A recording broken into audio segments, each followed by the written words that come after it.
Chapter 42.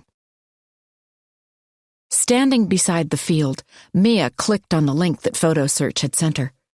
The app displayed two pics side by side, the one Mia had entered and the one the app had found, which appeared on a school blog.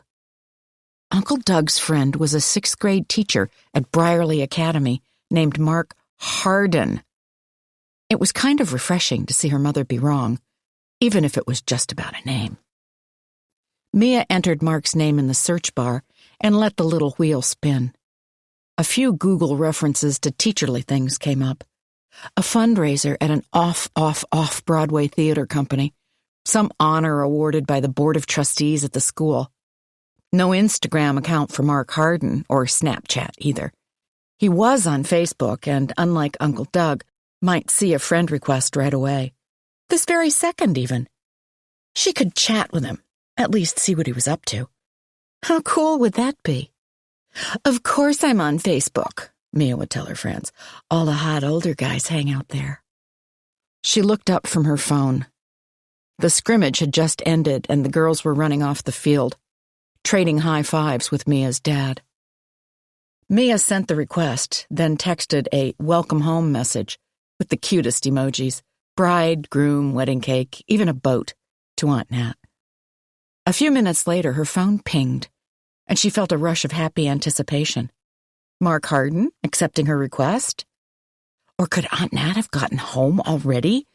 Mia wondered if she would comment on the adorable emojis Mia had sent. Probably not. Aunt Nat had been in the woods for a week and probably felt pretty tired and gross. But the text was from Mia's mom. What are you up to? Not much, miss you. Mia texted back fast, both to end the exchange and because it was true. She did miss her mom when she spent time alone with her dad. Her parents made more sense together as far as Mia was concerned. She looked out at the field again. It was clear of people. A broad, empty stretch of grass. Where had her dad gone? Mia's phone buzzed again. Another text from her mom. Mia ignored it, and the next one too, so she could continue looking for matches for Mark. A hand dropped down on her shoulder from above, and she yelped. Me? It's just me, her dad said. Boy, you're on edge. He hesitated. I'm sorry. It's perfectly understandable that you would be. No, Mia said, slipping her phone into the pocket of her jeans and hoping her dad hadn't seen either the photo of Uncle Doug's friend or the unanswered texts from her mom. I'm not edgy, I'm just cold. She wanted this whole incident business behind them. It was like the fourth most important thing on her mind these days. Back at the apartment, her father hung around. Her mother had agreed to cover another shift, which meant she wouldn't be back till after dinner. Only once she and her dad had eaten did he finally start getting ready to go. You'll be okay for a half hour? Mia gave him a look. Sure I will, Mom, she said. Don't badmouth your mother, he said automatically. Mia rolled her eyes, but inside she felt like smiling. I know you don't need a bodyguard, her father added. More like a prison guard, Mia replied. She kissed her dad goodbye before running to her room. It had been hard to sit still all afternoon, visiting with her dad like he was some kind of guest, making conversation so the incident wouldn't come up. Now she could go online, watch videos, do whatever she wanted by herself for a while. It was so peaceful she lost all track of time. The front door banged. Mia heard the clack of all three locks, and then her mother called, Me? In my room, Mia shouted back. She slid her thumb across the screen on her phone one last time before shutting it off. No new texts. Hurry up, Aunt Nat, Mia thought. Her mom came in to give Mia a hug. Sorry I missed your father. Mia fake coughed. Yeah, right. Her mom looked hurt. It's not like the two of us hate each other, she said. Mia stared down at her phone. Darkened, it made her feel so lonely. No reassurance or company from it at all. When you start looking at your phone in the middle of a conversation, her mother said in the voice that meant she was serious, is when I know to take it away. Mia couldn't lose phone privileges now of all times. She had to come up with something that would justify what only her mother would describe as a major transgression. "It shut off, Mom. And anyway, normally I wouldn't while we were talking, but Aunt Nat hasn't texted me yet. She's coming home today." "Already? My, that went fast." Her mother gave a nod. "Fine. Text Aunt Nat to say welcome home, but nothing else, okay? You've probably been on that thing all day." How did her mom even know? "I already texted her," Mia said sullenly. "I told you she's not responding." Her mom headed toward the door. "She probably hasn't gotten within range." Mia jumped off her bed, putting out a hand to stop her mother. "It'll be dark soon, though," she said, glancing out the window. "They wouldn't leave the woods this late." "The signal is terrible up there, remember?" her mom replied, "and their phones were left in the car, so they probably need to be charged. Give Aunt Nat another hour or two. Then we can give her a call." "How old-fashioned," Mia said sarcastically, although the idea actually comforted her in a way, the prospect of hearing her aunt's voice. Her mom turned around at the doorway to give Mia a smile. "I didn't exactly suggest sending a telegram." But 2 hours later, Mia had postponed bedtime as long as was allowed, and her aunt still wasn't responding to texts. "I'm kind of worried," she told her mother before she went off to bed. "Me," her mom said, sounding exasperated. "Maybe they're having a wonderful time and decided to camp out an extra night. Maybe they extended their honeymoon with a room at some bed and breakfast and don't want to take calls. Maybe their phones went on the fritz from being unplugged for a whole week. Maybe you don't care about your sister anymore, just like you don't care about Dad." Mia broke in. "Mia," her mother said, her breath all whistly, "that isn't true." "Which part?" Mia muttered. "About Aunt Nat or Dad?" Her mother didn't answer.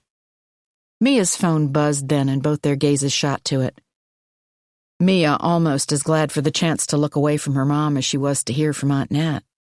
She snatched her phone up out of view, realizing instantly that it was lucky she had. "Where are they?" her mom asked. "It isn't Aunt Nat," Mia said, frowning at the screen. She clicked on the message she'd received before her mother could reach for the phone. Mark Harden had accepted her friend request. Chapter 43. Natalie assumed she was dead. Heaven was a warm, soft mat with a pillowy top draped over her, and a trickle of the most delectable substance she'd ever tasted being dropped, silvery molecule by silvery molecule, into her open, waiting mouth. A sleeping bag. That was what she lay on. A bright red synthetic fold of fabric enclosed her. Did they have sleeping bags in heaven? And the liquid she was being fed came from a spoon, its base broad and dented, not a bejeweled vessel of gold as she'd pictured. It was water, plain, old, tepid water, with a slightly tinny aftertaste. And so delicious that Natalie thought she might cry. She began to struggle and strain, gulping the contents of one spoonful before looking wildly around for the next. "Careful," a voice told her. "If you drink too much at once, you'll get sick. And we can't have that. You can't afford to lose the salts." Natalie sensed the legitimacy of the warning, even if she couldn't quite understand it. Glints of meaning arrived, propelled along by singleton words. Electrolytes, shock, dehydration. Memories swam to the surface of her mind. She'd been terribly, dangerously dehydrated. Still was, to judge by the sandiness in her eyes and the tissuey interior of her mouth, which didn't secrete any moisture.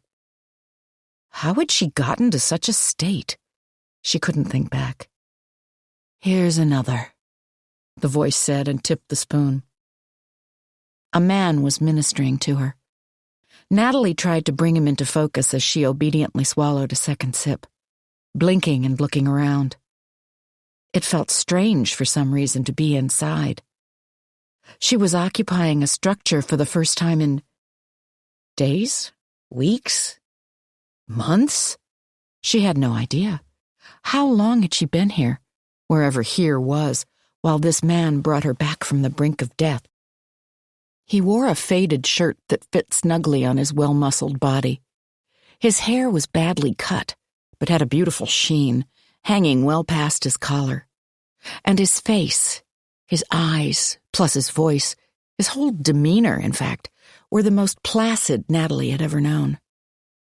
Her belly gurgled, and the man set down his spoon. "Ah," he said, "that's our sign. Enough for now." Natalie wanted to protest. She felt as though she could have downed the contents of an entire pitcher, if not a whole water cooler, without pausing for breath. But the man possessed a wisdom and expertise that wouldn't be denied. She settled back among the folds of fabric. Her head had been raised that entire time, she realized. She was regaining strength just from a few sips of water. She wondered if she had eaten anything yet. Probably not, to judge by the yawning emptiness in her belly. Her sense of hunger had been deadened, but was coming back to life. Sleep exerted a more powerful pull, though, dragging Natalie away with nowhere near the gentleness and care that this man had shown when he'd helped her to drink. She slipped underneath and was gone. The next thing Natalie became aware of was some kind of slippery, viscous balm coating the ravaged ruins of her face. The injury had reawakened itself mere seconds before the substance was applied, a fiery rush of feeling returning to the area, like a volcano erupting inside her cheek. The balm, though, was wonderfully soothing, quieting the nerve endings as they came back to life. Some kind of Native American remedy, perhaps, boiled root or slippery elm, something that befit such a man whose unevenly chopped hair might until recently have been worn in a rich, glossy braid down his back. "It's Neosporin," the man said. She must have been mumbling aloud without even realizing it. She hoped the man wasn't insulted, that she hadn't been culturally insensitive. "Sometimes hikers pass through, leave things behind. Or else we barter," the man explained. "Make some sort of trade." How nice, Natalie thought, images of another land and time coming to her. Smoke-filled huts and vision quests. Teepees made out of corn sheaths. Men with feathers on their chests and arms. It is like the Indians. Then she was hurtled once more into sleep. Chapter 44. Natalie woke to the glorious smell of food and some kind of snapping, popping sound. Meat being cooked over an open fire. Squinting outside into shadowy darkness, she saw sparks shooting into the sky. Her cut throbbed, and she started to bring a hand to the side of her face before promptly dropping it back down. Something deep inside told her what would happen if she touched her cheek right now. "We have to be sparing with the Neosporin," the now familiar voice said, speaking as calmly and evenly as ever. "But I'll apply more before you fall back asleep." The man squatted beside her, holding out a battered cup. "Here, try some of this. It'll cure what ails you even better than antibiotic ointment." Natalie accepted the cup. She tilted it toward her mouth, flinching as soon as the contents struck her tongue. "Careful, it's hot." Natalie took a more judicious sip. The liquid rolled down her throat and hit her belly, triggering a clamor so great that she thought she would pass out. Can I have some of whatever's on the fire out there?" she asked. "Oh, ho," the man chortled. "Getting greedy, aren't you?" Natalie felt her face flush, making the wound in her cheek throb. "I'm sorry," she began, but she couldn't help a moan from forming and working its way out, unbroken, almost sexual in longing. Her face heated again. To hide it, Natalie gulped the rest of the contents of the cup, lapping up drips with her tongue. "That's broth," the man said, "from the meat I'm cooking. Broth is much easier to tolerate when you first return to eating." "I'm just so hungry," Natalie said helplessly. "Can't you see how hungry I am?" Company manners, not to mention gratitude for her rescue, although she didn't yet recall what it was that she'd been rescued from, were beyond her right now, luxuries of a life she'd been forced for some reason to abandon. "I do see." The man reached out and gave her shoulder a pat. "And I know that you are. You've been through hell, I think." Natalie nodded, feeling like a small child. "I think I have too," she said, if only she could remember. "And now I just want something to eat. To really chew, I mean. I want that so badly." "All in good time," the man replied. He was studying her face, peering directly into her eyes with an expression of curiosity and scrutiny. Natalie blinked. "You're crying," he informed her. "That's a good sign." Natalie reached up, shocked to realize he was right. "Once certain other bodily functions have returned," the man turned, letting out a discreet cough, "and then we can think about giving you some solid food." Natalie shook her head, not understanding. The man looked back at her. "You'll have to let me know," he said, "when you experience the urge. I wish I had a bucket to give you, but there's nothing like that here. So I'll have to carry you outside the hut and offer whatever assistance you might need." Now Natalie understood. She still hadn't used the bathroom. And how long? And what did it matter? She wanted a hunk of that broiling meat whose scent continued to drift in from outside so badly that Natalie thought she'd be willing to claw right through the man to get it. He continued to examine her. "Shh," he said soothingly. "It's okay to be angry at me. That's only natural. Your emotions are all over the place right now. But I'm just trying to exercise appropriate caution." His words triggered something Natalie was forgetting or failing to think of. Whatever the matter might be hovered foggily at the edges of her consciousness. Try as she might, she couldn't get hold of it. The man stooped to take the empty cup out of her hand, walking off and leaving Natalie to the tantalizing near aroma of meat. In the middle of the night, Natalie was seized by a spasm in her lower back and groin, and she let out a scream. The man was at her side almost instantly and wordlessly helped Natalie outside, where a cloudy lid of sky obliterated the moon. She tripped over a rock. Her feet seemed to have forgotten the mechanics of walking, and the man righted her. She couldn't wait another second then, and though she wasn't near a tree or hill or any sort of apt spot, Natalie dropped into a squat, yanking at her shorts without a glimmer of modesty. Her body voided itself in a hot, gushing stream. Natalie wobbled, too weak to remain crouching, and the man steadied her, politely averting his face. She finished, and he silently handed her a clump of leaves. "Don't worry," he said. "They're safe." She dabbed. "Now," the man said, "let's get you something to eat." He watched as she feasted. Natalie sat on the ground, resting against a rock and devouring morsels from a tin plate. The act of chewing caused her mouth to cramp viciously and her cheek to throb, but she hardly registered either source of discomfort. She licked the plate clean, stray threads of stringy meat, little burned dabs of its skin. "What kind?" Natalie asked. The man understood. "Chipmunk," he told her. "These woods are thick with them and will be until winter." "Is there any more?" "In the morning," he told her. "It's best to go slowly. And you need some greens, too. Roughage is crucial if you want to get your system back to normal."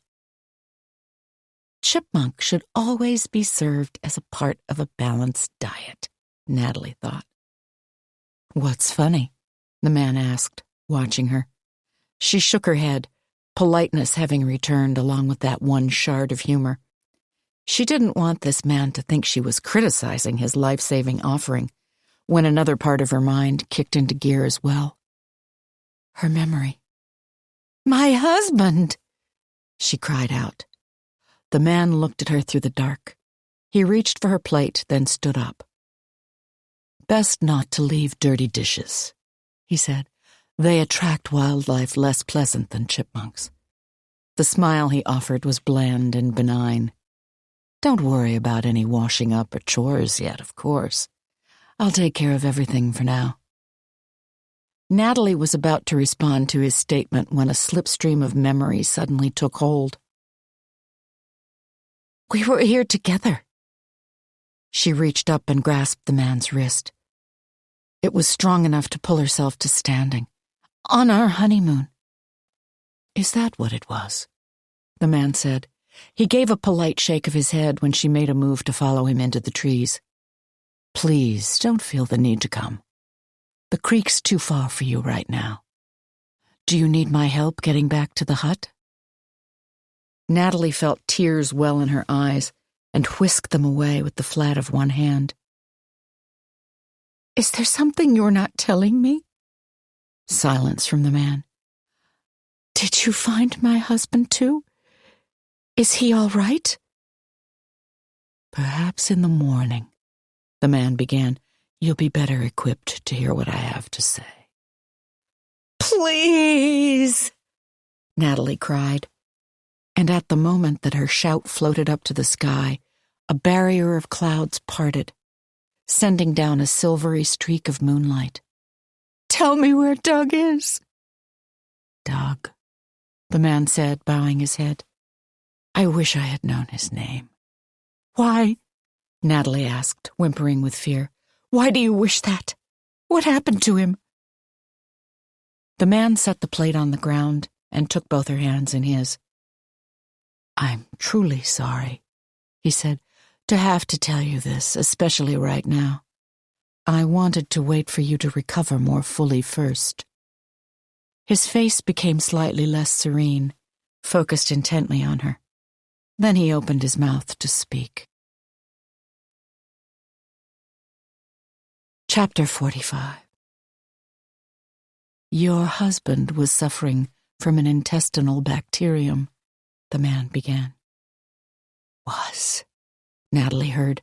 A tear ran down her face, joined by a flood of others, and the salt stung her still partially open wound. The ability to cry was both a blessing and a curse. She knew that now. "Giardia, probably," the man went on, "or its ilk. A killing malady. Few people survive it, especially out here, without access to medical intervention." "Where is he?" Natalie asked. "I have him in a comfortable spot," the man replied. "A sacred spot, even." "I need to see," Natalie said. "I need to see him." Recollections were coming back to her now. The moment when Doug had collapsed and she'd been too weak to reach his hand. But she still couldn't believe that her vital young husband could be dead, even though she knew that vital young people died all the time. The man gave a hard shake of his head. His thick hair, dark enough to reflect the moonlight, rearranged itself over his shirt collar. "You're not strong enough yet." Did he mean physically or emotionally? The man studied her, and his eyes reflected compassion. Though they were dark and hard to read, Natalie saw in the man's eyes a mirroring quality, like pools of water beneath the night sky. He seemed to truly want to know and understand her. "I know how hard this must be," he said, his voice pitched low, as if to lessen any need for alarm. Still, Natalie felt fear climb to a teetering peak inside her. "Even if things between you didn't exactly amount to newly-wedded bliss. Natalie whirled on the man so fast that she swayed. Using a tree to brace herself, she cried, "What do you mean? How do you know anything about us?" Oh, God, what might Doug have said in his final moments? What had his dying words been? Natalie was going to have to live with what the end had been like between them. So ugly, stripped away, two people at their worst and weakest selves. The man took a step forward, palms outturned. "Doug didn't tell me a thing," he said consolingly. "He was in no condition to speak. But you both wound up in the woods, half dead in your case, and in his—" He broke off. "That's all I meant, that this wasn't exactly your typical start to a lifetime of togetherness." The night had grown cold. Goosebumps dotted Natalie's skin, and she wrapped her arms around herself and shivered. The man gave his leg a light punch. "I knew I didn't want you to have to hear this news now. Getting chilled will set back your recovery. Let me help you into the hut." They walked together, Natalie so exhausted that she found herself hardly able to lift her feet. At the entrance to the hut, she shuffled inside and collapsed. The man zipped the sleeping bag snugly around her, squatting on the dirt floor and appraising the small structure with his eyes. "I hope you'll be comfortable here." His words struck an odd note, as if he was looking for something Natalie wasn't quite sure how to give. But she offered a nod. "You good?" he asked, and she looked up at him. He gave his leg another smack of reproach. "Given the circumstances, I mean. Do you at least feel warmer now?" Natalie turned her head. There really wasn't anything strange about his queries. The man was just trying to make sure she was okay. She had no right to take out her grief and anger on him when he'd done nothing but try to help. Sleep, that dashing temptress, came and beckoned Natalie away, down a dark tunnel to a place where the fact of her loss, her aloneness, had no way to follow. Sometime before consciousness stabbed her, Natalie began to mourn Doug and woke with the sleeping bag soaked beside her face, its loft flattened by tears. She'd thought that her marriage had come to an end after Doug confessed his lies, but now she realized that only death could act as a permanent sever. The two of them might have gotten past their shaky start, gone to counseling, explored the themes they had both raised about their childhoods and families of origin, just as Doug had proposed on the night he'd finally told her everything. But Natalie had spurned his suggestion. She'd told him it was over, that they were over. That was what her husband had to take with him of Natalie at the end of his life. An assertion of abandonment. Her statement that they were through. Natalie shifted on the sleeping bag, the fabric emitting a rustly sound. Otherwise, it was silent in the hut. The noises she had grown used to while camping, cricket song, rattling wind, small disturbances in the woods, were damped by the walls and roof. She had to make it to wherever Doug lay in rest. She needed to see him for herself. Until that moment, his death wouldn't feel real. And then she had to figure out how to get the two of them out of this place. Would the man hike out, bring back help? Some kind of search and rescue team, perhaps. A helicopter with a body bag. She shuddered. The man stooped to enter the hut as if summoned by her troubled thoughts. He held out the battered tin cup, a curl of steam rising from it, and what could only be described as a wilderness salad, a tangle of jagged-edged green on the metal plate. Natalie downed every mouthful, cursing her voraciousness. How could she feel hunger when Doug would never eat again? His death should have halted the needs of her body, made it so that all appetite ceased. But her stomach sang a different song from her heart's ballad of loss, and she gulped and gobbled and licked up every shred of leaf. The man watched her carefully. tea made from raspberry leaves," he said, "and foraged greens. If they go down well, later on you can have some more meat." He leaned closer. "Your eyes are swollen. Are you experiencing any difficulty with vision?" Natalie shook her head rapidly. "I have to go see my husband," she told him. "Please, even if you have to carry me there." He continued to examine her, then said, "Tears. You've been crying," as if realizing something. But he had already noted that her ability to cry had returned. Natalie felt a sense of mounting impatience.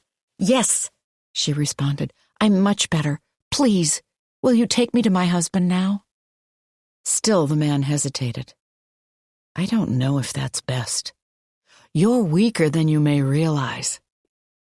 Something about the words made Natalie sit up a little straighter, the sleeping bag slipping down around her waist. She set the tin plate and cup beside her, registering for the first time that the floor of the hut was bare ground. Then she began to rise, breaking the move into discrete parts, first onto her knees, with a momentary pause for rest, then one foot on the earthen floor.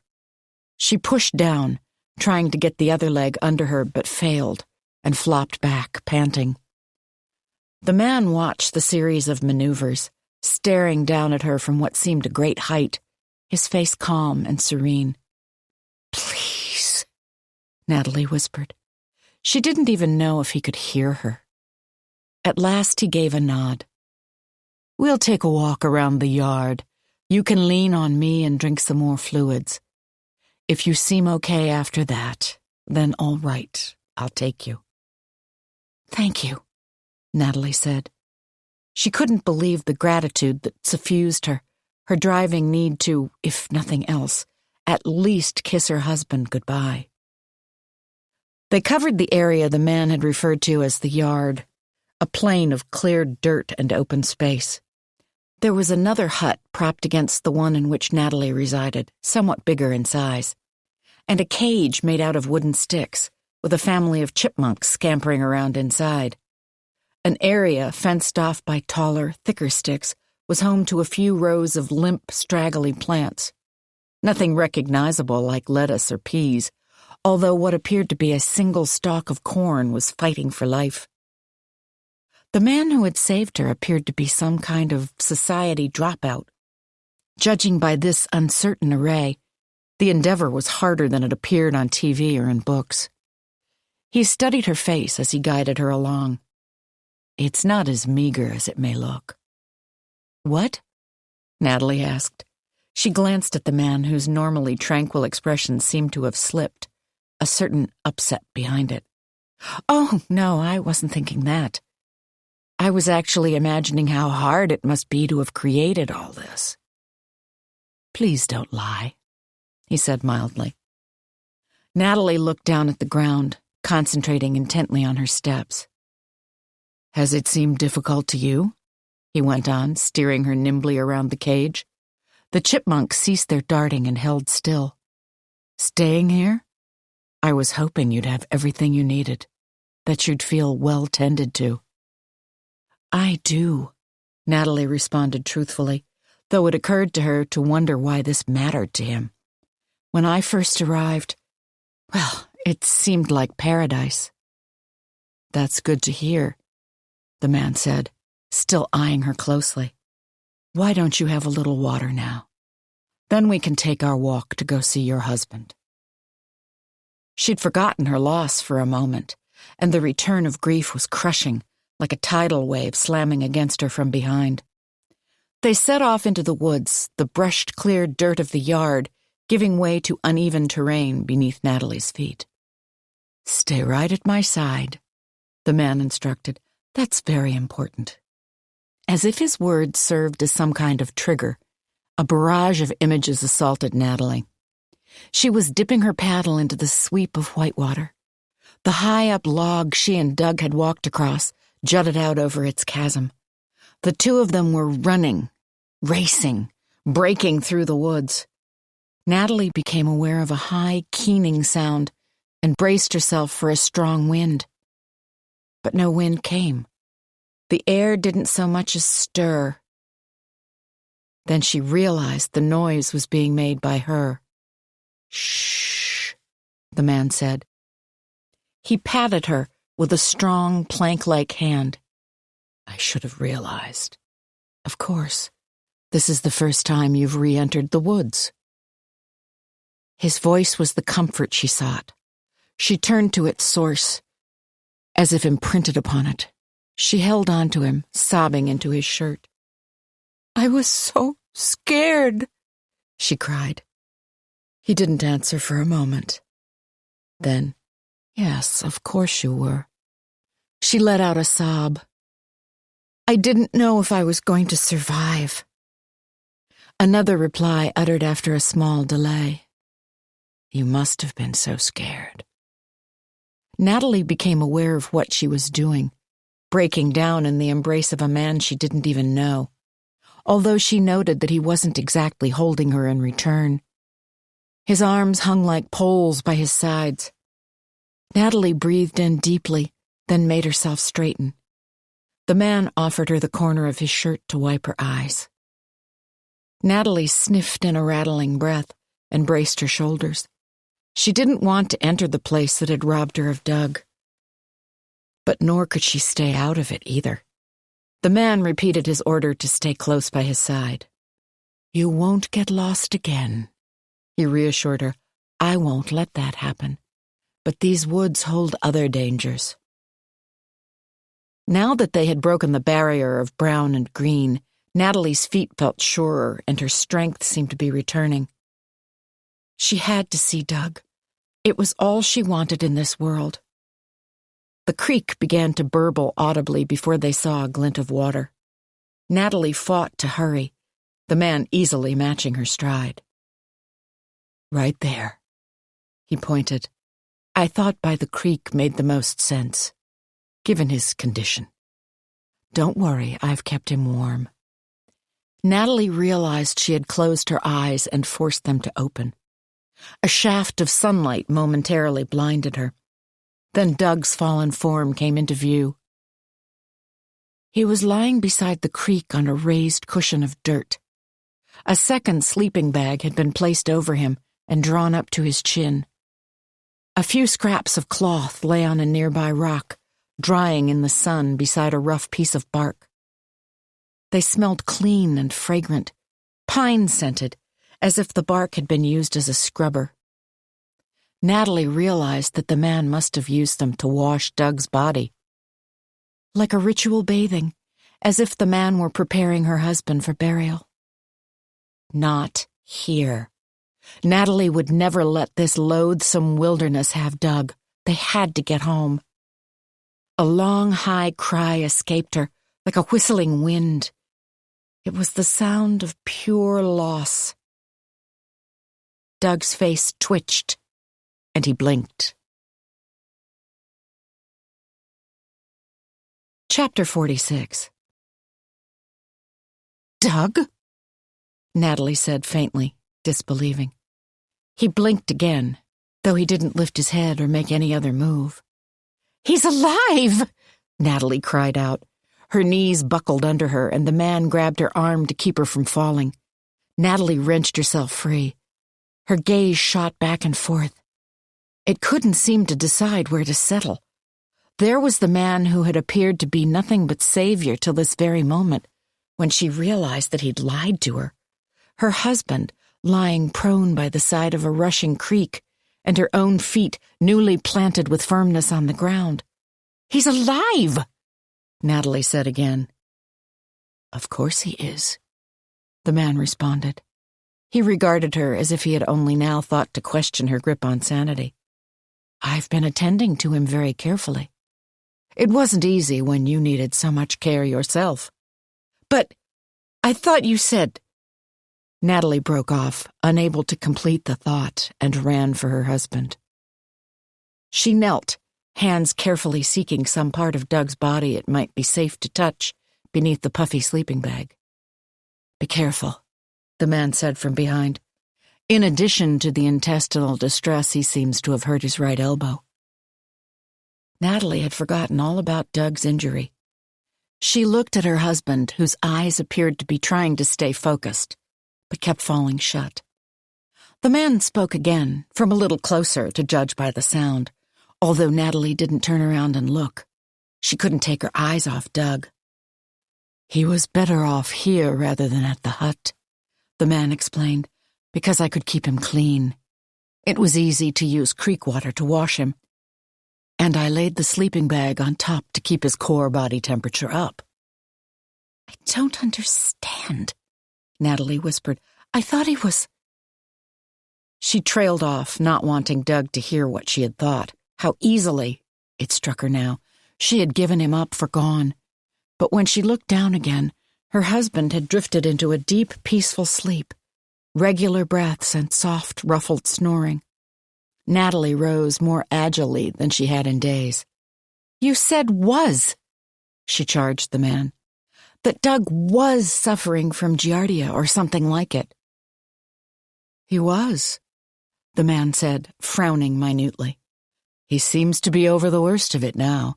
He took in a few ounces of water this morning and has so far kept them down." Natalie shook her head. This couldn't just be a simple misunderstanding. Yet she had no idea what other explanation there might be for it. "But you called it a killing malady. Whatever Doug had, you said few people survived." "Few do," the man agreed. Natalie stared at him, looking for signs of duplicity or malice in his eyes. There were none. No signs of anything bad at all, only rapt, avid concern and a reflection of her own upset. "Why didn't you want to give me the news then?" she asked. "You said you wanted to wait till I was stronger to tell me what happened to Doug." "Look, I don't know how to put this delicately," the man said, blinking at her blamelessly. "I figured few women would want to hear that their new husband was lying unconscious by a creek bed, covered in his own filth. I felt that it'd be better if you were a little stronger by the time you had to take that in." Natalie had no idea why she was continuing this interrogation. Doug was alive, saved by the man, and she should be nothing but grateful. But it was as if her world had been given a hard spin on its axis, a lifetime-sized change taking place in a nanosecond. Speaking loudly enough that Doug stirred on the ground, she said, "You referred to this spot as sacred, remember?" "It is," the man said calmly, gesturing to the silvery creek. "Can you imagine a more peaceful place in which to heal?" Natalie finally subsided. "I'm sorry. I don't mean to give you a hard time. You've been so good to us both." "No apologies necessary," the man replied. "You've been through hell. It's understandable that you wouldn't be acting quite like your normal self." Natalie let her head drop, staring down at the ground. "I think it's time you told me your name." "Kurt," the man replied. "Kurt Pearson." "Kurt," Natalie repeated. "And you're Natalie," Kurt said to her. Again, she felt curiosity extend to a touch of suspicion. "How did you know—" "Your husband," Kurt said. "He kept muttering your name. Doug was so worried about you, even when standing at death's door himself." Natalie felt tears prick the corners of her eyes. A wind rose up, and the fir trees soughed all around them. The breeze stirred Doug's hair, moving the ends on his scalp. His hair looked clean. The man must have washed it. His newly grown-in beard was bristly with life. "I hope he understood when I told him you were all right," Kurt went on. "He hasn't regained consciousness long enough for me to assess his mental state. His reaction when you arrived just now was the most awareness I've seen him show." "Are you some sort of doctor?" Natalie asked. Kurt let out a sharp bark of what sounded like surprise. "No." "You said assess his mental state," Natalie said. "Sounded professional." Kurt didn't answer, staring at her for long enough that Natalie began to feel uncomfortable. She took a look over her shoulder. Doug continued to breathe evenly and steadily beneath the sleeping bag. "Should we zip him inside?" she asked, instead of just laying that over him. Kurt broke their stare at last. "Not a good idea, in case he does get sick again," he said. "It's easier to keep both him and the bag clean this way." Natalie felt her cheeks heat. The things this man had done for them as they returned to the land of the living, they both owed a debt it would be impossible to repay. A whisper rose up from the ground, so faint that Natalie mistook it first for a rustle of leaves on the forest floor. Nat-Lee. She dropped down. "Doug! Yes, honey, I'm here."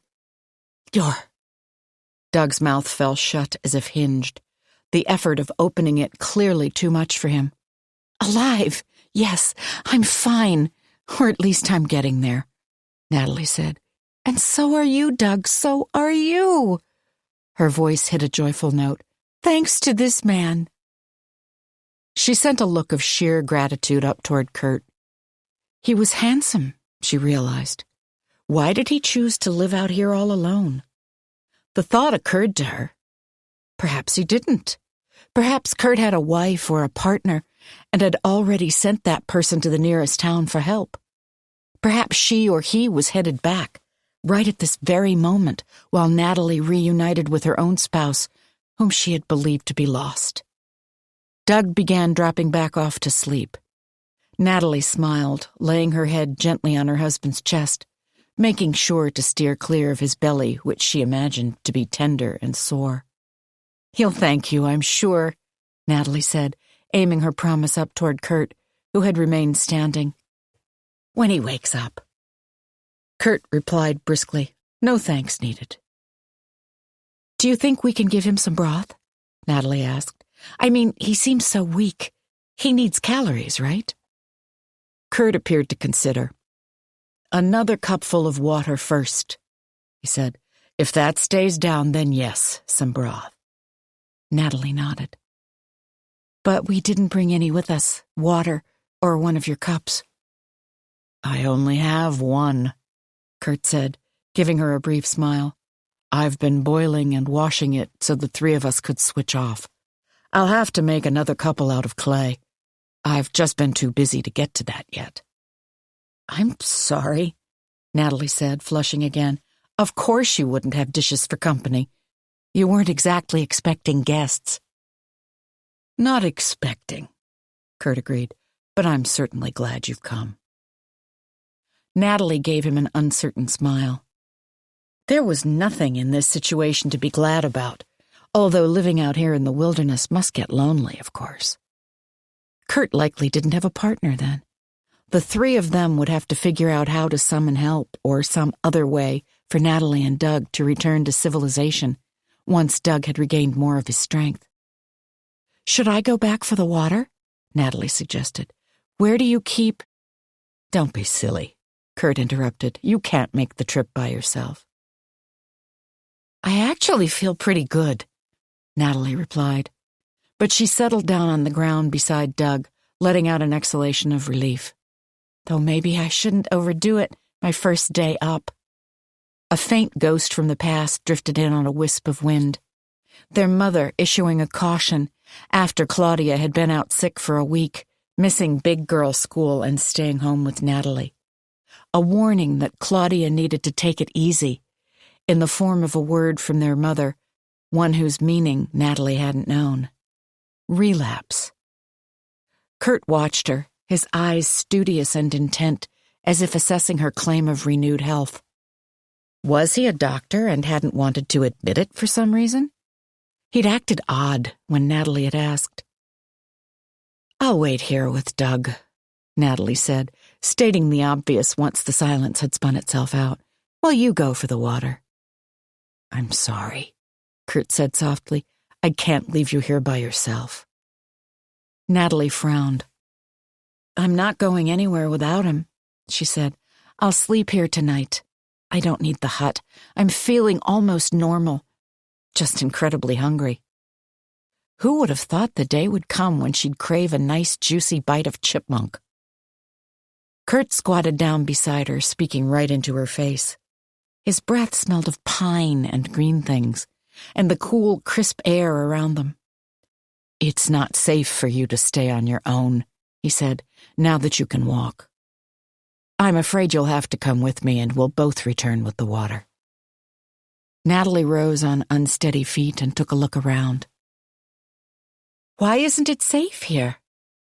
"For many reasons," Kurt replied, guiding Natalie in the direction from which they had come. "That you don't need to worry about now." He paused. "So long as you and I move about together, you'll be fine. We'll all be fine." Natalie turned back just once.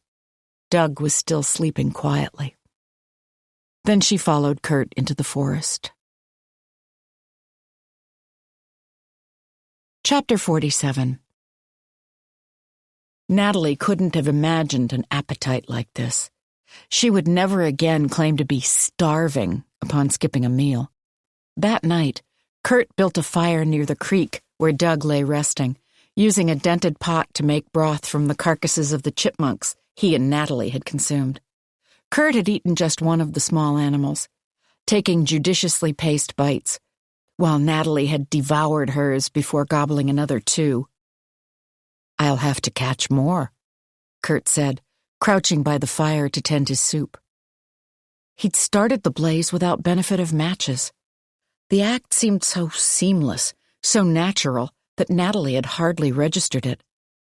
Kurt had spun a stick between his palms until a second stick ignited. The handmade taper lay on a rock, ready for its next use. A curl of fragrant steam rose from the pot, while the campfire contributed its own smoky essence. Natalie settled back against a rock, her hand quietly stroking her still sleeping husband, and felt a glimmer of an emotion she couldn't identify. The right name came to her after a moment. It was a feeling of well-being. "Chipmunks," Kurt elaborated, when Natalie didn't say anything. "This is the time to capture them. Come autumn, they go into hiding and become much harder to find." "I'm actually licking my lips," Natalie said, feeling a soft laugh build inside her, then bubble out. She looked down at Doug, who didn't stir. Who would believe that chipmunk could ever sound tempting? Kurt studied her, and she had a moment to regret her unchecked words. Then he gave her an uneven grin and said, "It ain't steak on the backyard grill, that's for sure." The exchange felt a little awkward, but Natalie smiled back. "There's venison as well," Kurt said. "A deer was killed last night. Tomorrow I can make a stew." Natalie's stomach started making noises, although satiation eased them from a growl to a mumble. "A deer was killed," Kurt had said. What did that mean exactly? How had it been killed? "What made you decide to do this?" Natalie asked, using a waving hand to indicate what she meant. Kurt's smile vanished as if a mask had been removed. "That's a long story." "I have time," Natalie said, and giggled again.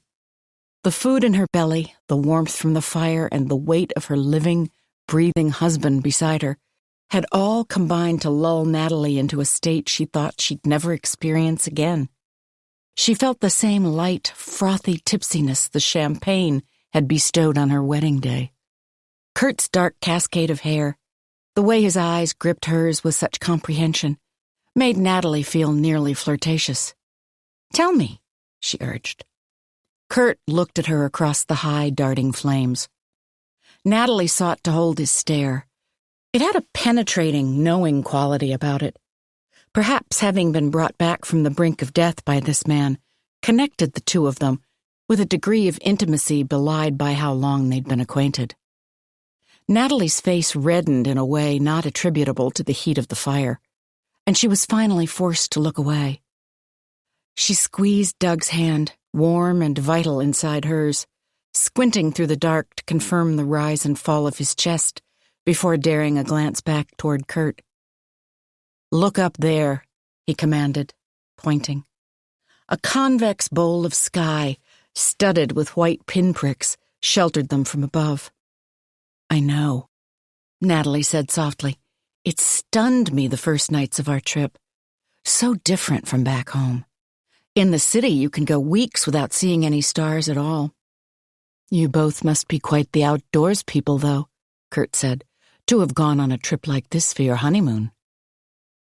Natalie positioned herself nearer to Doug. She wasn't sure how much her husband was taking in, given his ongoing state of repose. But didn't they say that even comatose patients could hear things, possibly detect emotion? If she sat close enough to him and spoke very distinctly, then Doug might register some of what she said. "Doug is," she said. "Not you?" Kurt asked. She let out another laugh, although this one didn't feel mirthful. "I can't even read a map. Like, literally." Kurt appeared curious. "No?" Natalie shook her head. "Doug took care of the navigating, and a lot of other things besides."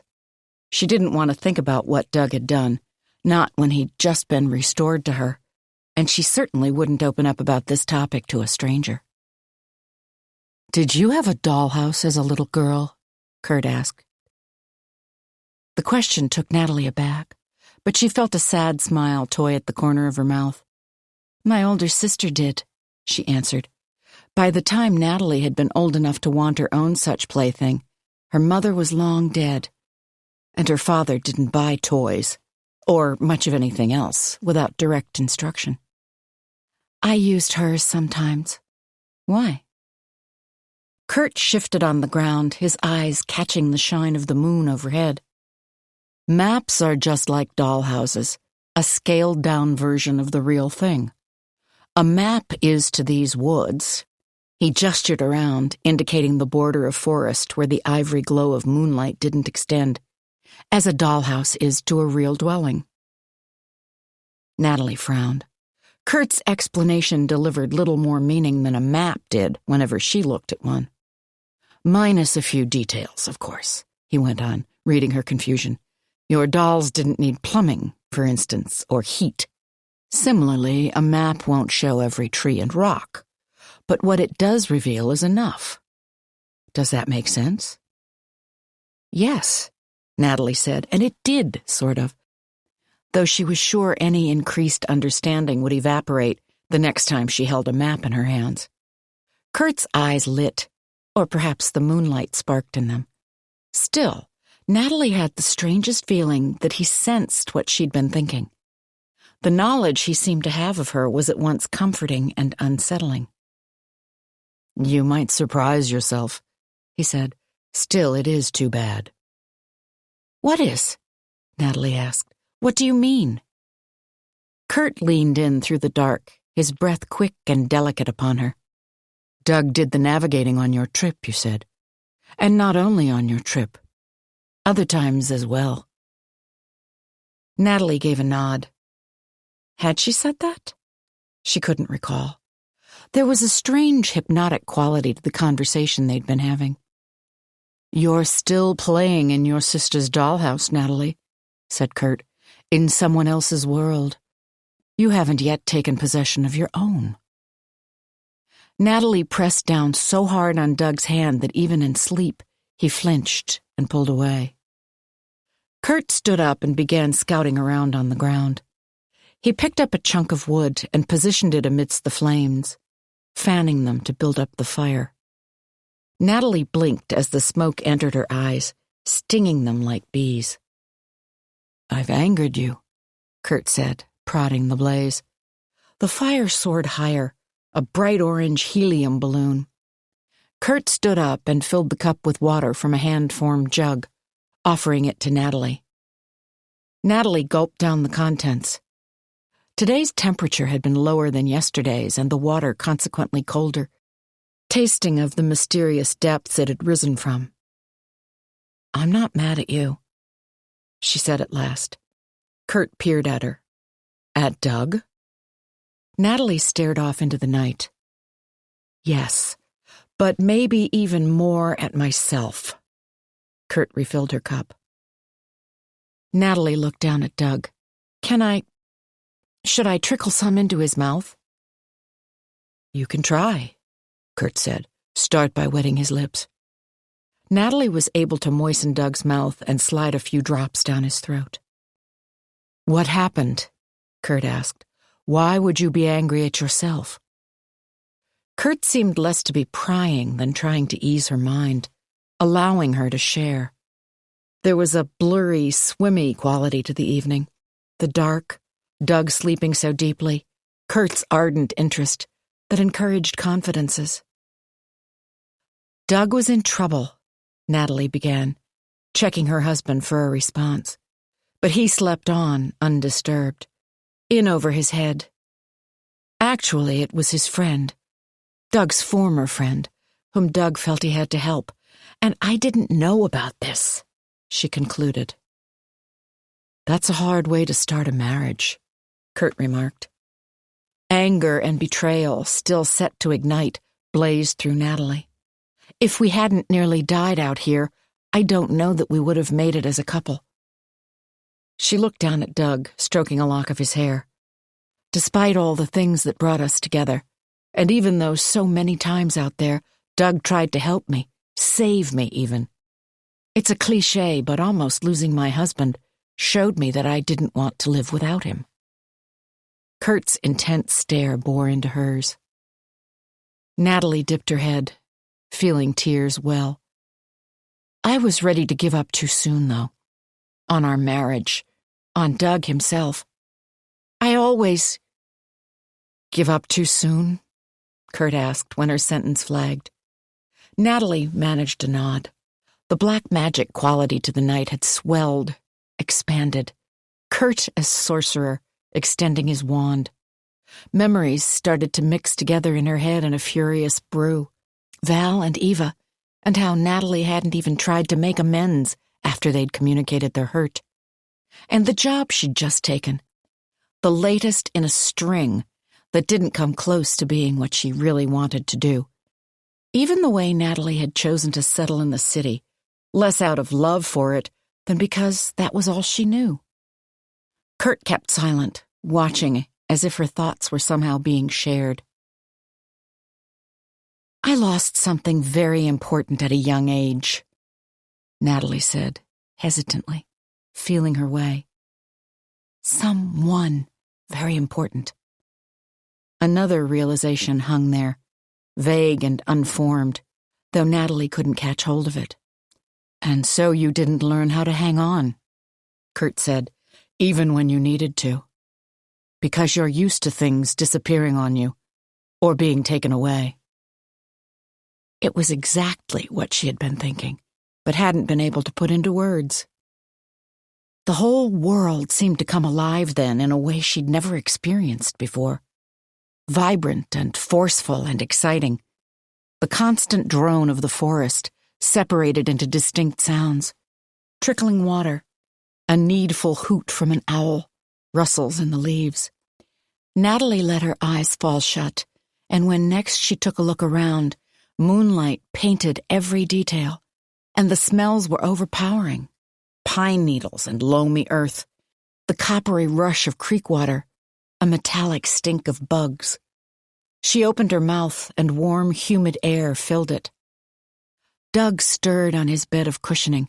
Darkness softly settled, and the sensory urgency of the night began to recede. "We should get some rest," Kurt said at last. "We don't know when your husband might awaken and need our attentions." "But," Natalie suddenly realized, "you never told me about you. We began talking about why you decided to come live out here, then got on to me instead." Like a Pied Piper, Kurt had led Natalie along a different path. Had that been deliberate?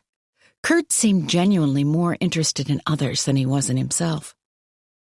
He positioned himself horizontally, lying upon the bare earth at a discreet point of remove. It seemed considerate of him, not to encroach on Natalie's personal space. "Ah, me," he said. "That's a story for another time." Natalie lay down on the ground, nestling against Doug. "Good night, Kurt," she said quietly, but fell asleep before hearing his reply. Chapter 48. In the dead of the night, Natalie woke to a great thrashing sound. Then Doug sat bolt upright beside her. He let out a moan. "Honey," Natalie whispered. "The sickness, it's come back," she thought, envisioning a river of that sludge running down to meet the creek.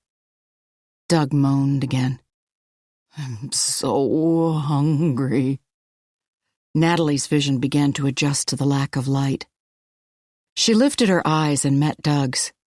They were the clearest she had seen them in days, lit by a violent, rapacious need that Natalie recognized. "Right here," Kurt said, and he was beside them, holding out the tin cup. Its contents were warm, the metal pleasant to the touch in the chilly night.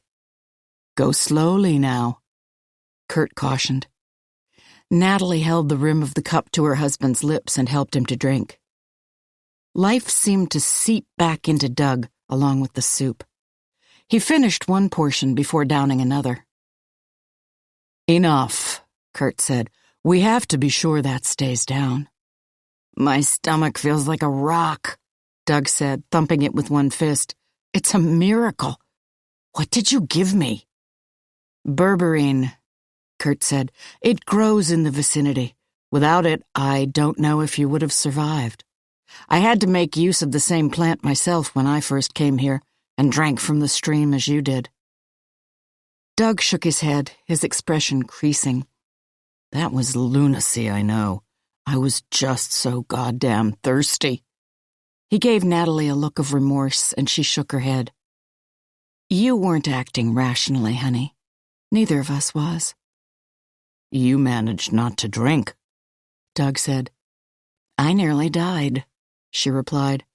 He touched her arm, as if making sure she was really there. "Me too, and my death would have been a whole lot grosser." Natalie laughed out loud. She couldn't believe she had her husband back, joking around, referring to both their mortal ends. Gallows humor after a brush.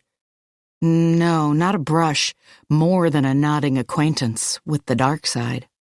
She nearly forgot Kurt was there, so caught up was she by Doug's gaze and the warmth of his body next to hers. She looked around in the darkness. Kurt's eyes glowed as he gazed at them, like some creature of the night. He was observing their exchange, his head turning back and forth. Natalie took her husband's hand and squeezed it. "Honey, meet Kurt Pearson, the man who saved our lives." Chapter 49. Kurt waited until Doug and Natalie had both fallen back asleep to rise from his spot on the ground. Theirs was the deadened rest of recovery, a sleep that said its participants had nearly entered the state past this one and been stationed there for good. It was lucky both slept so deeply because Kurt had a lot to do. Still, he took a moment to look down at the couple. Higher in the mountains it must have started to rain, for the creek rushed by at a roar, droplets escaping their banks and dappling the sleeping bag Natalie and Doug shared. Kurt felt curiosity curdle his features, an expression he'd often seen on his parents' faces when they watched him. Passing a mirror one day, he'd been stunned to catch an identical glimpse of the look on his own visage. Kurt was nothing like his parents. He understood people, knew what made them tick in a way that his parents couldn't begin to approximate. And they'd both been psychiatrists. But that was the crux of the difference. His parents had accrued book knowledge, medical degrees, and clinical hours, while Kurt zeroed in instinctively on people's most hidden parts, taking out their secret, bloodied guts and examining them, holding them up to the light, making them part of himself. Take Natalie, for instance. She had aped surprise upon realizing that she'd spent the entire night talking about herself instead of Kurt. But most people chose to talk about themselves upon finding a listening ear. Natalie had little interest in Kurt and every desire to prattle on about her own wounded parts and raw places, going over them repeatedly, like a tongue pressing a sore spot on the gum. She'd lost someone when she was young, her father, almost certainly. The loss of a parent imprinted itself upon a child, one of the few carried into adulthood with little of its emotion discharged. And in Natalie's case, the willingness to follow her new husband into these woods made the pattern seem obvious. She was looking for a male to cleave to and had unconsciously placed a second unreliable man in that role. Doug had been involved in helping a friend with something disreputable or possibly illegal. Natalie's father had become undependable by dint of his death. It might have been the mother who died, but because women tended to marry dear old Dad, Kurt's bet was on the father. He could have debated the two possibilities for endless, joyful hours. Happiness at having people to ponder and peruse suffused him, flushed his skin, made his nerve endings stand up. It was a pleasure more intense and satisfying than sex. Kurt would sooner have had someone whose depths he could probe with his mind than a series of luscious concubines to bed. Even now, with both Doug and Natalie in a state of repose, capable of no confidence nor revelation, Kurt had trouble drawing his gaze away from the pair. He needed to get moving, however. Only the thought of what might happen if he didn't check on his stations, shore up the ranks, forced him to turn and head off into the deeper stretches of the woods. He needed everything in tip-top shape around here, especially with guests just arrived. He also wanted to see what his holes might contain in the way of future meals. Doug's appetite would be returning while Natalie's was already enormous, and he had to make sure that weather and topographical shifts hadn't caused any damage to the traps. Normally, Kurt enjoyed these tasks, but tonight his thoughts were focused only on the couple and the burgeoning relationship between the three of them.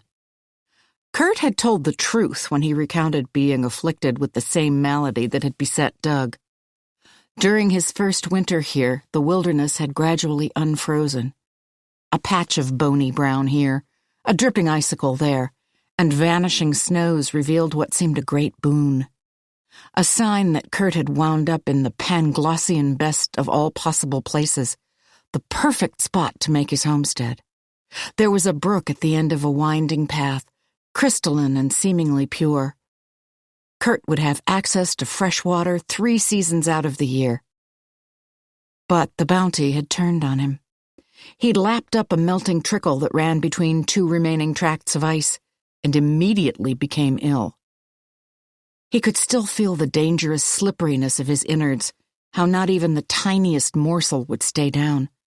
Lying prostrate on the ground, hardly able to move, he'd recalled a remedy. Crawling like a worm through snow and exposed earth, Kurt had made his way past numerous shrubs and bushes until he found a thatch of berberine. It took weeks to fully regain his health, and Kurt had never again drunk a drop from the stream without boiling it first. Creek water made a better biological weapon than any that the armed forces currently possessed. It had nearly killed Doug. Natalie's fear had been a natural one. Kurt hadn't planned to mislead her, although he did detect the moment she jumped to her conclusion and hadn't chosen to disabuse her of it. It had intrigued Kurt to see Natalie's grief start to take form, to imagine what keeping her here as a widow would be like. There was more interest and material to be gleaned with the two together, however. As the sound of the creek began to retreat, Kurt made sure to tread carefully, his eyes on the ground, examining every step he took. He changed the locations of his traps frequently enough that it was difficult to internalize a map of precisely where he'd placed each one. Whenever he reset a trap, its position always altered, however minutely. This was an ongoing process because Kurt had to continually hone wood, replenish poisons, and harvest the animals that fell into the holes he had dug. Since the idea first came to him, Kurt had fitted out the woods with various armaments he took joy in producing, laboring over each one with a lover's intimate attentions. Sticks whose tips he'd whittled into spikes were thrust deep into the forest floor, poised to penetrate the sole of the thickest boot and then the foot inside. Swaths of brush lay over deep pits impossible for any creature, even one as big as a man, or a bear, or the deer Kurt had recently butchered, to escape. A tincture distilled from stinging nettles, then boiled until it was hundreds of times stronger, painted various patches of greenery. One swipe against such a plant and the victim's skin would burn as if roasting over a 1,000-degree fire, requiring repeated dunks in the creek. If contact with the distillation took place on the leg, walking with any speed would become impossible. There were also lengths of wire-thin vine strung between tree trunks, low enough not to be seen, sharp enough to slice open a shin. If anyone came to these woods, Kurt would know about it. And if anybody tried to leave them, they would be stopped. Kurt repositioned a run of sharpened sticks, placing them in an array that seemed suited to catching two people walking side by side, as he suspected this couple would do. Even with Doug not yet able to stand upright, he and Natalie were pawing at each other like a couple of horny teenagers, which, Kurt supposed, they weren't far from being. He wondered how old they were, how they had met and decided to marry. So many nuggets of connection, of a more personal knowing, lay before Kurt. He felt himself shudder with anticipation. He had to place his knife on the ground, lest his trembling hand miss the tip of the stick he was honing and nick his own flesh. He had hoped to keep the couple separate for longer, the better to get to know each of them well.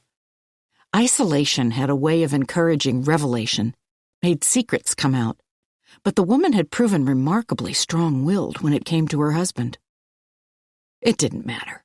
Strong-willed or weak, both types were equally fascinating to Kurt, and nobody had might or perspicacity enough to best him. He would revel in the complexities of this couple, their confused love for each other.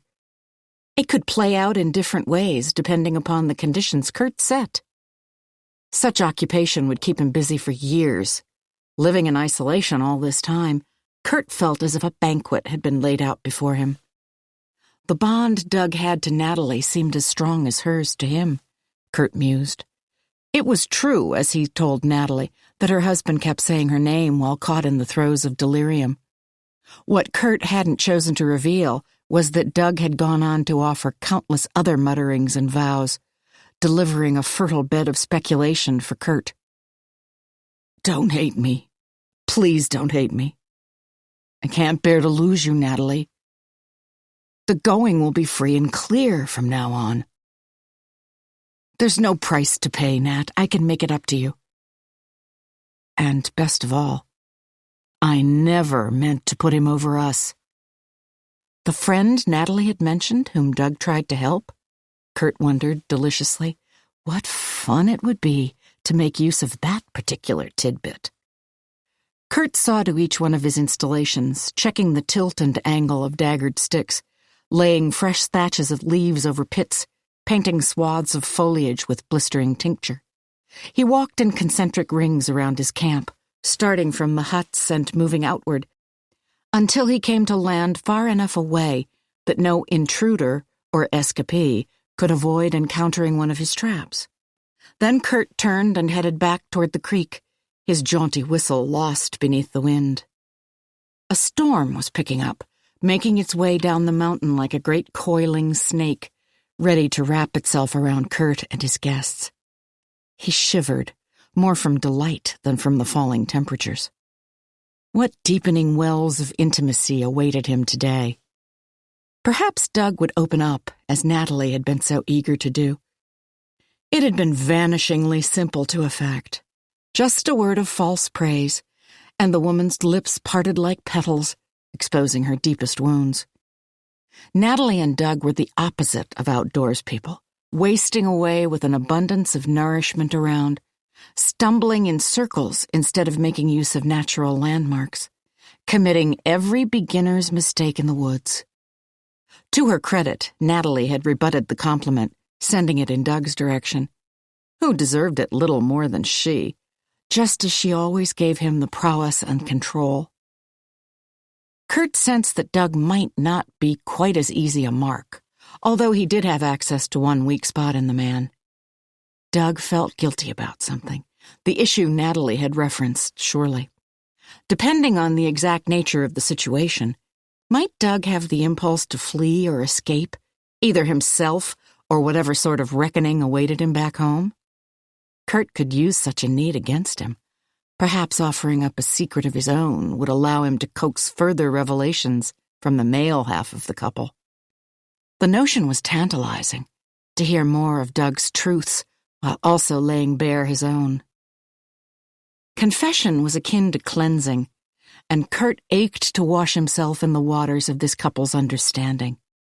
How he'd come to these woods with a small band of people, and when one of them behaved in a way to threaten the whole, inviting someone in who hoped to see their society destroyed. Kurt had no choice but to dispatch the intruder. The fact that said intruder happened to be the mother of the Utopia's youngest member didn't matter to Kurt. He had to get rid of the mother, lest she convince her daughter to leave with her. Kurt didn't want to lose one single object of study. He had killed once already as a younger man, the time he'd spent incarcerated, and had produced his fierce fear of solitary confinement, although that crime had been accidental. This had been a deliberate undertaking, designed to preserve the sanctity of their group. He expected to win the approbation of every member. After all, he had acted to save them. But instead they had turned on Kurt. He was cornered, had no choice but to flee. He'd leapt into a river whose current dragged him away. If Natalie and Doug heard this tale, surely they would view Kurt as a worthy protector, someone who could safeguard their needs and interests as well.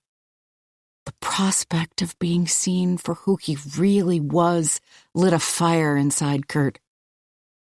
Nobody ever wanted to know the true Kurt. Not the folks with whom he had journeyed to these woods, or the first hiker he tried to keep here, his son who'd been pulling away, his wife who had decided to leave him, or his parents who'd sought only to confirm the things they read in books. But now Kurt had a fresh start, a whole new opportunity. He intended to make full use of it, to hold no part of himself back, even as he mined the couple until there was nothing of them left. He sensed something amiss before he got back to the creek. This was his home, and he knew every inch of the land, could perceive its slightest change. A flurry of movement, shifting air currents, disturbances in the dirt, all invisible to less probing eyes, were to Kurt no different than a door pushed open in a house, furniture overturned. He had strayed too far in his efforts to batten down the hatches, roaming over acres of weaponry and traps. The remainder of the night had slipped away, and now it was dawn. He'd been silly to have gone to such lengths, since the couple was in no condition to cover anywhere near the terrain Kurt just had. Although clearly, they were regaining strength faster than Kurt had expected. He'd underestimated them, and the misjudgment enraged him nearly as much as the prospect of having to hunt them down all over again. He swore inwardly, striking his thigh with a rock-like fist, till he felt the flesh turn pulpy and begin to bruise. Then he picked up his stride, breaking through a barricade of branches with an arm impervious to the clap of wood, his gaze sweeping the ground for signs of passage as he broke into a run. He was sweating and panting by the time he arrived at the sleeping bag, neatly folded on a spot beside the creek. Fear rigidified Kurt's body. He began to stalk, Frankenstein-like, in the direction of camp. Natalie and Doug were nowhere to be seen. Chapter 50. Doug pushed the sleeping bag aside and got shakily to his feet while Natalie watched. She offered a hand for balance, and he took it. They stood beside the creek together, water darting and laughing over rocks, drops glinting like crystals in the moonlight. "Just like old times, huh?" Doug said wryly, squeezing her hand. Natalie's mouth lifted in a brief smile. "Your cheek," Doug said. He started to reach out, but stopped himself. Natalie swallowed. "Bad?" "The cut is nearly closed," Doug said, a partial answer at best. "Does it hurt?" Natalie shrugged, then shook her head. "How about your arm?" Doug didn't answer that. He seemed preoccupied. Think we'll ever be the same, Nat? How we were in the beginning? His voice was filled with loss. This land seemed so different then. Natalie thought about what Doug had come here expecting to get. Salvation for his friend, a start for the two of them, and all that the place had instead taken away. I don't think so, she replied. We can't be. We know what's important in a way that we didn't before, and we know how easily those things can be lost. The temperature was dropping, and the banks of the creek lay bleakly beneath a cold and inhospitable moon. She and Doug were different, and the woods were changing too. Wind electric through the trees, leaves jangling, nocturnal birds chittering out alerts to their brethren. She recalled the moments she and Kurt had shared earlier when all of the outdoors came to life. How wondrous it had been, like Dorothy waking up in Oz. But the flood of sensory input had taken on a menacing hue. Let me show you where I've been staying, Natalie suggested. She had the urge to get away from this spot. We can go inside and warm up. Doug raised his eyebrows. Inside? Don't expect the Taj Mahal, Natalie said, and led the way between the trees. The huts appeared before them in a patch of ivory light just before the moon was blotted out by a field of clouds. This one is mine, Natalie said, surprised to hear in her statement a feeling of ownership. She ducked through the smaller hut's opening, turning around when Doug didn't follow. He had crouched beside the row of slim branches that made up the outside wall of the hut, and was touching each one, a frown on his face. I think he built this by hand, Doug said. I told you it wasn't the Taj Mahal, Natalie replied. No, Doug said. I mean that I don't think he used any tools. These branches are too irregular. I can't believe this is even possible. Natalie nodded. Come to think of it, I haven't seen any tools around. Doug pointed to the wall again. There aren't any nails, so I wouldn't expect a hammer. But how about a saw or an axe? Natalie shook her head. He collects wood from the ground for his fires. There's no chopping block even. Yet he gets those blazes to rage. Doug let out an admiring whistle. Who is this guy? Natalie rubbed her arms. They'd gone prickly with cold. She wanted to share the impression she'd been accumulating about Kurt, but feared it might be too early in Doug's recovery. Her husband needed to build up strength. Anyway, it wasn't as if Kurt had shown anything besides caring and attentiveness toward them, and been generous with his sparse possessions. Do you know how long he's been living like this? Doug asked. Natalie thought. 2 or 3 years, maybe? I think he made a reference to this being his 3rd summer. Doug whistled again, shaking his head. So the two of you have spent some time together, it sounds like. With a burn to her cheeks that she hoped was imperceptible in the dim light, Natalie said, Well, not a lot of time. Most of yesterday I was watching you sleep. How long was I out? Doug asked. Natalie paused. You know, that's a good question. I don't know how long it's been since Kurt found us. I was in and out for a while myself. A look passed between them, the shared strangeness of where they had been, the fact that they very nearly hadn't returned. I came to a few times. Doug's voice sounded tentative. I don't think Kurt even knew I was awake. And when I did, I saw him... He trailed off. You saw him what? Natalie asked. Doug changed course, emitting a dry chuckle. He was probably just watching to make sure I was still alive.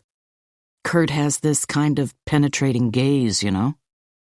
Natalie cast her eyes around, checking that they were alone. I've noticed. But he'd also say things, Doug went on. Like what? Natalie asked quickly. Maybe I'd been talking in my sleep. I don't know, but Kurt would murmur these phrases, as if he was trying to offer me comfort, except they were things he really shouldn't have known. Don't worry, you haven't lost her. Pretty intimate stuff. Natalie felt a momentary flurry of goosebumps across her skin. Nat? Doug said. Kurt didn't. He hasn't tried anything with you, has he? Natalie shook her head fast and hard. No, if anything, the opposite.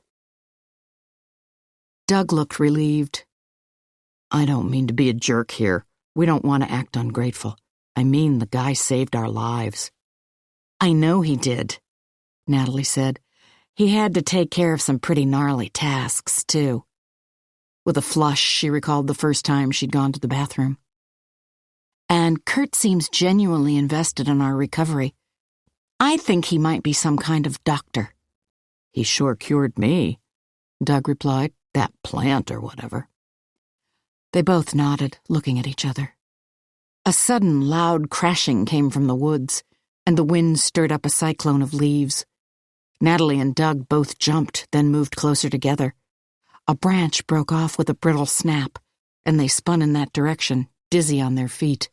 There you two are, said Kurt with a ringing cry. I've been looking for you. Chapter 51. I was worried about you, Kurt said, ushering them inside the bigger hut, which Natalie realized she hadn't seen until now. There's a storm coming, and I don't think either of you is up to getting soaked and chilled. Natalie spoke casually. You know, we thought of something. Oh, yes? Kurt said. He pointed to a pad on the floor. This hut boasted a crinkly tarp covering a section of the bare ground, indicating that she and Doug should sit. Neither of us knows exactly when you found us, Natalie said. How much time have we spent here? Not much, Kurt replied. He busied himself beside a wooden crate that looked half demolished, coming out with a protein bar, which he extended in their direction. Natalie and Doug both gasped. It was like looking at an obsolete yet essential instrument, a relic that had been feared forever lost. Kurt sent them a look of understanding. A rarity out here, I know, he said. I think I mentioned that hikers sometimes pass through and leave offerings. Today you'll be the recipients of their generosity. He unwrapped the bar and broke it neatly in half. Please, Doug said, take one of those. Natalie and I can split the other. Kurt placed one of the halves on Doug's palm, then reached for Natalie's hand, cupping it to deposit the remaining piece of bar. I wouldn't think of it, he said. Natalie took a nibble. The taste was so overwhelming, manufactured flavors and ingredients intermingling at 100-fold rate compared to anything Kurt had fed her, that her mouth cramped in a spasm. She had to hold off eating the rest. Only the sight of Doug gnawing, his Adam's apple jumping up and down as he swallowed every bite, enabled Natalie to proceed cautiously again. Thank you, she said, licking her lips for any lingering trace of bar. At the same time, Doug said, Not much, so like a couple of days. Kurt considered dropping down beside them on the tarp. Something like that.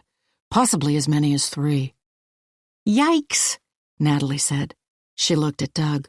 So we're overdue by how many? Doug paused to calculate.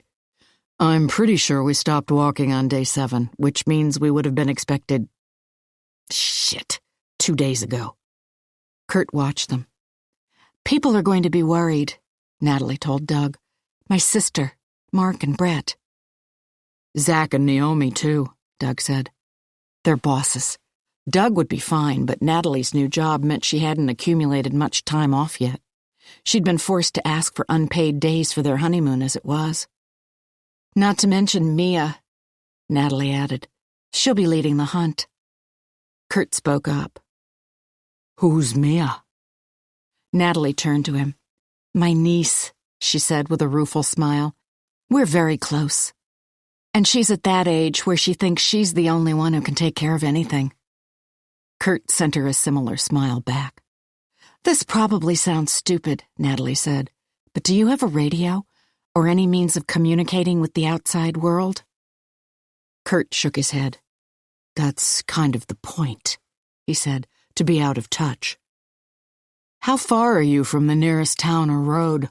Doug asked. Trailhead, even. When Kurt didn't reply, Doug added, "Where are we?" "As best I can tell, from hikers who have passed through, I now reside in what's called the Turtle Ridge Wilderness Area, some 75 miles south of the Canadian border," Kurt said, "so named for the way in which the many mountains resemble humped turtles lying on the ground." Did Kurt not know exactly where he lived? Natalie sent Doug a look of surprise and dismay. This meant that they had covered 75 miles since discovering Craig's body. More probably, since a certain portion of the distance had surely been spent crisscrossing and doubling back. "It's a 5-day walk out," Kurt went on, "but that's at a good clip. For people in tip-top shape, and under near-perfect conditions, seasonally, weather-wise." As if to drive home the point, a clap of thunder shook the thin walls of the hut. Rain slashed through the air outside, while lightning throbbed in a greenish-yellow sky. Kurt rose, standing at full height beneath the slatted roof. "Today we stay put," he said. "Nowhere to go in the likes of this. You two can get at least another full day of rest. Time enough to discuss options after that." He paused, then nodded at them. "Unless, of course, you decide it's so nice and cozy that you wish to stay." Doug offered him a grin in response. "Yeah, right." Natalie's accompanying smile felt forced. Kurt gave them both a nod, holding up a hand when Natalie started to rise, before crossing to the doorway and peeking outside. "Stay here. The mat is comfortable and the tarp will keep you dry. I'll just run over to the other hut. I don't mind a little shower." He ducked through the opening and was gone. Natalie didn't expect to need a great deal more sleep, certainly not the heavy, drugged daytime sort that had so muddled her sense of time, but she didn't open her eyes again until purple twilight was filling the hut. Then she rose from the mat and tiptoed over the tarp, trying to keep the material from crinkling so as not to disturb Doug. She sensed when he came up behind her. He ringed her waist with his arms as they stood at the threshold. Endless layers of mountains made up the vista before them, violet light pooling in creased valleys between. Off in the distance, they caught a glimpse of a shimmering lake. "Wow," Doug said. "Some spot." "See?" came a voice. Natalie hadn't registered Kurt's presence till then. He'd been snapped into existence like a magic trick, appearing out of nowhere beside them. He had traded one set of clothes for another, and his damp hair smelled of pine. "You like it here?" Kurt added, a tiny smile pulling at the corner of his mouth. It occurred to Natalie for the first time how rarely Kurt smiled. Even on those occasions when he had, the expression didn't seem to connote the same happiness that this one did. "Let's just say I can see why you stay," Doug said, rocking Natalie against him. His body felt stronger already, although he still seemed to be favoring his right arm. Natalie made a mental note to ask about the injury again. Kurt regarded them. "There's nothing like it," he agreed. "You know, I contemplated going back at first, like you two are. But when I started thinking about the things that I missed, they all seemed so trivial. Turning on a tap for hot water. What's wrong with fetching some from the creek and building a fire to heat it? Or ready access to convenience foods. As Natalie here will tell you," he paused to nod in her direction, "things you never would have imagined eating taste mighty good out here." "You can say that again," Doug responded. Kurt looked at him. "When I started picturing, really picturing going back, well, that was what did it for me.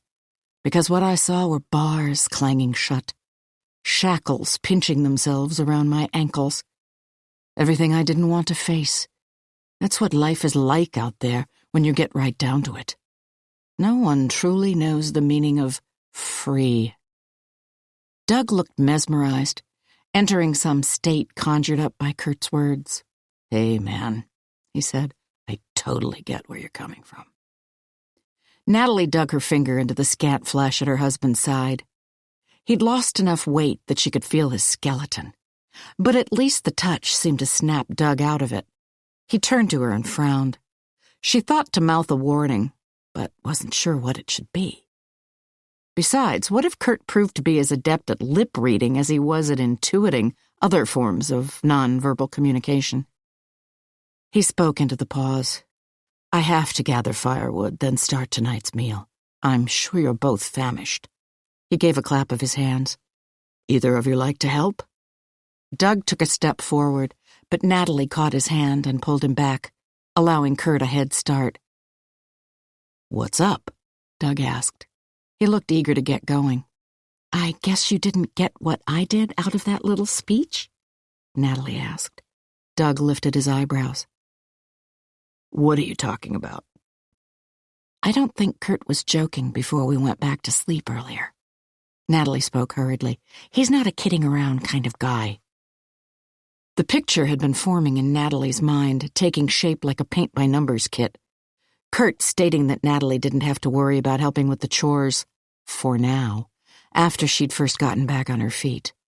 His promise to make more clay cups. Why would he need to do that for temporary residence?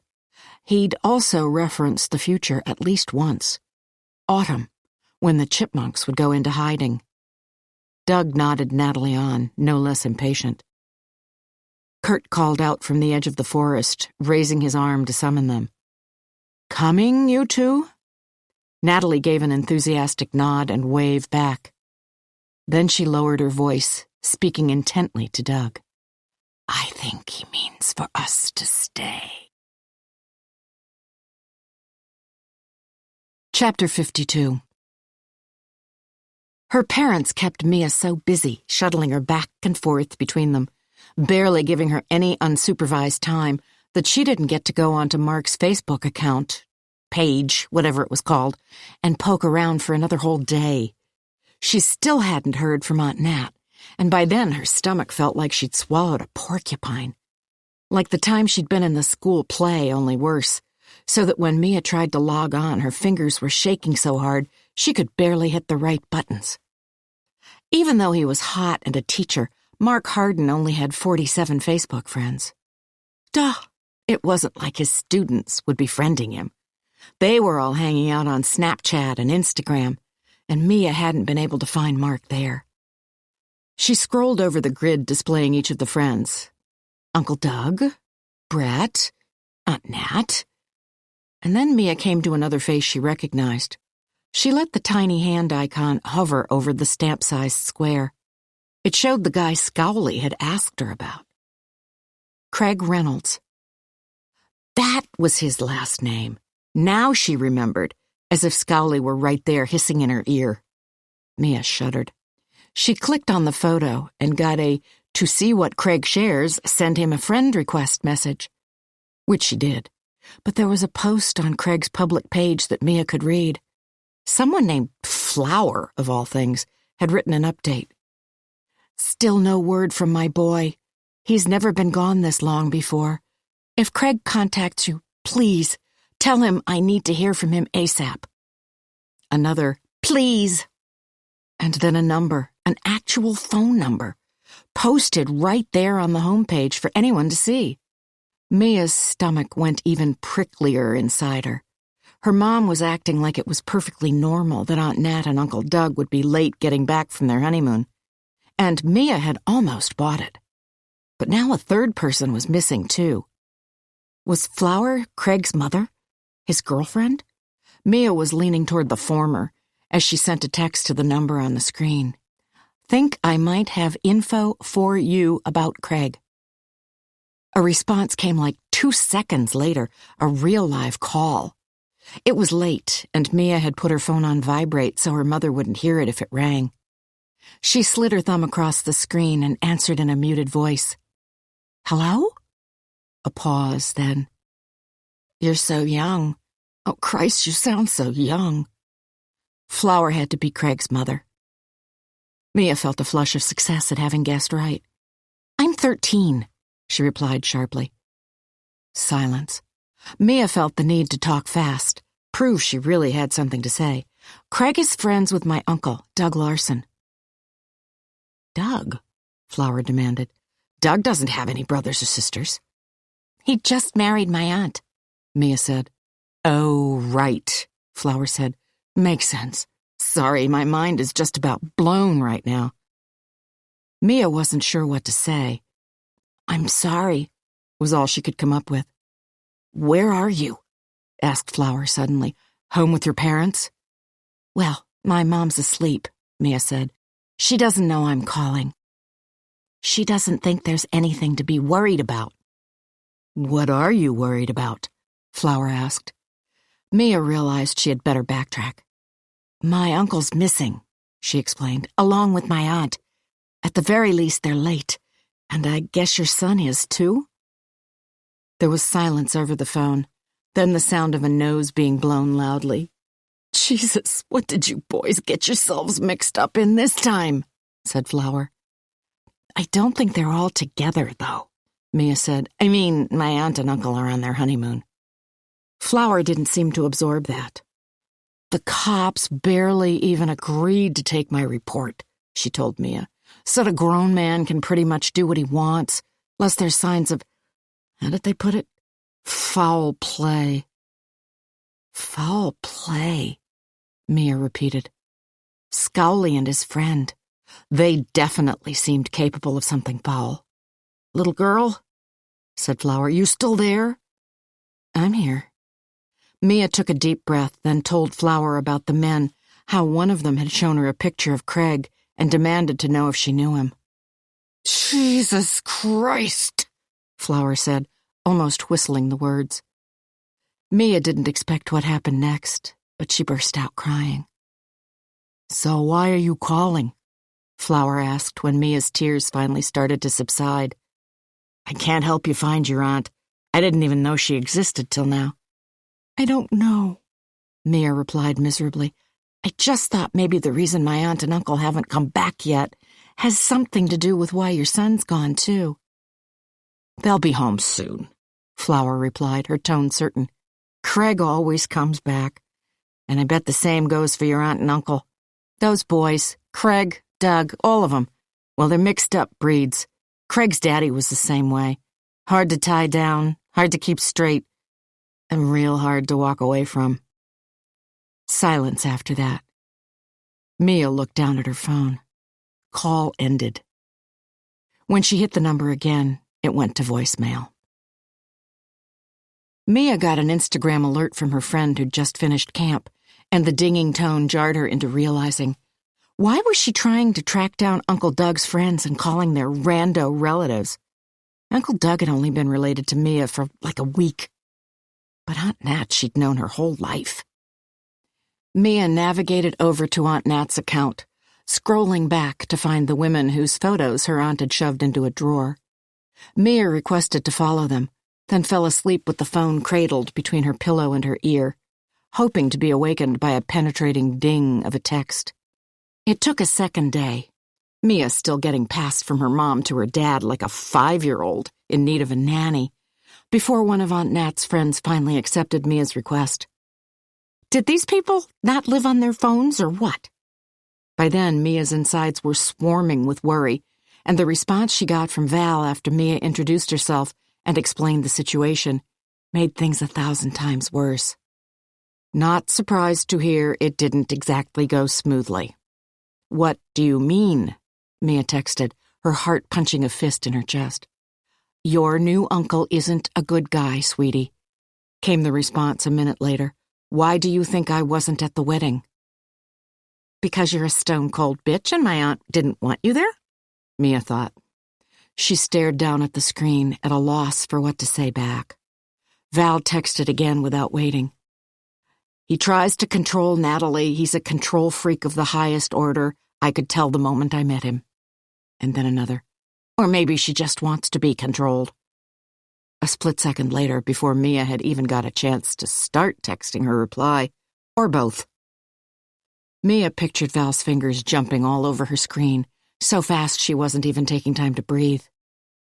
She's jealous, Mia thought.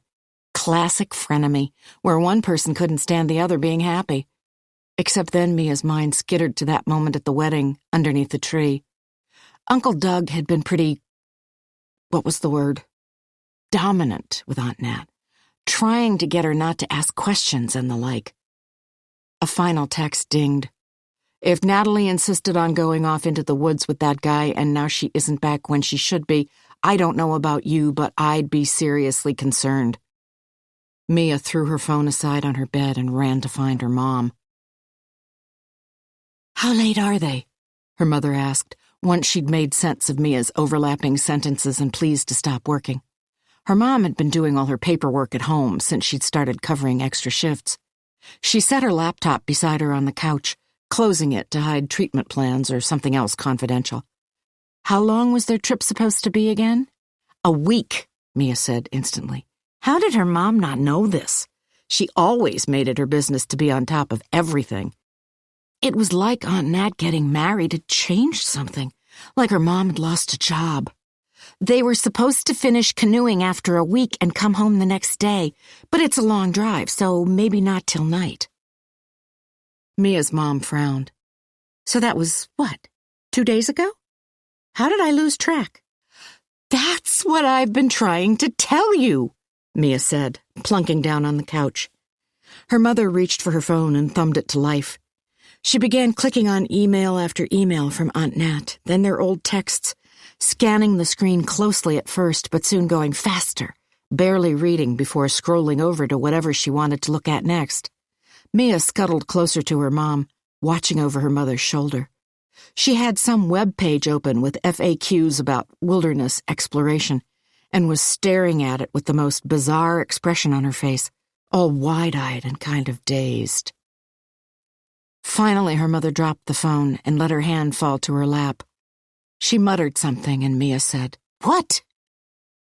But her mother didn't repeat what she said. Could have been, "I told her so," or "I told her not to go." When her mother spoke next, her voice was a little clearer, but strange still, like a little girl's. "I've taken care of your Aunt Nat her whole life." She didn't exactly seem to be talking to Mia, though. Didn't even have her within sight. But what is there for me to do now? Her mother extended one arm, gesturing toward the windows that looked over the skyscrapers and the street. "I don't know anything about rivers or woods or land that empty. I have no idea what to do out there." Mia slid down off the couch, getting onto her hands and knees in front of her mother and laying her head on her lap. "Mom?" she whispered. Her mother looked down as if she hadn't quite realized that Mia was still there. "Yes, me?" "Why don't you just call the police?" Chapter 53. Natalie and Doug helped Kurt collect armfuls of wood, staying in a tight radius whose boundaries Kurt laid out, reminding them not to wander. Once they had enough kindling and sticks, they started to head back toward the huts. Natalie, noting that she now needed no guidance, could navigate this part of the woods on her own, but Kurt held up a hand to say wait before ushering them in a different direction. "Follow the trail I break," he said, forging a path toward a group of boulders, bunched like a cluster of enormous grapes. "I've got a surprise for you both." The sky was so soft it looked brushed. Kitten fur wisps of cloud melded with the lavender blue of descending night as the three of them walked. After a while, they came to the lake Natalie and Doug had glimpsed from the hut. Darkness flashed on as if cued, all remnants of daylight suddenly gone. An indigo pool of water sat in a bowl so deep its sides were the mountains, sparkling like a prism beneath a million stars. Natalie caught her breath. Kurt noticed, his ears pricking in the darkness. Location, location, location. Isn't that what they say? He pointed toward the water, regarding Natalie as she turned. This would have sold me on my camp, even if I'd had to deal with realtors. Thankfully, I didn't. Doug reached for Natalie's hand, and they started walking toward the edge of the lake. Doug stripped off his shirt and shorts as he went, looking over at Natalie. She glanced down at her clothes. The prospect of slipping into that silky, smooth water, the chance to really get clean for the first time in what felt like months, was hard to resist. Doug shrugged, gesturing toward the boxers he wore, which looked just like swim trunks, then indicated Natalie's own undergarments. No different from a bikini, right? What decided Natalie was the oddest yet utterly certain conviction. Kurt would show no less interest in Natalie if her entire body were swathed in robes than if she'd stood naked before him. She tossed her t-shirt and shorts onto a rock before running beside Doug down to the water. Her husband's renewed strength was reassuring, although Natalie felt aghast at what had happened to his body in so short a time. His ribs stood out like a fan, barely encased in flesh. There were grooves at his sides and hollows in his chest. Still, Doug's grip was firm as he tugged her into deeper water, up to their thighs, their hips, their stomachs, until they both plunged, laughing, beneath the surface. Doug came up, shaking water from his head, while Natalie surfaced a few yards away. She dolphin dove and swam underwater back to her husband. He caught her around the waist and pulled her close. Their gazes caught, then slid away, flicking to the shore before their eyes were drawn back together like magnets. Helplessly, Natalie lifted her face while Doug lowered his. Their lips met with a flutter of newness, a feeling Natalie had only experienced once before, on the night they had met, when it was hard to believe that two strangers could want the same thing with such equal intensity. They both seemed to remember at once that they weren't alone, and twisted back around toward shore. Kurt stood there facing them. When their gazes met, he didn't turn away or avert his stare, but simply continued to look as if the moment was his as much as theirs. Despite the cool swish of water against her, Natalie's skin grew heated, uncomfortable. Doug grinned down at her, but there was a stiffness, a falsity to his expression, compared to the intimacy that had united them just moments before. "Smile at me," he mouthed, and Natalie did. "Look," Doug said, "I've been thinking about what you said." Natalie took her eyes off Kurt on the shore. "And I'd be a fool to dismiss it. I've learned that by now." Doug paused. "It's hard for me to get used to listening to anybody else." It would be hard for Natalie to get used to saying things that people listen to, but she decided to hold on to that for right now. "But it's understandable, right?" he said. "I mean, it must get lonely. Living like this, way out here. Kurt wants companionship, and he has it for now. It's not like he's going to argue when it comes time for us to go, even if on some level he might prefer that we didn't. I mean, he's got to realize that most people can't just trash their real lives." Natalie nodded slowly. Cool lake water swirled around them. "Hey, you two," Kurt called from the shore. "Getting hungry?" Doug continued to look at Natalie, one eyebrow cocked. She gave a surer nod. "Okay," she said. "Tonight let's just be friendly, not even talk about the prospect of leaving. Tomorrow we can figure out a plan." Doug squeezed her hand beneath the gray skin of water. They swam back to shore underneath the star-pricked sky. Kurt had made a circle of rocks on the banks of the lake, depositing the wood they had collected. A blaze was just starting to catch when Natalie and Doug emerged from the water, dripping and gathering up their discarded clothes, which they pulled on under cover of the darkness. "Come dry off by the fire," Kurt called. "I haven't seen you use any matches," Doug remarked, settling himself on a flat rock and tugging Natalie down beside him. "That's because I don't have any," Kurt replied. "Or not many, at any rate, and those I do must be saved for emergencies." He displayed a whittled stick. "That can start a fire?" Doug asked. Natalie glanced at him. He must have been going along with what she'd said, donning an easy amicability, because they had both watched the matchless fire trick done on YouTube a dozen times before setting out on their honeymoon. Kurt demonstrated the rapid wheel of the stick between his two palms, how touching it to a dry leaf ignited a flicker of flame. Doug whistled. "Amazing!" Natalie leaned back against him, staring off at the distant mountains. "I have a treat for us," Kurt remarked. He laid a pair of glistening fish upon a crosshatch of wood in the fire. "We'll take them off before the sticks really start to burn," he said. "Fish this fresh doesn't need much cooking, just a nice sear of its skin." "They from this lake?" Doug asked. Kurt nodded. Swam into my trap earlier today when you both were asleep. Doesn't happen very often. He turned a bright expression on them, although there was something cold and empty about it, reflective of the moonlight. I think they came just for the two of you. A chill wind swept through the mountains, causing the leaves on the trees to rustle like a nest of rattlesnakes, and wrapping itself around Natalie. Her clothes were damp from her body, and she shivered, because with those words, she'd realized something. She and Doug had both underestimated the forces at work here, the strength of Kurt's desire. He was wooing them, his nicest locale, the choicest treats. Leaving was not going to be easy. Chapter 54. The wind continued to blow with that dry corn husk sound while Kurt poked the fire to awaken the flames. Embers sparked, giving off a smoky essence. Kurt served the fish, slicing one in half for him and Natalie to share, and giving the other to Doug.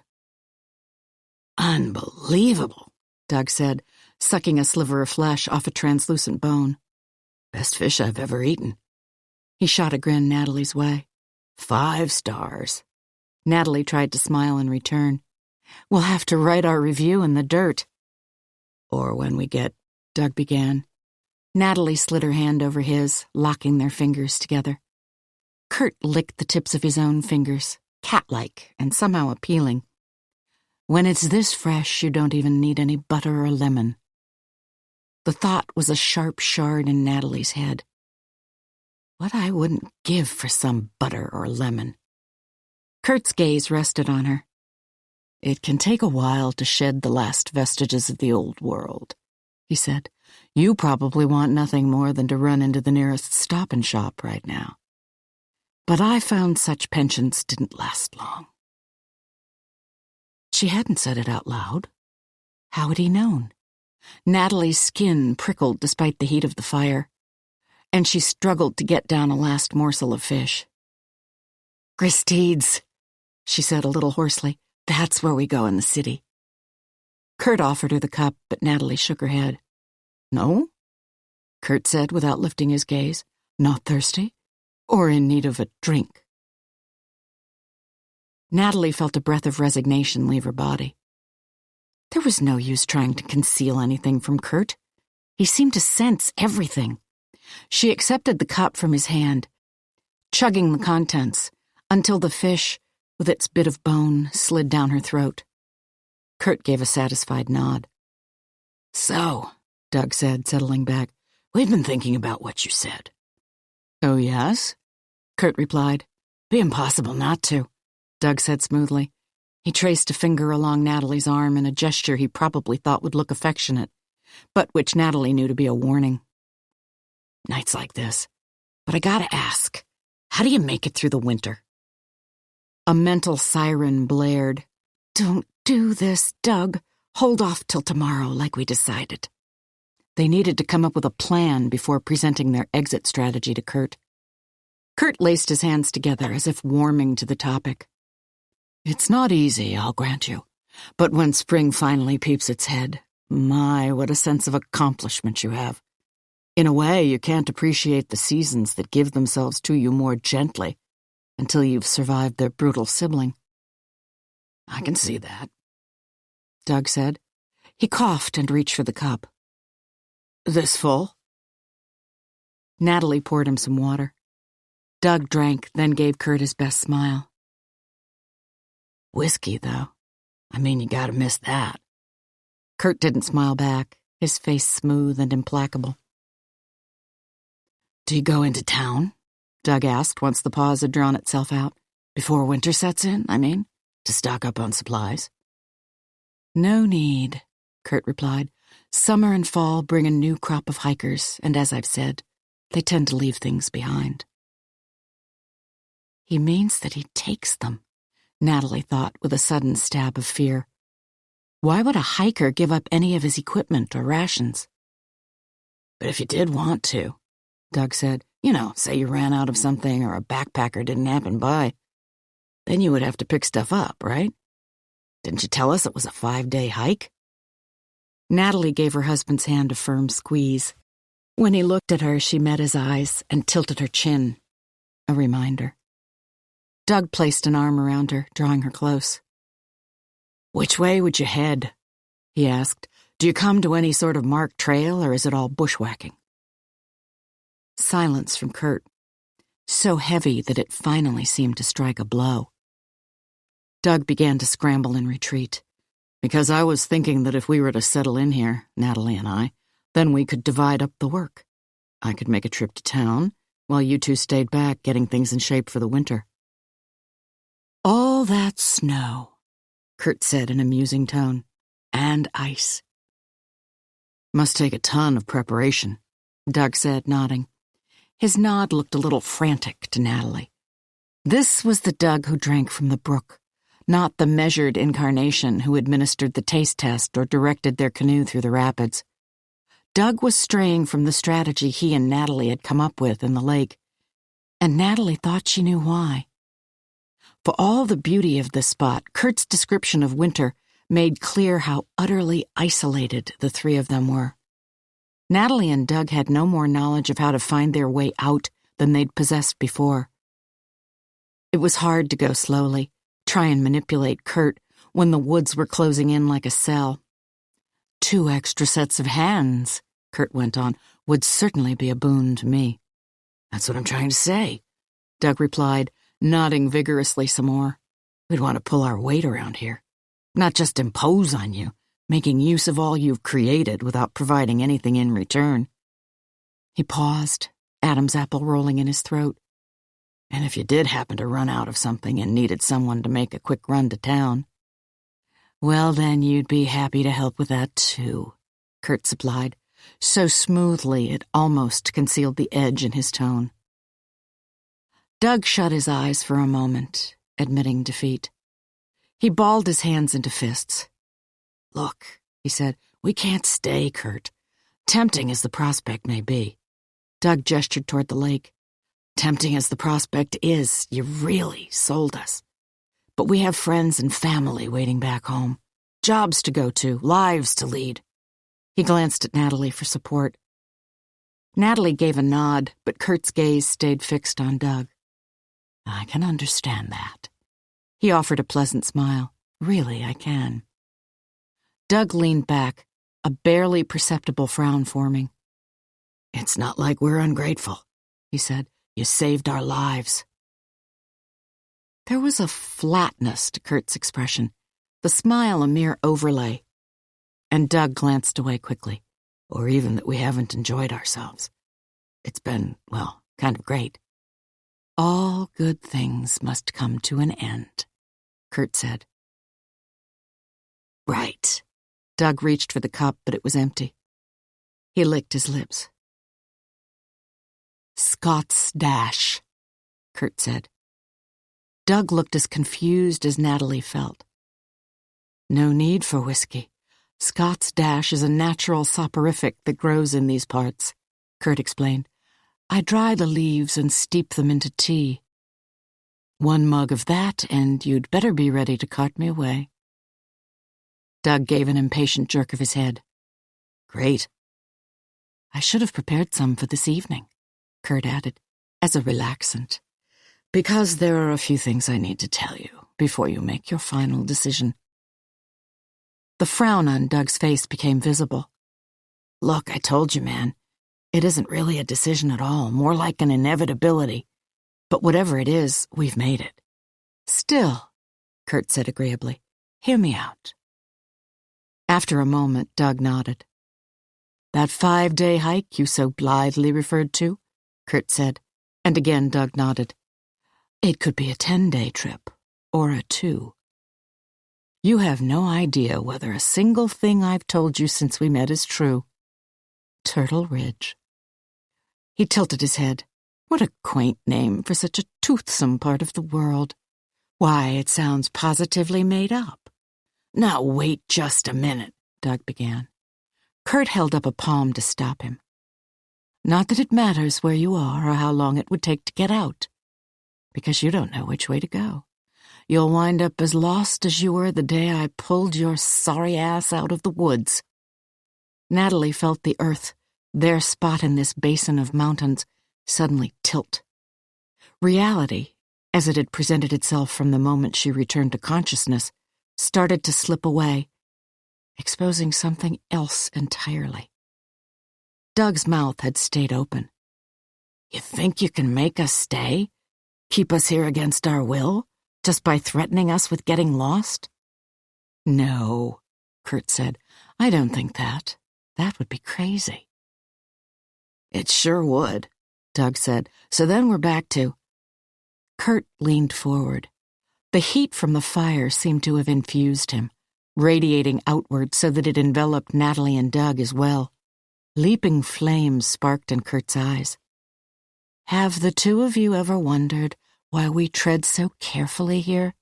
The reason I keep ensuring that you both trail in my footsteps and don't wander off?" Doug didn't speak, turning to look at Natalie, who frowned. "I'm not surprised if you haven't," Kurt went on. "Most people are happily unaware of what takes place around them, content to live as if muffled by an infinite number of layers that prevent them from really seeing, hearing, understanding." Doug's anger was apparent, but Natalie made her expression blank, giving nothing away. "I didn't want it to come to this," Kurt said, "but I suppose I should tell you both something else." He paused, taking a look around the lake and shaking his head, as if its beauty stood in stark contrast to what he was about to reveal. "Just come out with it," Doug said, his tone bristling. Kurt waited a moment before speaking calmly. "These woods are armed," he said, "as lethal as if I had actual soldiers. There are so many weapons and traps and pitfalls spread throughout the land that nobody could make his way out without risking maiming, dismemberment, or worse." Doug lifted his eyes, and what he felt was starkly visible, as clear as if he'd painted it. Refusal. Denial. "Yeah, right," he said. Kurt shrugged. "Try me," he said. "You won't get 10 yards before winding up in a condition that makes you wish you were only lost." Doug stared at him blankly. Kurt's lips lifted, not in a grin, but something worse. He extended a hand downward, mimicking the sharp snap of an ankle, then placed his hands around his own neck, pantomiming a chokehold. The performance made no sense, which was the really frightening part. It obviously meant something to Kurt. Natalie reached out and took her husband's hand, for a new expression had begun to bloom on Doug's face. The first mounting hints of horror. Chapter 55. Doug acted without pause. Natalie watched with her own feeling of horror as he drew back his arm and went to throw a punch, fast and forceful, his fist bunched like the end of a club. At the last second, though, Doug winced, and the blow wavered in mid-course. He would have toppled into the fire, propelled by his own momentum, if Kurt hadn't grabbed him by the wrist. "I wouldn't," Kurt said in a tisking tone, before restoring Doug to his feet. "Your right arm doesn't seem to have completely healed. You're not functioning at maximum capacity, and even if you were—" "You fucking bastard," Doug began. Kurt went on as if there'd been no interruption. "You must see that it'd be a hard fight to win." He displayed his own muscled arm, appearing genuinely motivated to edify as opposed to preen. Doug went for Kurt again, using his left arm this time to hook around Kurt's midriff and drive him toward the fire. Kurt spun out of the way of the flames, grabbing hold of Doug at the last second and yanking him clear. Doug bent over, panting. Kurt was barely out of breath.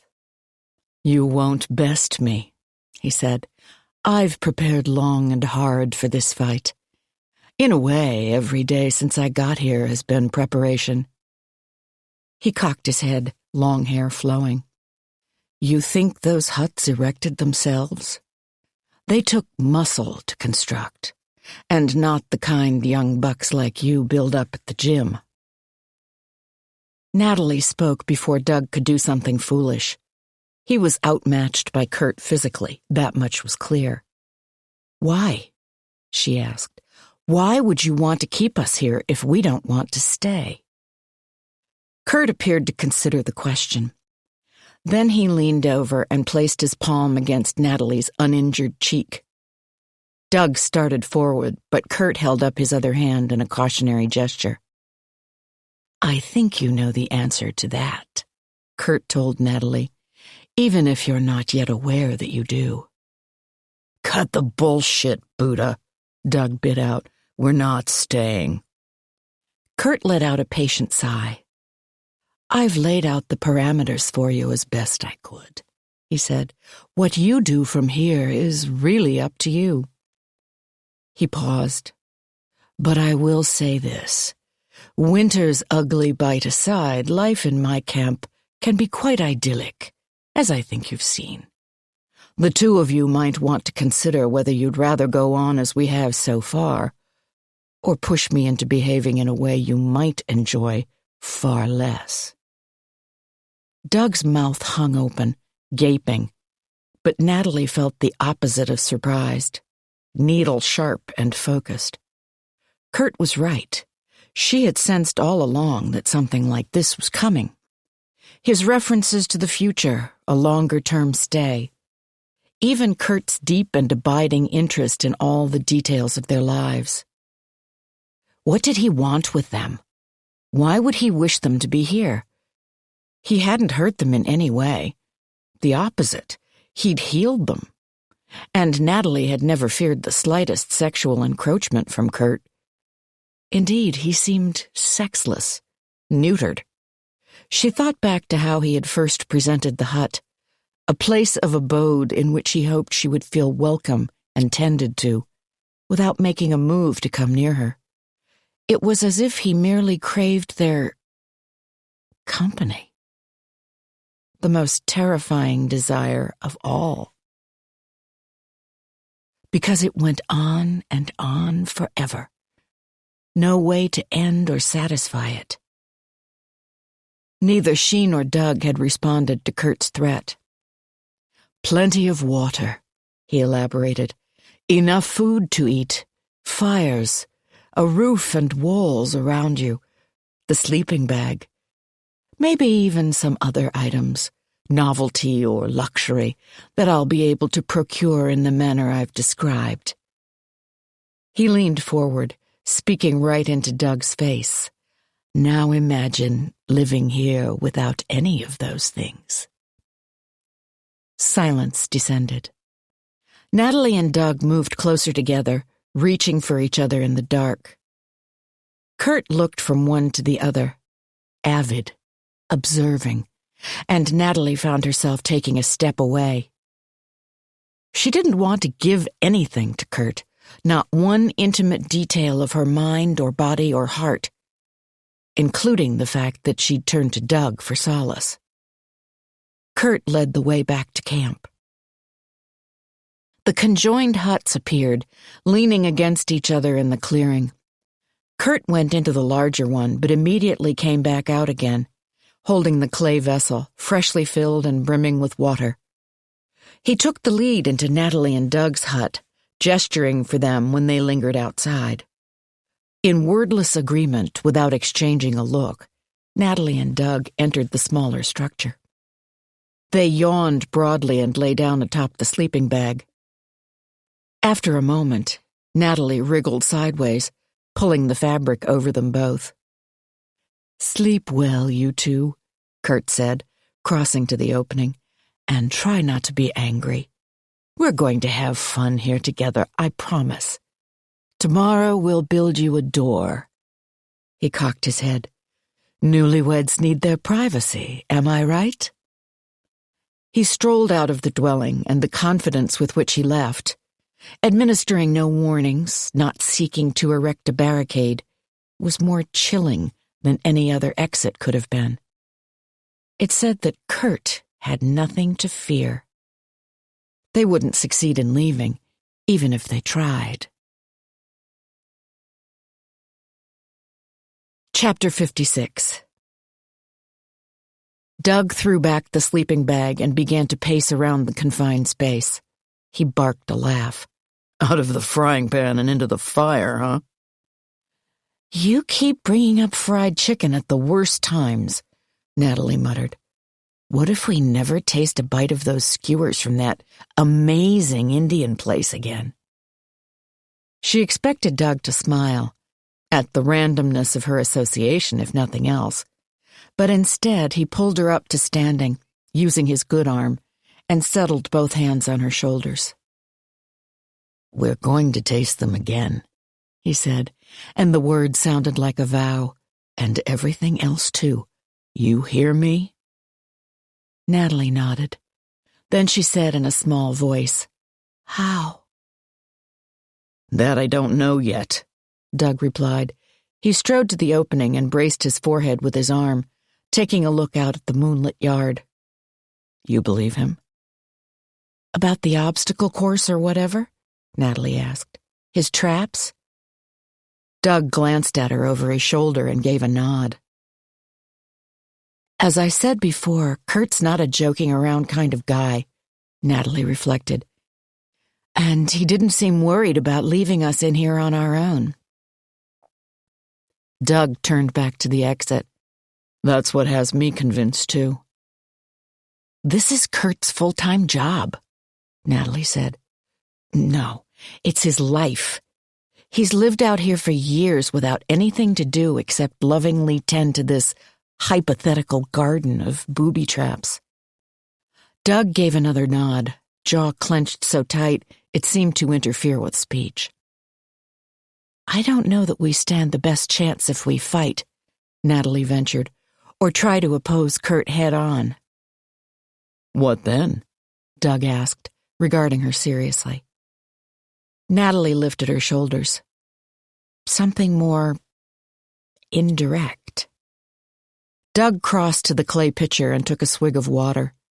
He wiped his mouth with the back of his hand, then offered the vessel to Natalie. Have some, he said. We're going to need our strength for whatever might lie ahead. Natalie drank deeply, tilting the jug. Doug asked, What kinds of traps do you think he means? She licked her lips, catching the last droplets. I have no idea. Something that would break your ankle or choke you? What was he acting out back there? Doug shook his head, appearing as lost as she felt.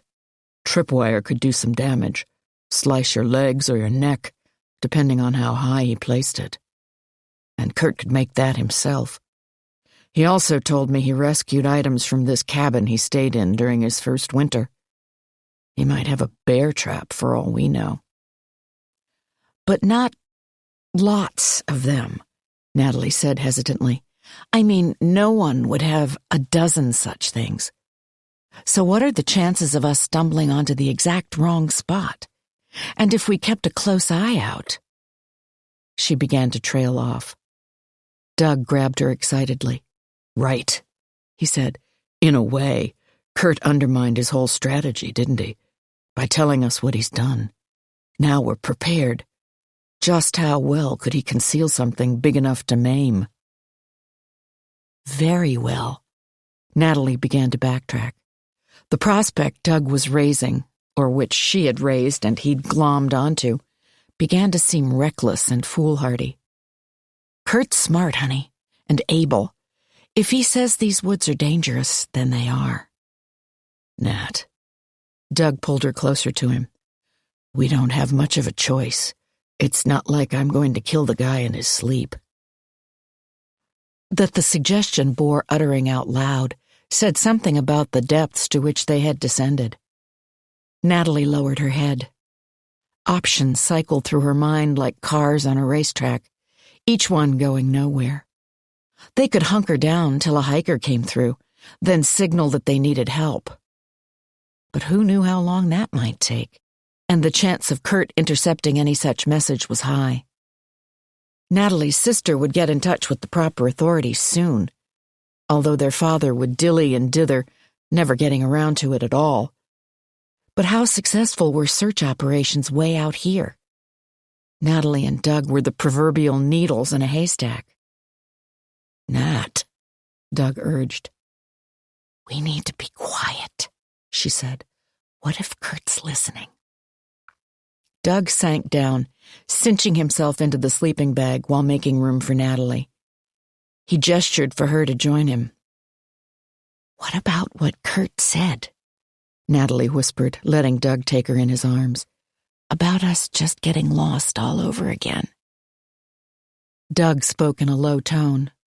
"We know where the creek is now, and it isn't just wilderness lore.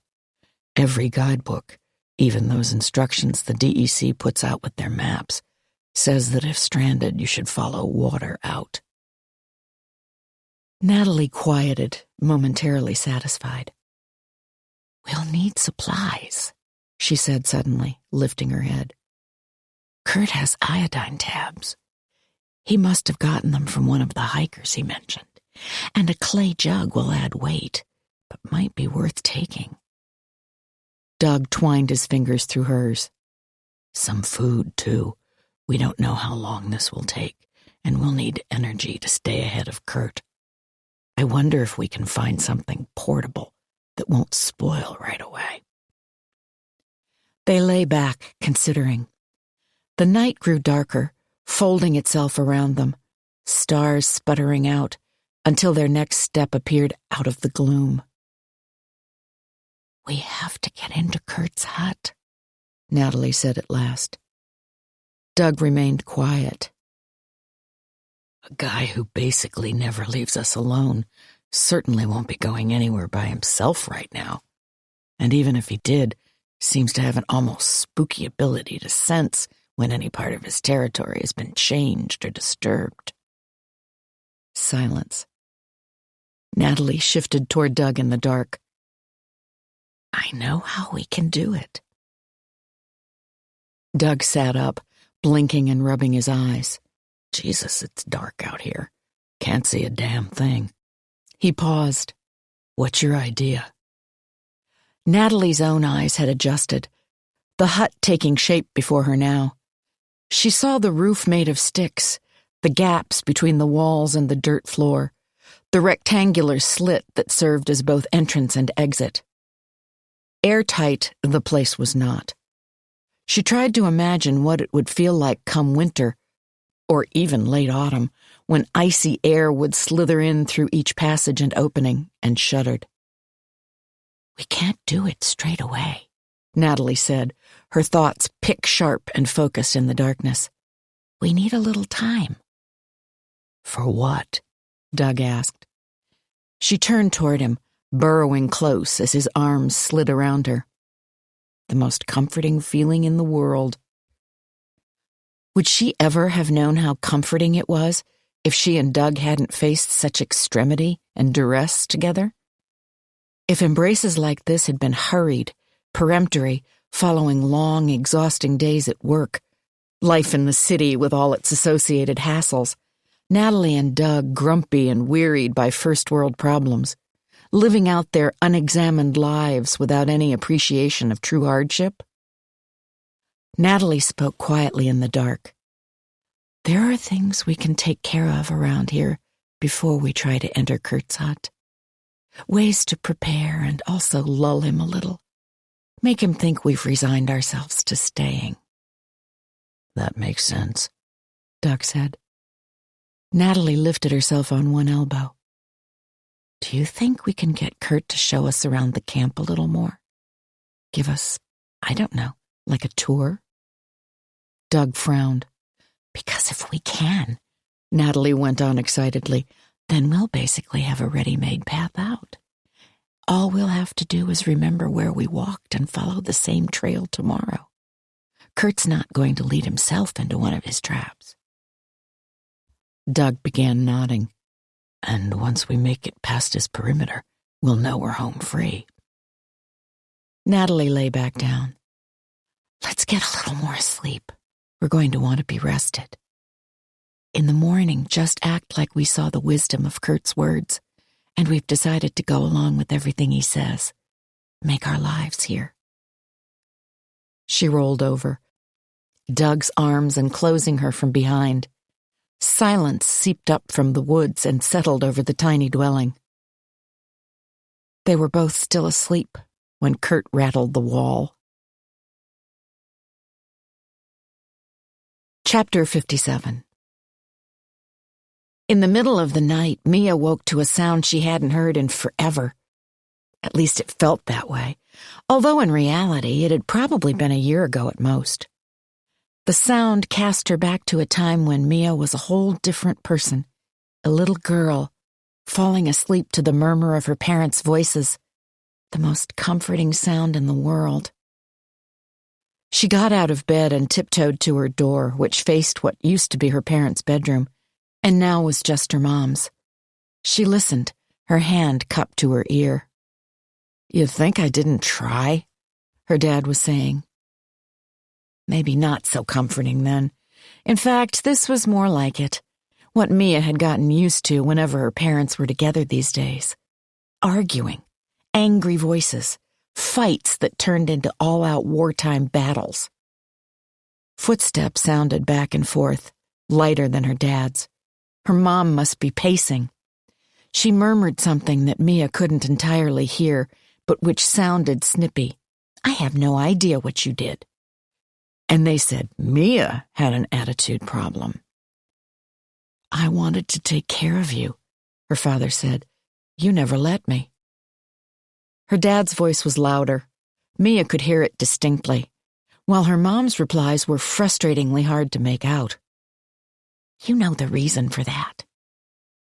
Was that it? It must have been, or something like it, because her father said, "That's the point. I knew it. You didn't tell me, didn't share your past with me in a way that would have brought us closer together. Instead, you held me at arm's length. You've always been an army of one, Claude." Something else from her mom. "Life is about more than just being strong all the time," her dad roared. "Maybe I didn't want to be the only one who needed things." There was a sharp hiss, her mom warning her dad to shh. "But now you need someone," her dad said at lower volume. "You've got a situation and no way to handle it. You can't just step in and solve everything yourself for once. This time that isn't going to work." Unintelligible murmurs from her mom. "I'm sorry," her dad said. "I misspoke." Mia couldn't hear any response. She cracked open her door and peeked through a slit. "We've got a situation," her father said. "If you'll let us, that is." He lowered his voice. After that, Mia couldn't hear either of them anymore. But she saw a shuffle of motion, the shadows of her parents moving closer together.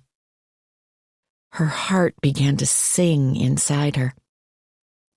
When her father spoke again at his normal pitch, the sound of it was every bit as comforting as Mia remembered. "Let's hear what you learned." Her dad led the way into the hall.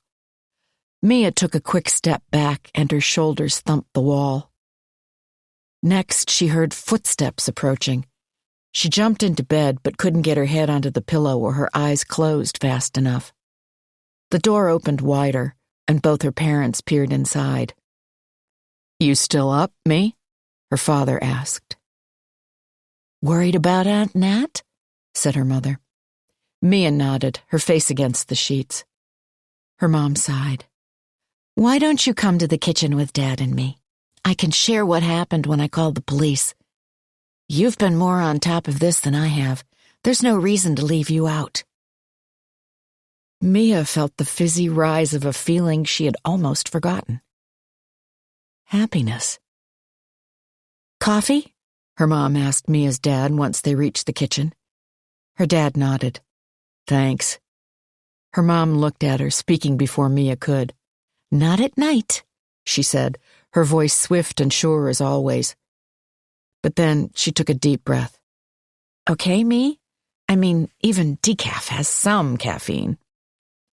Her father looked back and forth between them. Since when does Mia drink coffee? Both she and her mom burst out laughing, harder than the comment deserved. Can I have peppermint tea? Mia asked once they'd stopped. Good choice, her mom said, turning her back and facing the stove.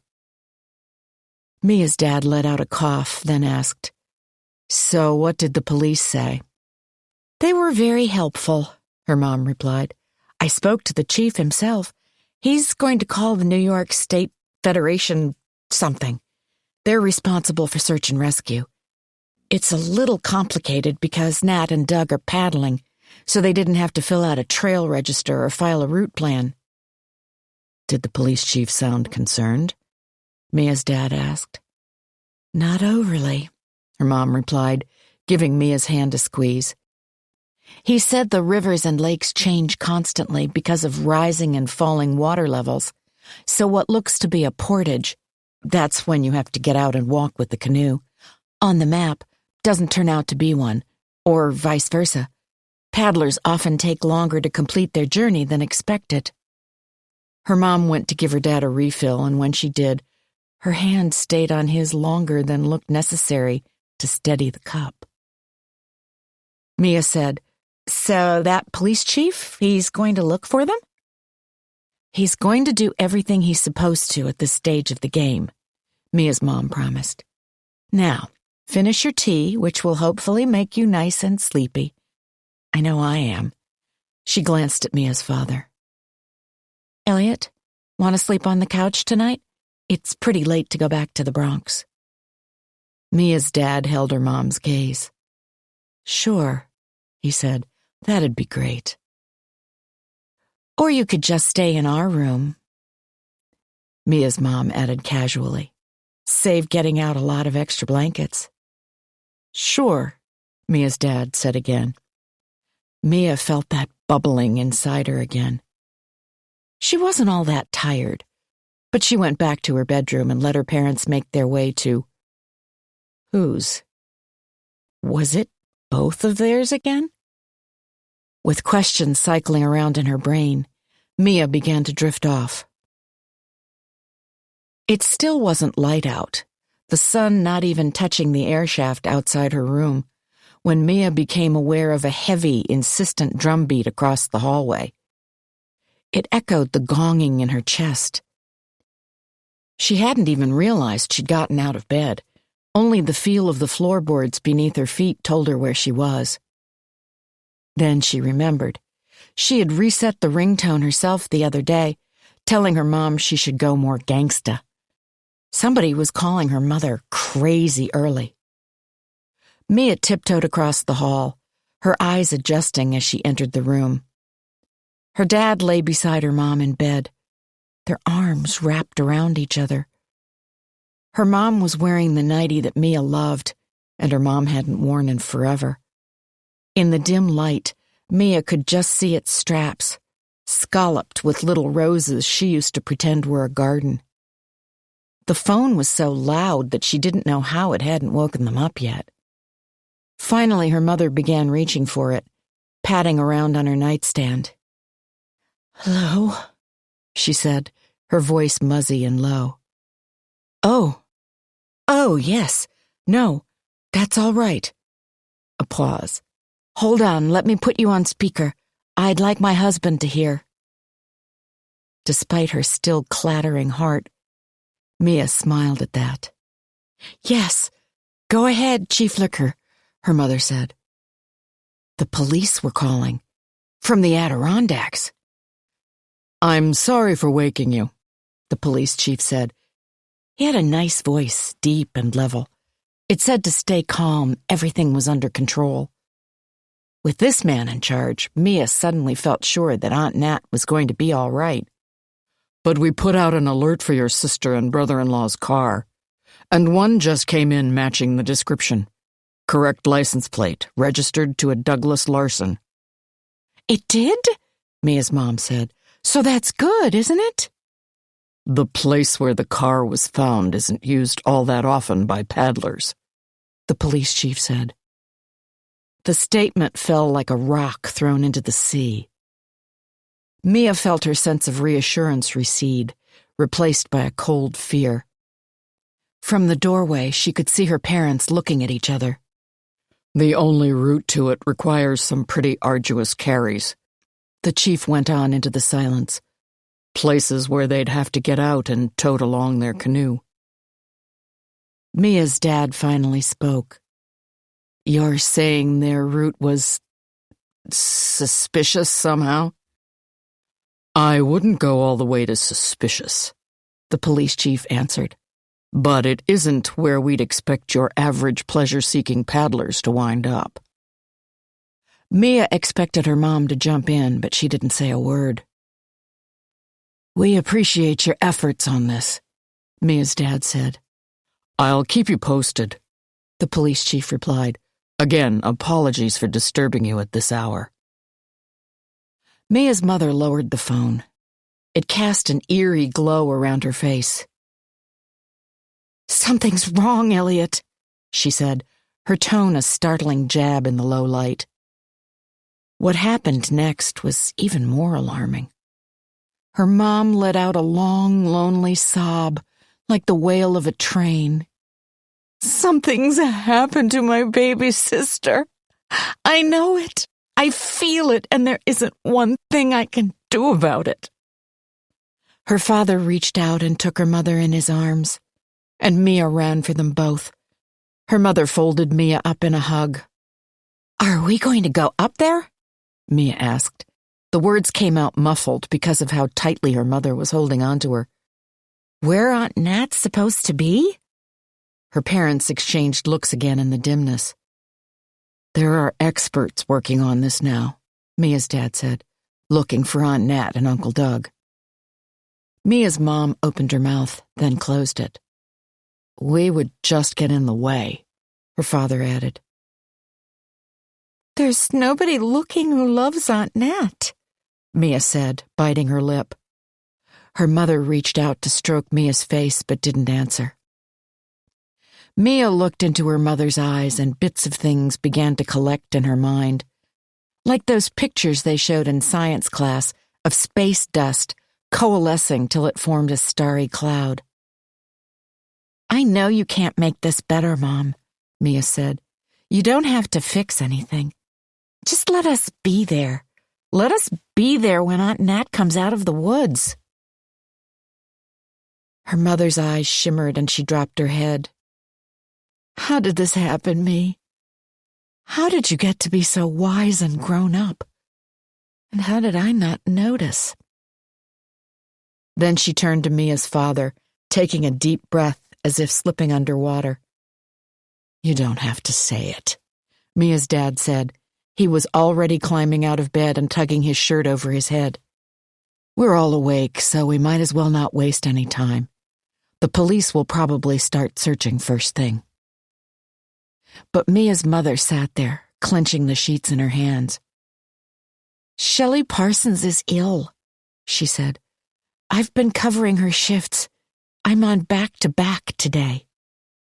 She glanced down at her phone. I practically have to be up now anyway to get on the subway. Helpless tears started rolling down her mom's cheeks. Instead of feeling shock and upset at seeing her mother break down, Mia put her arms around her and began stroking her back. She knew what it felt like to cry like that. Mia's father crossed to the doorway. I'll go get the car, bring you to the hospital, he said. That way we'll be ready to leave from there. Mia and I can hang out at the other apartment. He hadn't said my apartment, Mia registered with a bolt of gladness. And you work as much of the shifts as you have to, but let them know you need to arrange for emergency leave, Mia's dad finished. Mia's mom nodded, slowly at first, then brisker. She went over to her closet and started throwing things into a suitcase, calling out as Mia left the room to make sure she put on a warm outfit and real shoes. It can get surprisingly cold up there already, Mee. and we may be on some trails." Mia had never been so glad to hear her mom giving instructions.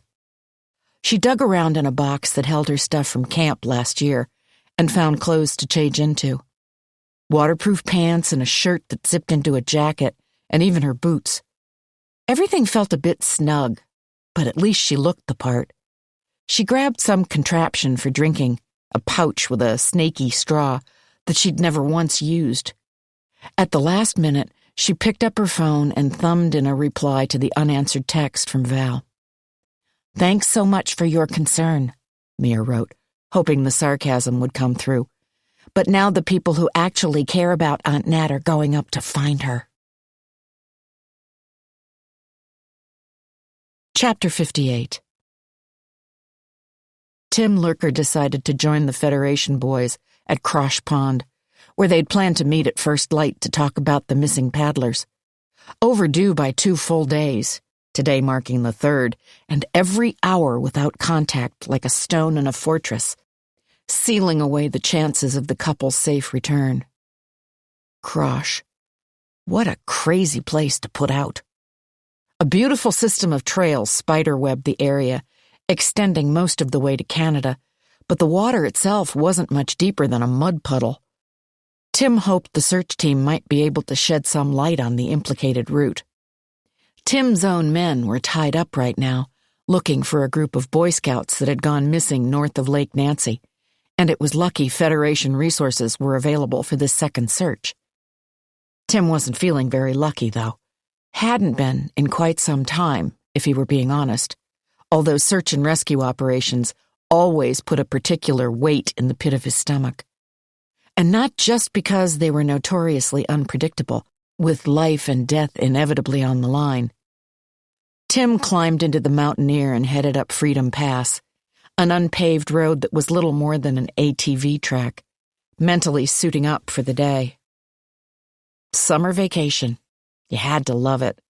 Long, light-filled nights, warmth, sun, lemonade, grilling, and dead vacationers, sportsmen and sportswomen, even their kids, parents taking children on expeditions once only trained experts would have attempted. Which was the problem with search and rescue ops. It was hard for the Federation team members and Tim's men, too, not to look down on folks who got into trouble in the wilderness. Not that searchers wouldn't do everything in their power to support, assist, and rescue, because they would, and with a level of success equal to or surpassing Tim's department's own solve rate. But in some silent, unspoken way, the missing and the lost would be held in contempt. It was one part the same gallows humor that made coping possible on the job, and one part something unique to SAR. There were no truly innocent victims in the wilderness. They had all gotten where they were voluntarily. They were folks who had enough skills and resources to put themselves into a bad situation, but in many cases not enough to get them out. There had always been a divide in Weedskill between natives and newcomers, probably going back to Indian times. Who was native and who was new changed, but the animosity between the two camps did not. The old-timers, whoever comprised their party at the moment, were not likely to climb a mountain for fun, too busy trying to survive on this land to use it for recreation. A second chasm had appeared lately. On one side stood former military, forest rangers, and law enforcement looking for supplementary work. Avid athletes moving in from Boulder and Boise, the Sawtooths and the Cascades. On the other, weekend warriors, extreme yet less experienced athletes who continually misjudged the 3 W's: weather, wilderness, wet. And second homeowners, folks with too much leisure, money, and hubris on their hands. Outfitters had cropped up like mushrooms after a rain to cater to these people. The new divide, folks who sought out danger, and those who saved them from it. Tim hooked a sharp right into a lot that was slowly encroaching on the forest, borrowing from an eroded lakeshore. 2 SAR members stood conferring by a Nissan Rogue. A hybrid SUV, the ultimate oxymoron. Tim imagined the endless fun this vehicle would provoke. Let's save the planet by using a little less gas while launching a rescue with a carbon footprint the size of a third-world nation's. The mountaineer's tires ate gravel, spat bits of stone. Tim climbed out. He greeted the two team members, both of whom he recognized, Steve and Brad. Good men. The first had done 3 tours in Afghanistan, had seen enough hell to sizzle him, then had come back to be healed by the land, even if he wouldn't have put it that way. The second was a college kid, studying cooking of all things at Paul Smith's, but a hell of an outdoorsman, especially when it came to tracking. Chief Lurker, Brad, the college kid, said respectfully.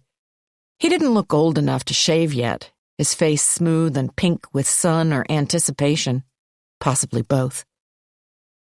Searches contained a certain excitement of the hunt, especially at the start. There was no denying that. Tim told Brad, knowing that the next time Brad addressed him, it would be as Chief. Steve strode forward and clapped Tim on the shoulder.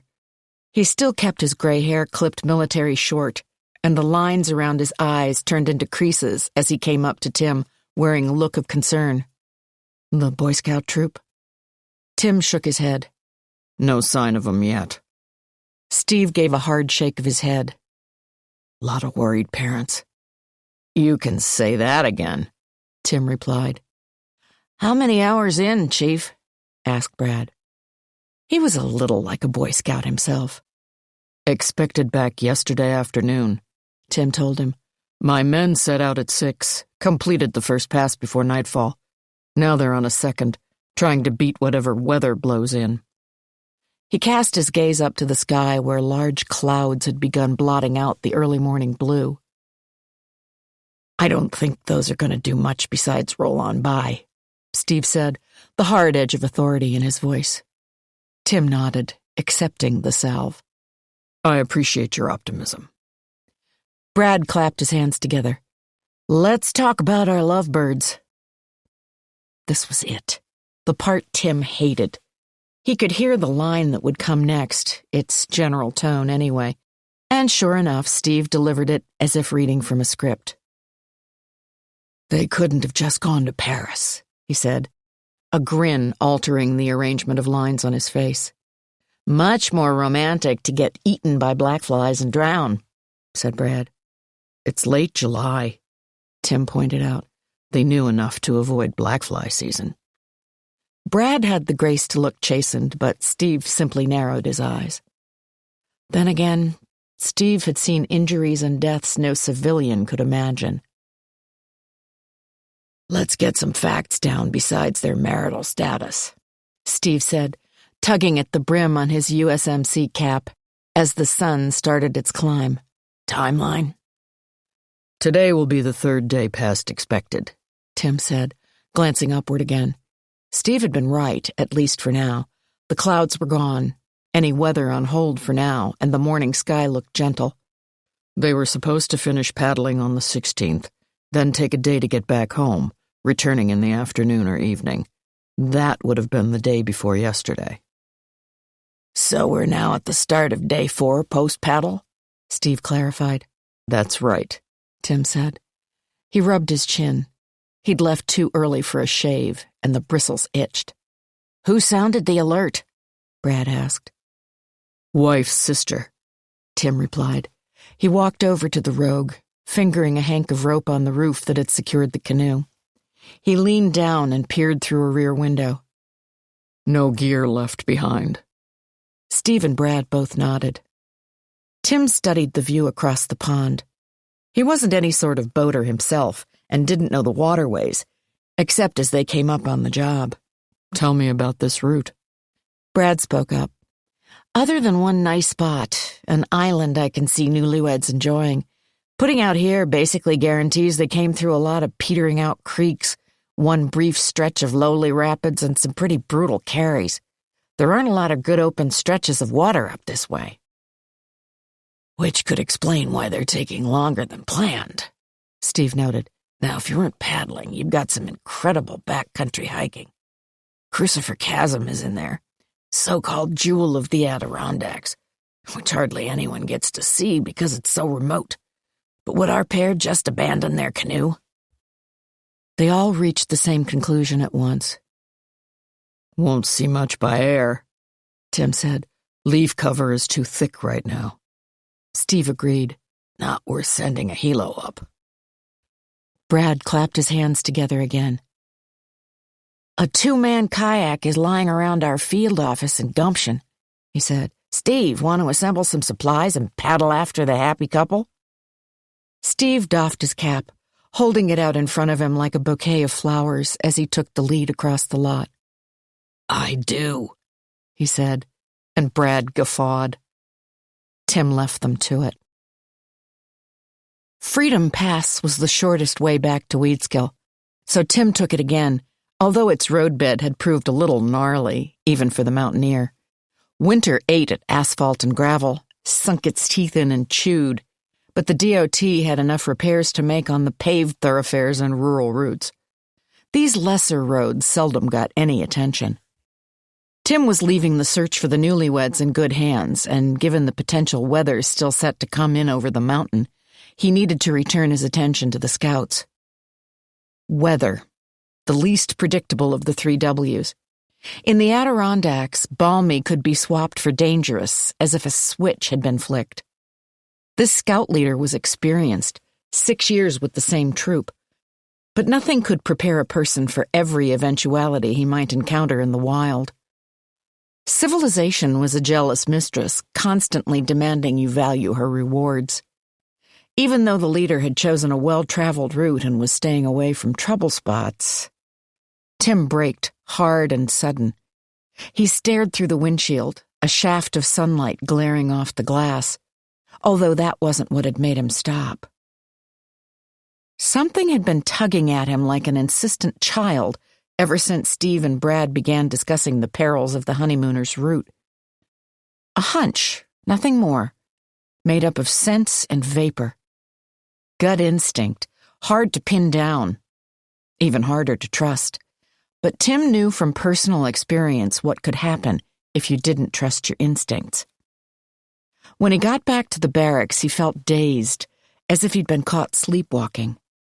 It was a condition that often descended just before he put 2 parts together, started viewing things from a whole different angle.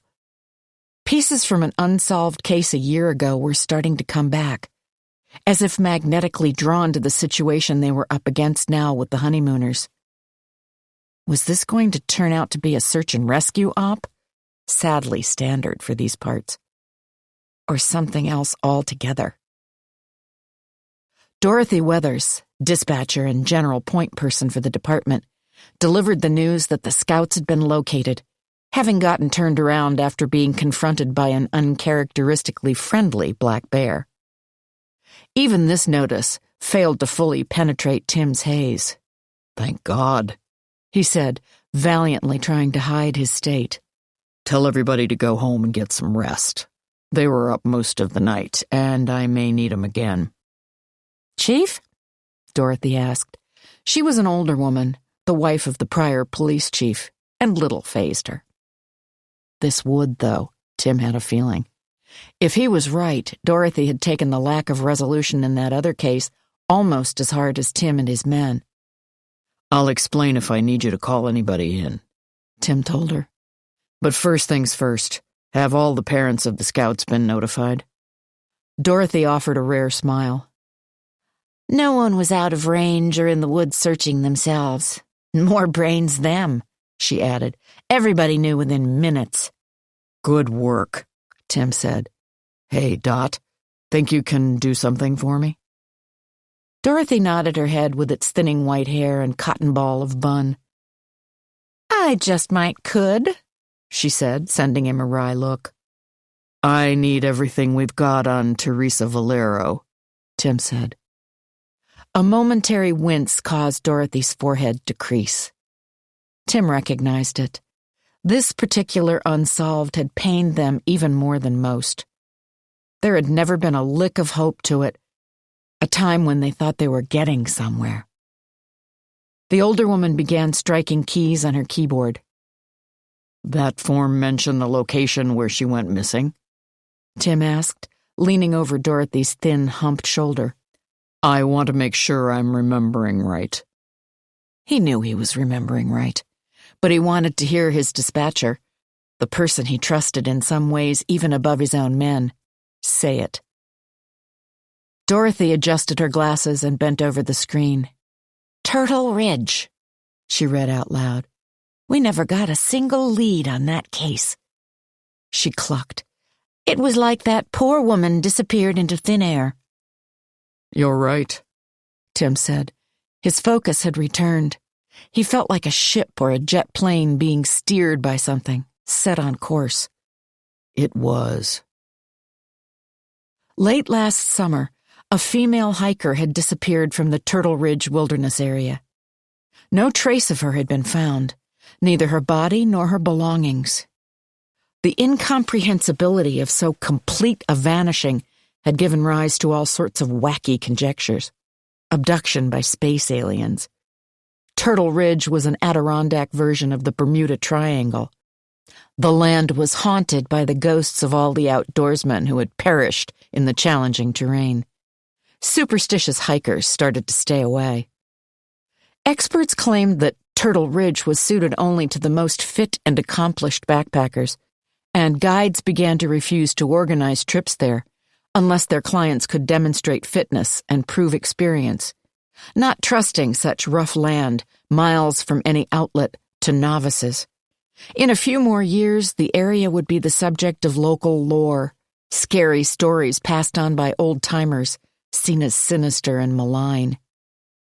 The tract of wilderness was a fair shake from the honeymooners' intended put-out spot at Crosh Pond.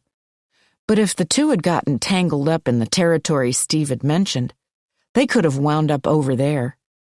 In fact, given the nearly impassable chasm that dominated the land, shunting hikers toward its narrowest end, Turtle Ridge might even be viewed as their most likely position. What if something besides the 3 W's was at work in the region? Amidst a host of other bad contingencies, it would mean that Steve and Brad were setting off to look in the wrong place. Chapter 59. "Up and at 'em, you two," Kurt called. "Are you decent?" Daylight shone into the hut, so that Kurt appeared to enter via a shaft of sun. "I made breakfast." Natalie scrubbed grit from her eyes. Beneath the cover of the sleeping bag, Doug felt for her hand, and their middle-of-the-night plans came back to her. She had to look away, pretending to be searching for her shoes, in order to hide her expression from Kurt. Kurt served berries boiled down to a sauce, which he ladled over some kind of flatbread made out of pounded acorns. It didn't taste half bad, in a paleo kind of way. Once they had all finished eating, Natalie proposed her idea. "A tour?" Kurt said stiffly.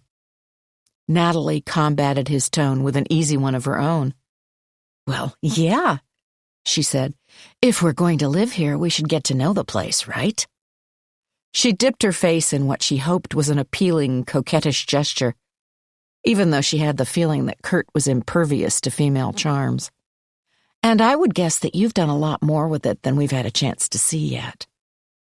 Doug nodded enthusiastically. "It's pretty amazing, really." Natalie gave his hand a grateful squeeze. Kurt did seem to be responding to their ploy, his eyes keen, intent on them as he considered.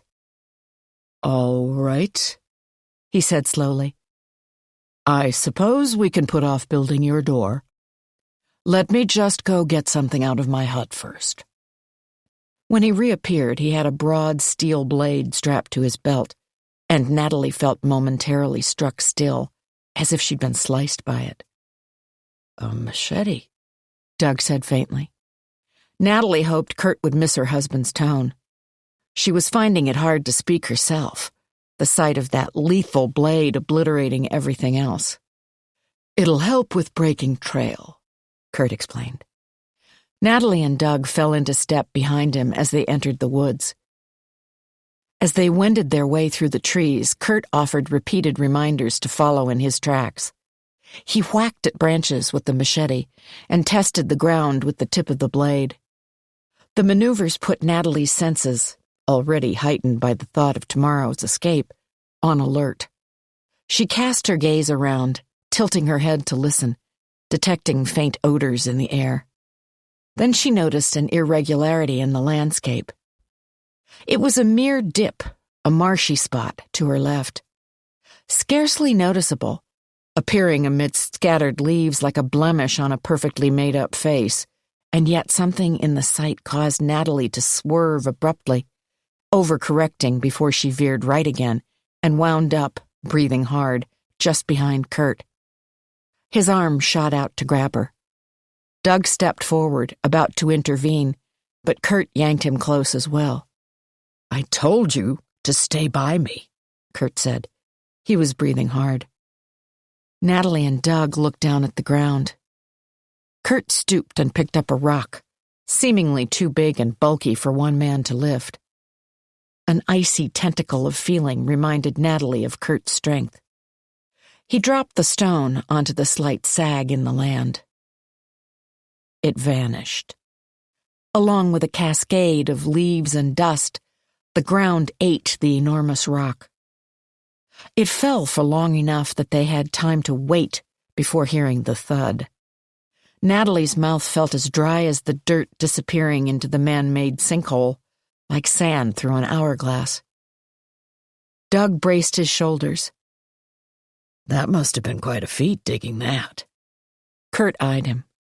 "I live here alone," he said, "without benefit of conventional weapons, a gun or the like. I need some means to keep people out, wouldn't you agree?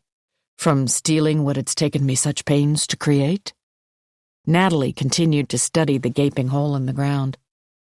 If somebody stepped on it with both feet, he or she would drop grave deep. And stepping with only one foot might be even worse. His or her legs would splay out, drawing and halving the victim. She emitted a dry husk of a laugh, caustic and angry, which, fortunately, Kurt didn't appear to hear. These traps didn't keep anyone out. They only kept people in. The three of them continued to walk through the densely packed forest. Stands of brush grew in thick knots, impossible to untangle or push through, the only choice being to weave around the clumps. A heavy canopy of green enclosed them from above. The wilderness felt both endless and constricting, as vast as it was inescapable. A circle of trees that had been severed at the stump, all their branches and leaves removed, appeared before them. The amputated trunks looked like a giant set of checkers. They surrounded a beehive-shaped cone of rocks, which stood as tall as a person. Natalie frowned in Doug's direction, but he shook his head, just as unwitting. Mere pinpricks of sunshine made it through the parasol of leaves overhead, staining the whole world green, like the windows of a cathedral. The place had a confessional feel, and Kurt spoke in a hushed tone. "This is my smokehouse. You could call it a storehouse, too. It's where the venison will go after we've eaten our fill." He prodded at a stone, lifting it out of the structure and setting it on the ground. A thick, meaty smell emerged, and, despite everything, Natalie felt a clawing in her belly. Perhaps another deer had taken up residence inside. Surely they must get killed often enough, stepping into one of Kurt's pits. Kurt continued removing rocks until he'd formed a large enough opening for Natalie and Doug to peer through. "Go on," he urged. "Look." The expression on his face posed a challenge. Natalie took a peek, and her stomach gave a slow, heaving roll. She tasted bitter bile. She put the back of her hand to her mouth, stifling a scream. Doug grabbed her before she could spin away, jerking his chin toward the ground, then up to the green umbrella of leaves, and the reality of their situation slammed back at Natalie, full force. Every step held danger out here, and its nature was worse than anything she had feared. That was no deer in the smokehouse. Within the stone walls hung lengths of meat, flattened out and preserved. Too big to belong to any animal except a bear or a buck. Only these weren't the right shape for either creature. Instead, they were clearly of another shape, one whose form had been altered as the flesh was turned into jerky. Yes, that was jerky like you'd find in cellophane-wrapped sticks at a convenience store. Only different from those, of course. Naked and unpackaged, yet still terribly, horrifically recognizable. Like a poster from biology class, the musculature of Homo sapiens splayed out, its meat and fat and sinew exposed. Natalie swayed and Doug caught her. They stumbled away from the cone of stones, keeping to the tracks their shoes had already pressed into the dirt. Natalie couldn't get enough air into her lungs. She was going to hyperventilate. Her gaze went wheeling about the woods. Kurt strode to her and held her steady. "Breathe," he commanded. His arms formed a straitjacket. She had no idea how she'd ever found this man remotely appealing. He was flesh devoid of feeling, his hands like slabs of meat, his muscular form mummified and dead. Natalie jerked free as Doug stepped between the two of them. She hid her face against her husband's chest, her words emerging muffled. "The hiker. Those things you took." Natalie forced herself to look up. You killed her," Kurt finished calmly. "Yes." Doug clenched and unclenched a fist. "Terry was her name," Kurt noted. "A stout, practical girl, like a farm woman or a pioneer. She would have done wonderfully here," he added. "I didn't want to do what I did." Kurt paused as if reflecting. "But Terry resisted me with every strong muscle in her body. I couldn't get her to spend a civil hour in conversation without attempting to flee." Doug made a sudden lunge for Kurt, and Natalie hurled herself sideways into her husband's arms, where she huddled close, waiting for both their heart rates to slow.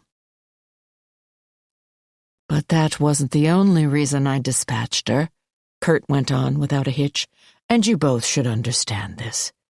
Because you remember, I think, the terrible grip of hunger. No, I didn't kill Terry simply because she opposed me." Motionless now, holding on to each other, Natalie and Doug both watched Kurt. "I did it out of necessity," Kurt informed them. "Survival of the fittest. Nature is red in tooth and claw." His voice had remained steady and level throughout his whole confession, but it began to waver under the intensity of his vow. "I will not starve during another winter out here. And neither will either of you." Part 4. Saved. Chapter 60. Natalie and Doug made their way out of the woods in a straggling, beaten line. Following Kurt's lead, their shoulders hunched, vigilantly regarding the ground at their feet. In low murmurs, Natalie voiced the need for them to speak alone in private. Returning on an even quieter note, Doug suggested they ask to take a nap. They were cowed, Natalie realized, scared in a whole new way from before. Now they knew what Kurt was capable of. They spied the clearing and the huts. "Do you still have water left?" Kurt asked once they'd arrived. "We'll want some with our lunch." Natalie gave a single nod. Kurt clasped his hands together, approval pervading his face as light does a chapel. "Good girl. You're learning to make resources last. How I loathe the idea of turning on a tap. The sheer waste, it's appalling. Why don't you fetch the jug I gave you from your hut?" Natalie hung back to wait for Doug, but Kurt gave her a nudge with one of his plank-like hands. "Doug can stay here with me, don't you think? Share a little of the work? Those fires don't build themselves, you know." The rest of the day proceeded in the same manner, Kurt never giving them 1 second alone. He demonstrated how to fashion cord out of vines, then set Natalie and Doug to work while he scoured the forest floor for firewood, keeping to a tight radius around them. Natalie and Doug helped with chores, going along with the schedule Kurt laid out. Kurt even turned a trip to the thicket of trees into a joint excursion, pointing out the perfect slope from which to relieve oneself. Natalie hardly noticed the invasion of privacy. She was focused on nightfall and the earliest moment she and Doug might be allowed to declare bedtime. At last, the sun began to droop in the sky, a mellow blotch of peach and gold over the endless layering of mountains. Natalie yawned broadly. Doug gave her a look that appeared loving and relaxed. "Tired?" She nodded. Doug turned toward Kurt. "Guess we'd better pack it in." "I suppose so," he said. A pause. "Thanks for dinner," Doug added. "That venison soup was great." "Glad you enjoyed it." Kurt made no move to rise from the campfire, so Natalie and Doug stood up, at which point Kurt got to his feet and they all shifted awkwardly around each other. They bid good night at the huts, Doug ducking inside while Natalie turned to offer a final wave. She waited until Kurt strode into his own dwelling before entering theirs and going to lie down. Buried within the folds of the sleeping bag, she and Doug began to talk, fast and low. "Today was a warning," Doug said. "Kurt could have shown us where he forages for greens. He could have guided us to the best swimming hole or taken us to the fucking berry patch. Instead, he leads our parade straight to traitor cannibals." "Stop," Natalie said, stone-faced, feeling her stomach lurch again. "Don't even joke about it. That poor woman, Terry, did he say her name was?" Doug drew her into an embrace, quietly stroking her arm. "I know," he said. "It's really sick. What kind of person is capable of something like that?" Tears slid down Natalie's cheeks like molten lava. "I thought Kurt saved us." "What else were we supposed to think?" Natalie gave a helpless shrug. "We need to consider that machete," Doug went on in a whisper. "I didn't realize Kurt had a weapon like that. It changes things." Natalie felt a shiver jolt her, sudden as an electric shock. "Let's get out of here," Doug said. "Now." "Not without water," she whispered back. "We know where that leads." "We'll take the jug," Doug said. "It's almost full. We'll have to ration." Natalie shook her head. "That won't be anywhere near enough. We need the iodine tabs. And I bet Kurt has more protein bars. Think how helpful they'll be." She paused. "It's easy to imagine setting off when our bellies are full of deer and chipmunk." Doug gave a short laugh. "You said you had an idea to get into Kurt's hut." Natalie nodded, then shifted to face him. "I want you to open the cut on my face." Doug looked unsure whether to laugh again or not. "I mean it," Natalie said. "I was thinking about how Kurt took care of me. Not just me. There were some pretty unpleasant tasks he had to attend to while you were out cold, too. He seems to get something out of ministering to people." Doug flinched, although Natalie took a certain savage enjoyment from the thought of Kurt having to clean up her husband's bodily fluids. "Anyway," she said, "if we can give him something to do, he'll be occupied for a while. You'll have a few minutes to grab some supplies. Then we slip out tomorrow night while Kurt is asleep in his hut." "No," Doug said flatly. I won't do that. Natalie felt a flash of insistence. Look, this is going to require something real. Authentic. Kurt's too smart not to see through a dodge. And what I'm suggesting is big but not life-threatening or even dangerous, really. Just painful. She winced. I'll do it myself if I have to. But you'll be able to see what you're doing. She threaded her fingers through Doug's. Please, honey, she said. Do this for me. Do it for us. But your cut's healing, Doug whispered. The breath he let out sounded savage, like something that was being ripped apart. Your beautiful face. How did I let this happen to your beautiful face? Natalie extricated herself from her husband's hold. Don't say that, she hissed. Don't even think it. You didn't do this. Even if Craig's trouble started us out along a bad path, there was no way you could have known where it would lead. In the murky darkness, Doug's eyes gripped Natalie's. Their mouths met, salty and hot. For a moment, there was no divide between them. Then the wall of the hut shook and Kurt entered, sleeping bag draped around his shoulders like a king's stole. Hey, you two, still awake? It took effort for Natalie to swallow. Doug didn't speak. Nights are getting chilly already, Kurt said. I know you're newlyweds and all, but it makes sense for us to bunk in together for the duration. Share the body heat. Kurt couldn't have eavesdropped on them. They'd been talking quietly, and there was space between where she and Doug lay and the wall connected to the other hut. No, Natalie thought, with a sudden stab of conviction. Kurt hadn't needed to overhear their plans, because he had sensed them. She stood up, helping Doug pull their sleeping bag over to make room for three. She settled down beside her husband, moving as close to him as possible, although she could still smell Kurt's sharp pine scent, hear the intake of his breaths.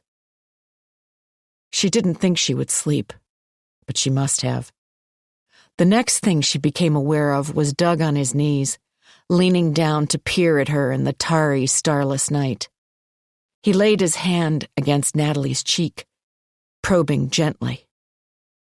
Natalie sucked in air.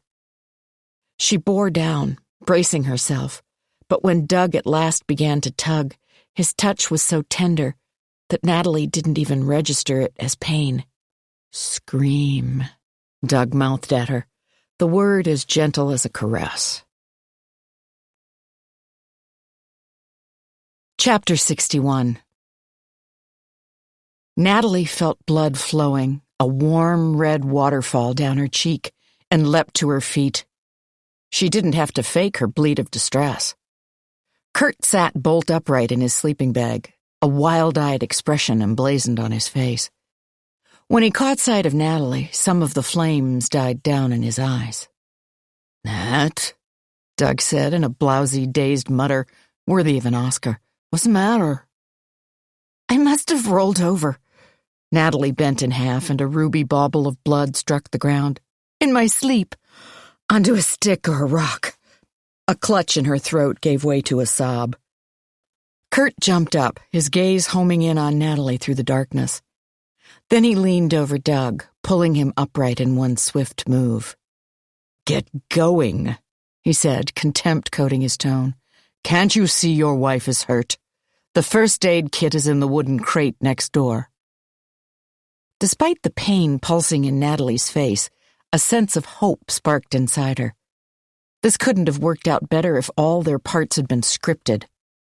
She'd assumed Kurt would go for the first aid kit, and Doug would have to slip out undetected while Kurt started to tend to her. This way, Doug could grab the supplies during his assigned trip. Kurt walked over to Natalie to examine her cheek, leaning so close in the dark that she could feel the flutter of his lashes. He dabbed at the wound with a length of cloth torn from his shirt. The newly opened skin stung as if submerged in salt water. You know, Natalie, this isn't entirely a bad thing that this happened. Kurt said. Mother Nature is a clumsy healer, and when your cut closed in the wild, it took the path of least resistance, lopsided and irregular. Natalie licked her lips, tasting iron and salt. Kurt glanced at the doorway. How long had Doug been gone? Pain was distorting Natalie's sense of time. She reached for words. So you think you can treat it? Another blotting with the strip of cloth. Another look toward the opening. It needs stitches, doesn't it? Natalie asked. Kurt balled up the cloth in his fist and strode off. Natalie ran after him. They ducked outside into the night. Chilly air enrobed them, the sky an ashy, lightless mix of grays. Doug was nowhere to be seen.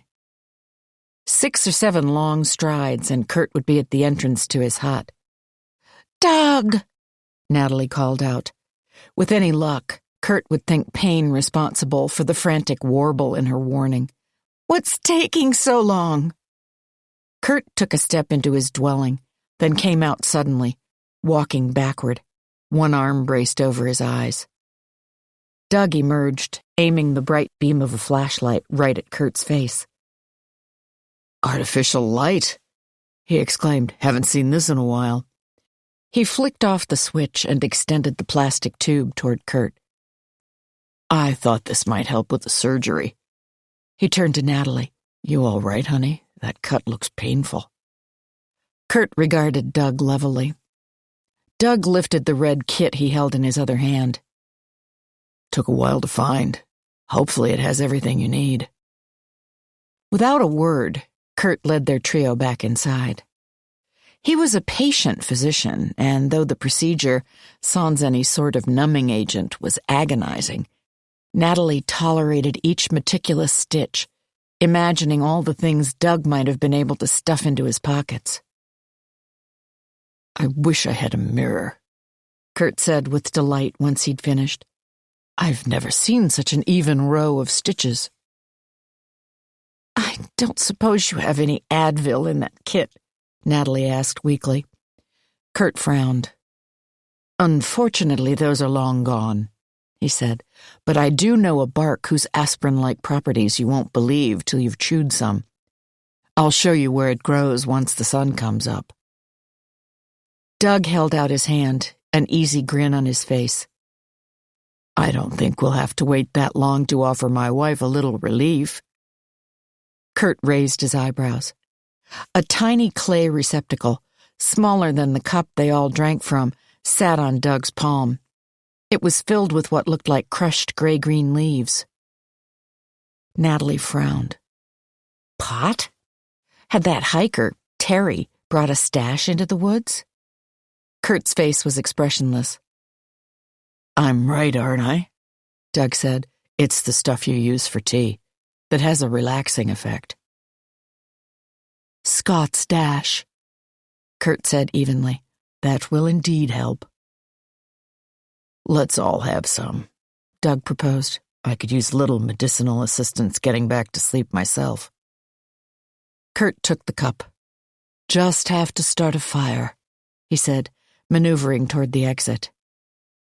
Understanding and relief began to bloom inside Natalie, and it wasn't due to the prospect of the pain-alleviating tea. Because hadn't Kurt said that a cupful of this stuff knocked him out cold? If so, then Natalie and Doug wouldn't have to wait another day to escape. Their imminent departure roared at her like a train. They would leave as soon as Kurt dropped off to sleep. The 3 of them sat on flat stones around the fire. Kurt boiled water in a dented pot, sprinkling leaves across its surface for a makeshift kettle. Steep it strong, Doug suggested. The flames crackled. Careful, honey, Natalie thought. It wouldn't do to forget how smart Kurt was, especially not when they were so close to getting out. I need the sleep, Doug explained as if he had heard her. That was a bit of a rude awakening, literally, although he got onto his knees, illumination from the fire permitting him to study Natalie's face. I have to say that your technique is superb, Kurt. Those stitches may not even leave a scar. Natalie hardly felt the injury, how tightly her skin was stretched to accommodate the threading. Her nerves jangled, adrenaline placing her on a cliff's edge. Kurt handed around a trio of cups, drinking from his own before anyone else could take a sip. The rim didn't entirely conceal a smile on his mouth. "Our own cups," Natalie said faintly. Kurt lowered his. "I put the finishing touches on them tonight, after you two fell asleep." Cold air shot through Natalie. That meant that Kurt had been awake, walking around, while she and Doug were discussing their next move. But Kurt's expression looked mild as he poured himself more tea. Natalie took a sip of hers, letting it dribble back into the cup without swallowing. The last thing she needed tonight was to be drugged. She tilted the contents of her cup onto the ground when Kurt got up to tend to the fire. Then she braced her hands behind her waist, leaning back to stare at the sky. The moon had come out and a million stars pierced the firmament, sharp as bits of glass. "You know, it's really wonderful," Kurt said, sitting back down. Doug gave him a curious look. "How you two seem to have worked things out." Natalie lowered her face to her cup without drinking. She had grown accustomed to Kurt's tactics by now, how he liked to come up from behind with something no one was prepared for. But Doug looked as if he were warding off a blow. He reached for Natalie's hand and she clasped it. "I mean, that was quite the betrayal, wasn't it?" Kurt went on. "I imagine most marriages wouldn't survive. Particularly not when something like that takes place right at the start of your lives together." Doug turned toward Natalie in the dark and she looked away, ashamed. What was he going to say? Any amount of reproach at the way she'd revealed their secrets to a stranger, a madman, would be justified. "You told him?" she heard her husband ask. Instead, the wariness slid off Doug's face. When he spoke, his voice hitched, but he faced Kurt squarely. "I learned something from it. About being honest with your spouse, even when it comes to the ugly parts. Maybe that's why we could get past it." Natalie tightened her grip on Doug's hand. A single tear slipped down her cheek, stinging as it caught in the rigging that Kurt had assembled. "Have you ever been married, Kurt?" Doug asked. But Kurt seemed to have lost interest in the subject. He gave a yawn, the hinges of his jaw cracking. "I told you Scott's dash goes to work on me. You two must be getting sleepy yourselves." He stood up, kicking ash over the fire before turning toward the huts. Natalie and Doug lay utterly still, beside their sleeping bag instead of inside it, ensuring there'd be no rustle of fabric when they stood up, barely allowing themselves to breathe until Kurt began to snore. Soft, ruffled expulsions of air that could be heard distinctly from the other side of the hut. Early light had just begun to filter into the structure when Doug sat upright, patting the pockets of his shorts for one final check. He and Natalie rose silently, looking back once to make sure Kurt slept on. Then they tiptoed outside into the barely broken dawn. Chapter 62.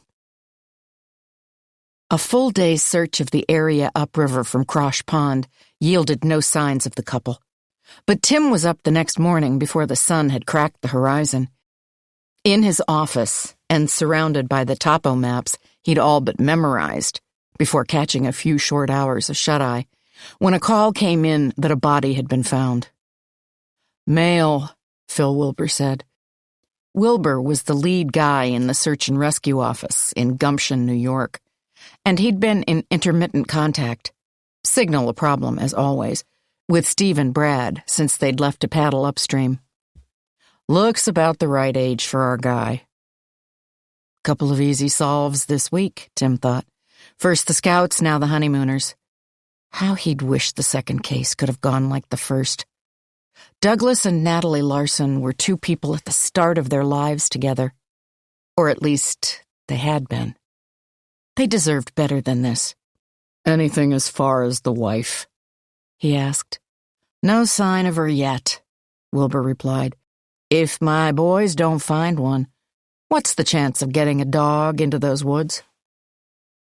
A flint-like flicker lit inside Tim, despite the reference to HRDs, animals trained in the detection of human remains. Maybe the wife had survived. I'll put Canine on alert. He paused. You got a cause of death? My boys tried to send a photo, Wilbur replied. Not enough bandwidth. They're breaking down camp now, then they'll resend. They got lucky. We're sleeping real close. Stumbled over this guy practically as soon as they had light.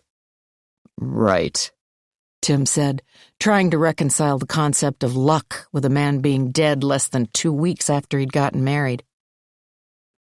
My guess is the usual, Wilbur went on. Dehydration, exposure. Got cold out there the last few nights. The map Tim had been staring at swam in and out of focus.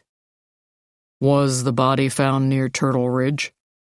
He realized he wasn't certain of the route Steve and Brad had taken. Only if you call 80 miles near, Wilbur said. My guys are most of the way to the border. Place called Laffey Creek. Why? Turtle Ridge, the PLS? Any ID on this guy? Tim asked, ignoring the question. Point last seen didn't matter if he had been wrong about the location. We positive it's him?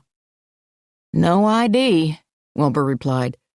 But that's not unusual on a backcountry expedition. Probably left behind in the car, Tim agreed.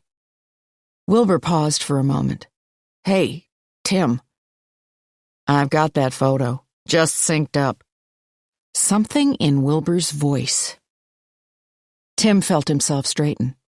The lines and squiggles, depressions and hills on the topo map he was staring at suddenly grew distinct, as if the scene had come to life and Tim had been airlifted into it. He'd felt this kind of energy before, like the thrumming that came when you stood too close to a power line. And, he said, looks like there's been a fair amount of decomposition, especially around the midriff. Could be a coyote or a cat had at him. An audible breath. Face is intact. There a reason you're noting the face? Tim asked, even though he was pretty sure there was. Even via satellite, he could sense the change in the climate. Another intake of breath. I think so. This is more your territory, though. Describe what you're seeing, Tim said. There's a hole through his forehead. Tim, this guy has been shot. Tim headed for the Laffey Creek Recreation Area, driving north toward Canada, going 90, lights on the whole way. The DEC had provided a makeshift war room in a building they operated, a wooden structure out on Highway 30. Information center, museum, gift shop, all exploring the region's history and approach to conservation. A map encompassing Vermont, the Adirondack Park, and southeastern Canada had been taken out of its glass case and tacked up on the wall. A thumbtack indicated where the body had been found. Steve and Brad, plus other searchers from the Gumption office, were setting out on successive passes around the site in the hopes of locating Natalie Larson. Tim looked over the photo they'd been sent. A bullet in the forehead appeared to be the cause of death, although confirmation would have to come from the medical examiner. In the meantime, Tim cropped a headshot off the partially decomposed body and fuzzed out the patch on the forehead where a hole could be discerned. He left a message for Natalie Larson's sister, apologizing for the grisly email she'd be receiving. The Wi-Fi was supposed to be decent in this building, but when Tim began a search online for Douglas Larson, hoping to confirm his identity, the links took forever to download, the little disk spinning. Claudia Redding called back, listening as Tim issued his warning. Oh, no, she said, but they just found a... The victim is male, yes, Tim said, as gently as such news could be delivered. Claudia swallowed hard enough to be heard over the patchy signal. "I don't see any email. It must not have downloaded yet." She said something under her breath, then added, "We're in your area, actually. We decided to come up." It was Tim's turn to swear inwardly. Even with a typical search and rescue, there was little the family could do to help, although, understandably, they often tried. But this was a whole different territory now. Claudia Redding shouldn't be here if it turned out that her sister had shot her new husband, which statistically was the most likely explanation, newlyweds or not. Plus, Claudia had said, "we." Who all had come up? He thumbed a text to Dorothy, asking her to reserve the apartment they used for such circumstances. It had decent connectivity and was above a small market and cafe, which made up for the fact that its inhabitants were essentially trapped, one of Tim's men stationed outside, preventing a bad situation from becoming worse. "Chief Lurker," Claudia Redding said, her tone light enough to float. "Your email just came through." Tim replaced the phone by his ear. "And?" "That isn't my brother-in-law." Tim was gathering up printouts of both photos, the original and the one he had doctored, then re-rolling his maps when a member of the force, Canada's finest and good men to work with, came into the war room. "Looks like your honeymooners want Mike and Carol Brady," he told Tim, in faintly accented English. "Or maybe they were. Didn't Mike keep a few secrets?" Tim remained silent. "We located the canoe on our side," the other man informed him. "Its hull had been opened. We sent out the samples, but it's a fair bet they test positive. There were traces of powder in the compartment we exposed." Tim paused in packing up. The gentleman concluded, "I think the Bradys had a reason for heading up to Fair Canada, and it wasn't to try poutine." Tim held a secret conviction that the reason he was a good cop was because he allowed himself to be surprised on the job. Like right now, for instance. He aimed a wordless double check, cocking one eyebrow, at the member of the force, who nodded confirmation before offering a brief salute and goodbye. Tim returned the gesture. As soon as he'd pointed the mountaineers south toward Weedskill, Tim put two of his men on the drug angle, attempting to match the photo of the unidentified corpse with known traffickers, as well as tracking down footage to see if Larson's rogue had ever been noted crossing the border. Then Tim began trying to reach Phil Wilbur again, ruining the spotty signal for his 1,000th time on the job. Funny thing about living in a border state. Borders were often surrounded on either side by miles of untracked land, and they afforded the explorer willing to trek through that wilderness a few key opportunities. Here in the United States, drugs could make a guy rich. Across the border in Canada, they could make a guy richer. Twice richer, to be exact. Make a $10,000 buy in Poughkeepsie or Albany or Troy, manage to get it across to a contact on the other side, and you'd return home with $20,000 in your pocket. Useful if you needed to turn a profit fast or get your hands on a large amount of cash in a hurry. Tim didn't suppose the honeymooners to be drug kingpins, more likely just caught up in something bad. But the sorting out was going to keep Tim's men busy for a while. He glanced down at his phone, rejoicing when he saw bars. Tim placed a call to Wilbur, keeping both eyes on the curving road and speaking into the Bluetooth. "How would you feel about lending me two of your best to take a look in a different location?" A pause while Wilbur took that in. "What's on your mind, Tim?" Tim swiveled the Mountaineer's steering wheel, tires skidding on the gravelly shoulder as he took the turn toward Turtle Ridge Wilderness area. "I don't think this couple is near Laffey Creek," Tim said. He rubbed yesterday's stubble, feeling his Adam's apple move in his throat like a stone. Leaving behind policies and procedure, the cold, hard, lifeless facts of evidence was like entering an unknown land. Anything could be there, including the answers. It had been a while since Tim had relied on instinct. In the wake of the old chief's departure, Tim had schooled himself to ignore his gut. But that hadn't gotten him anywhere. And, he suspected, it wouldn't get him to Natalie and Doug Larson. "So where are they?" Wilbur asked. He spoke carefully, but not dismissively. "In or around Turtle Ridge, if I'm guessing right," Tim said.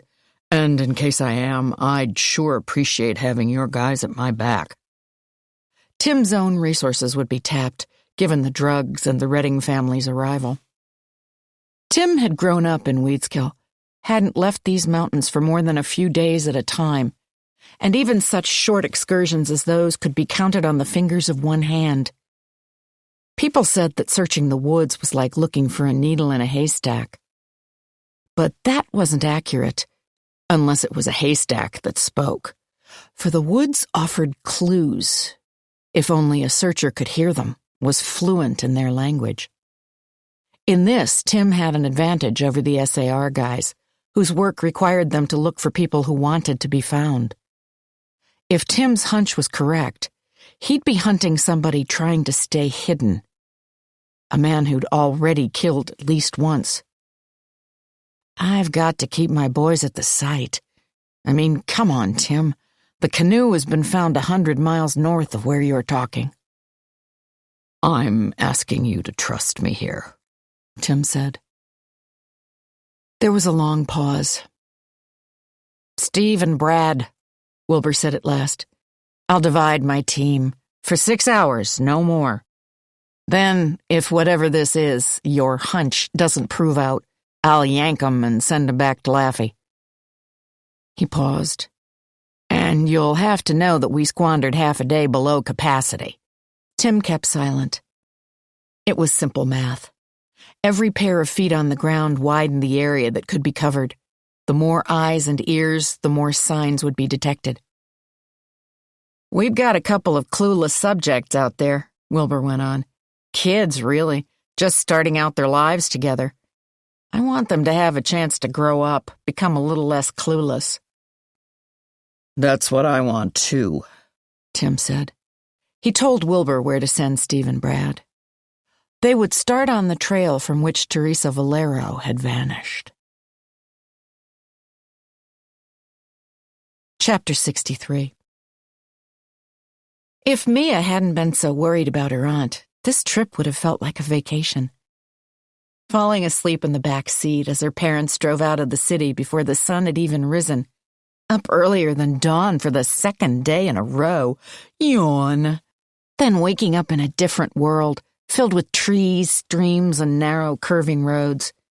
Even when they came to a stop in a town with a funny name, Weedskill, her mom said it was called, the vacation feeling didn't dissolve.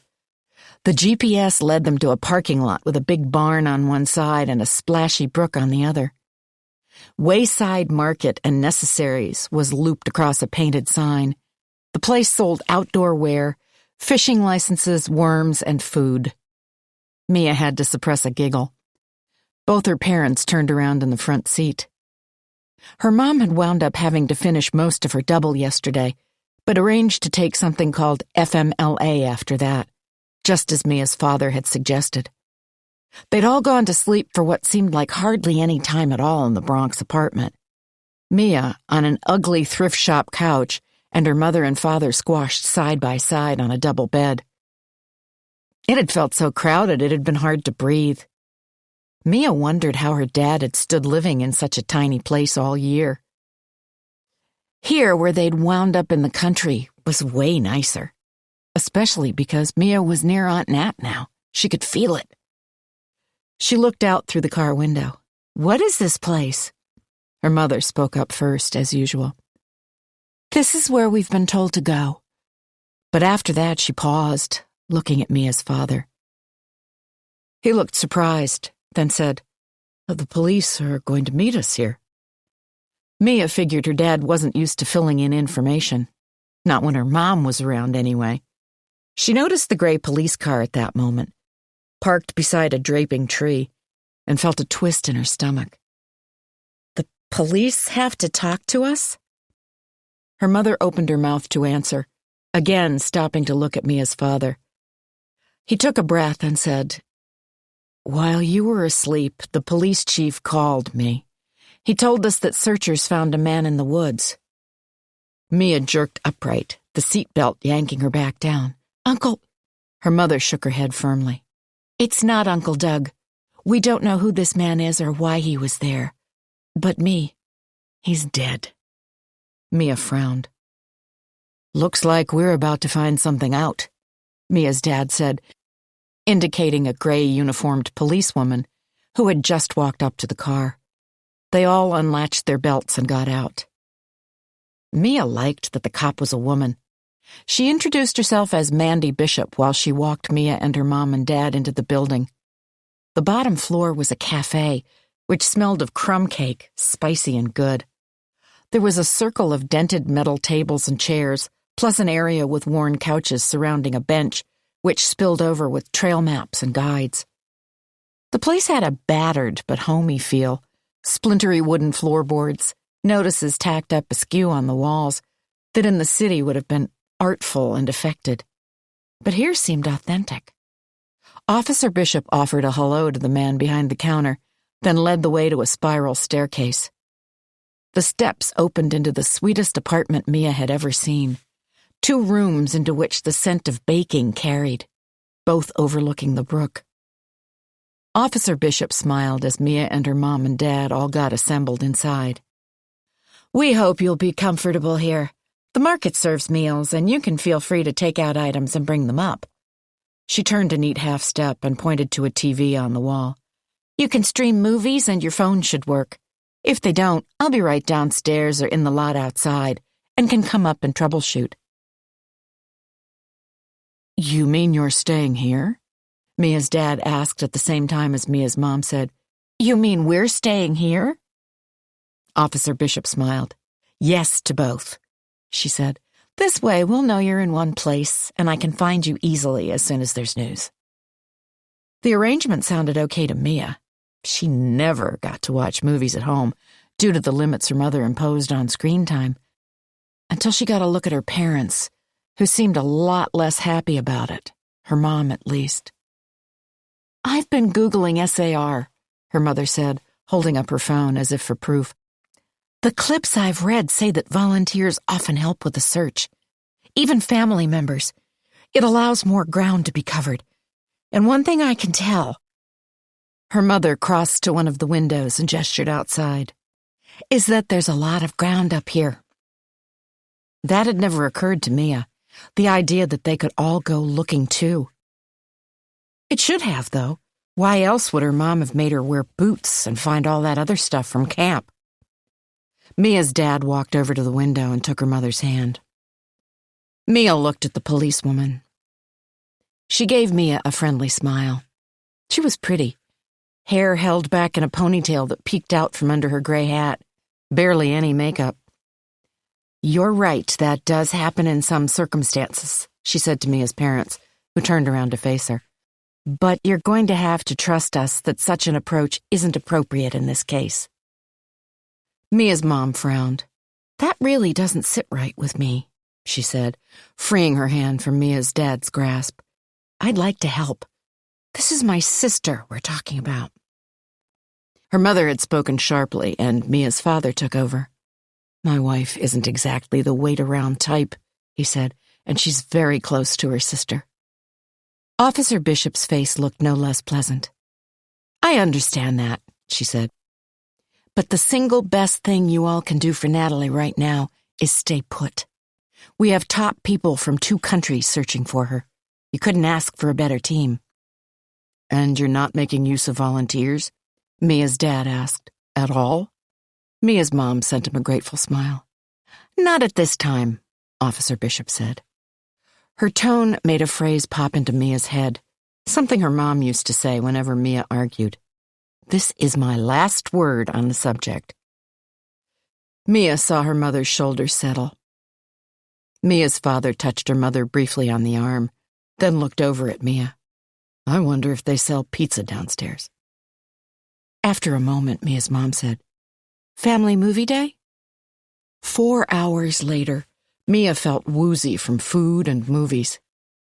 Maybe her mother's screen restrictions made sense. Her father had brought dishes up from the cafe, neatly packed in take-out containers and reheated in the small kitchen's microwave, and they'd eaten them in front of back-to-back comedies, whose plots already escaped Mia's memory. Now her dad was reviewing summer reading assignments on his phone, while her mom watched some medical show on TV.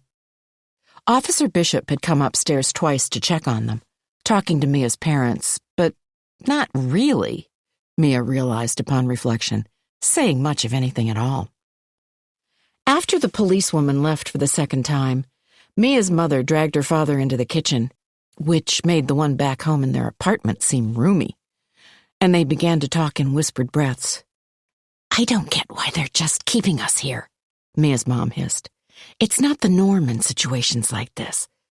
I read about this one case where the sibling, they were twins, found his sister. She'd been gone for 16 days. They'd just about given her up for dead. And that was in the salt flats out west, far more dangerous terrain." "Right," said Mia's dad. When her mom spoke next, there was a tremble in her voice. "This is my baby's sister, Elliot. And there are lots of stories like the one I just told you, where family members are especially tuned into their missing loved one and accomplish what police and searchers can't." "I believe you," Mia's dad said, "but there's a reason we're not supposed to be in those woods. Don't forget about the body. I'm sure the cops know what they're doing." But to Mia's ears, her father didn't sound very sure of that at all. Her mom looked mad, whether at the situation or at Mia's dad's response, Mia couldn't tell. All she knew was that she didn't want her parents to start fighting again, before Aunt Nat even had a chance to see them back together. "They might know what they're doing," Mia's mother muttered, turning away, "but they don't know me." She left the kitchen and came to sit beside Mia. The look on her face almost made Mia laugh, even though there was nothing funny about being stuck here like this, of course. But Mia's mom looked exactly like Mia always felt when her mother was taking away her phone or refusing to let her stay by herself. Mia got to her feet, stretching her arms over her head. "Can I go downstairs?" Chapter 64. Natalie and Doug entered the woods soundlessly, heels down, then toes, staring at the ground as if their eyes were soldered to it. Doug paused to stoop and pick up 2 long pine boughs, which they used to check the forest floor before taking a new step, then clear away the tracks they'd left behind. It was a painstaking, excruciating pace to maintain, especially with the specter of Kurt rising from his sleeping bag and appearing beside them. They passed through stands of tangled, knotted brush and spied the stump forest, that giant's set of checkerboard pieces, a short distance away. There came a glimpse of the conical peak of Kurt's smokehouse. No time to think about that now. They'd made it farther than they had been since Kurt entrapped them. Natalie and Doug exchanged a single, silent nod of satisfaction. Doug took the lead, and the camp receded farther into the distance, the bodies of the huts disappearing from view, then the rims of their roofs, until finally there was no more cleared land to be seen, and trees closed in from all sides. Natalie allowed herself to take air deep into her lungs. She hadn't realized she'd been holding her breath. A flat, golden pancake of sun lay atop the mountains, rounding into a dome and filling the sky. It seemed to bode well for the day ahead, and a giddy sense of excitement began to prevail as they shuffled along. Doug relayed the spoils of his raid of Kurt's hut, speaking in an undertone of barely concealed joy. For their journey, they had snack bars, iodine tabs, even a plastic shielded map that might cover the whole region. Doug would know as soon as he could take a good look at it. He had spotted the machete lying upon a shelf, its blade glinting in the darkness. "I couldn't think of a way to hide it, though," he whispered, "and I thought Kurt would miss it right away." Natalie nodded agreement, but she was lost in thought. Should they still try to follow the creek out? Or would the map point them to a better route? Water would conceal their tracks, allow them to put distance between themselves and Kurt. Doug had gotten ahead. Natalie swiveled, hurriedly brushing the ground behind her to rid it of tracks before catching up to her husband. The wispy green branch Doug was waving back and forth got stuck in something Natalie couldn't make out. Fast as a lightning strike, Doug barricaded Natalie's body with one arm, then came to such a sudden halt that he nearly pitched forward. When he turned back to look at her, his face was slicked with sweat and he was breathing hard. She still couldn't see and mouthed, "What is it?" Silently, Doug pointed.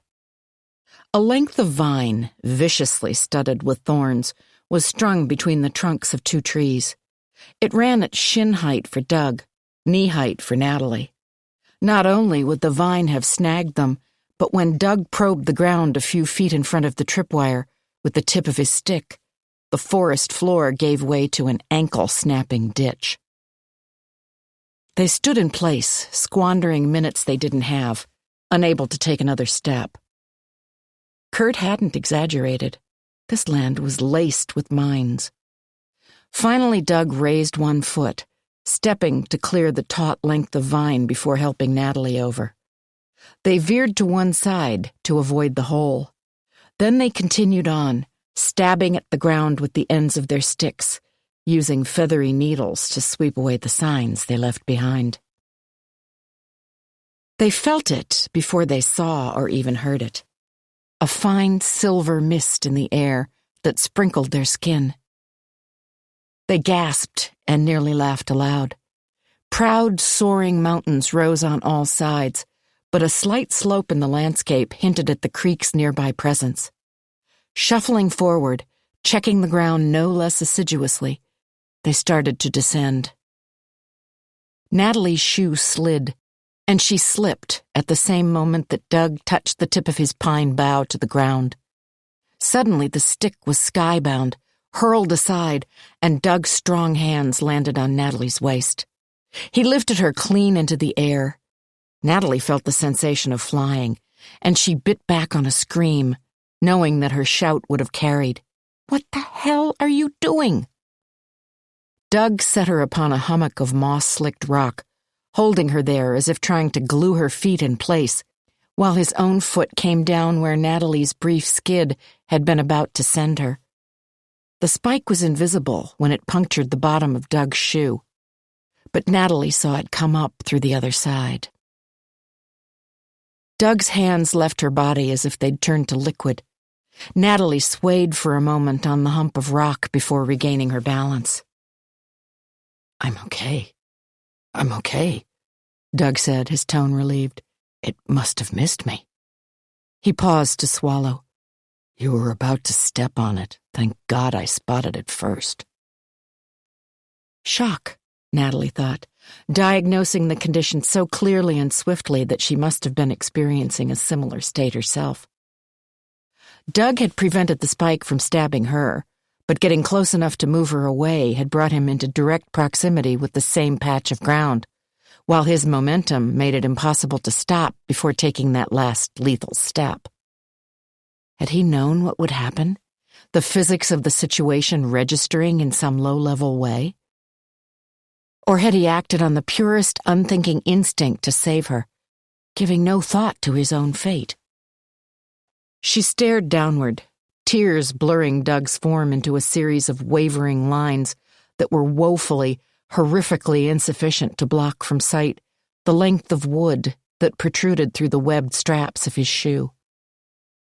The long, whittled dagger had come to a stop, with its tip a few inches above the top of his foot.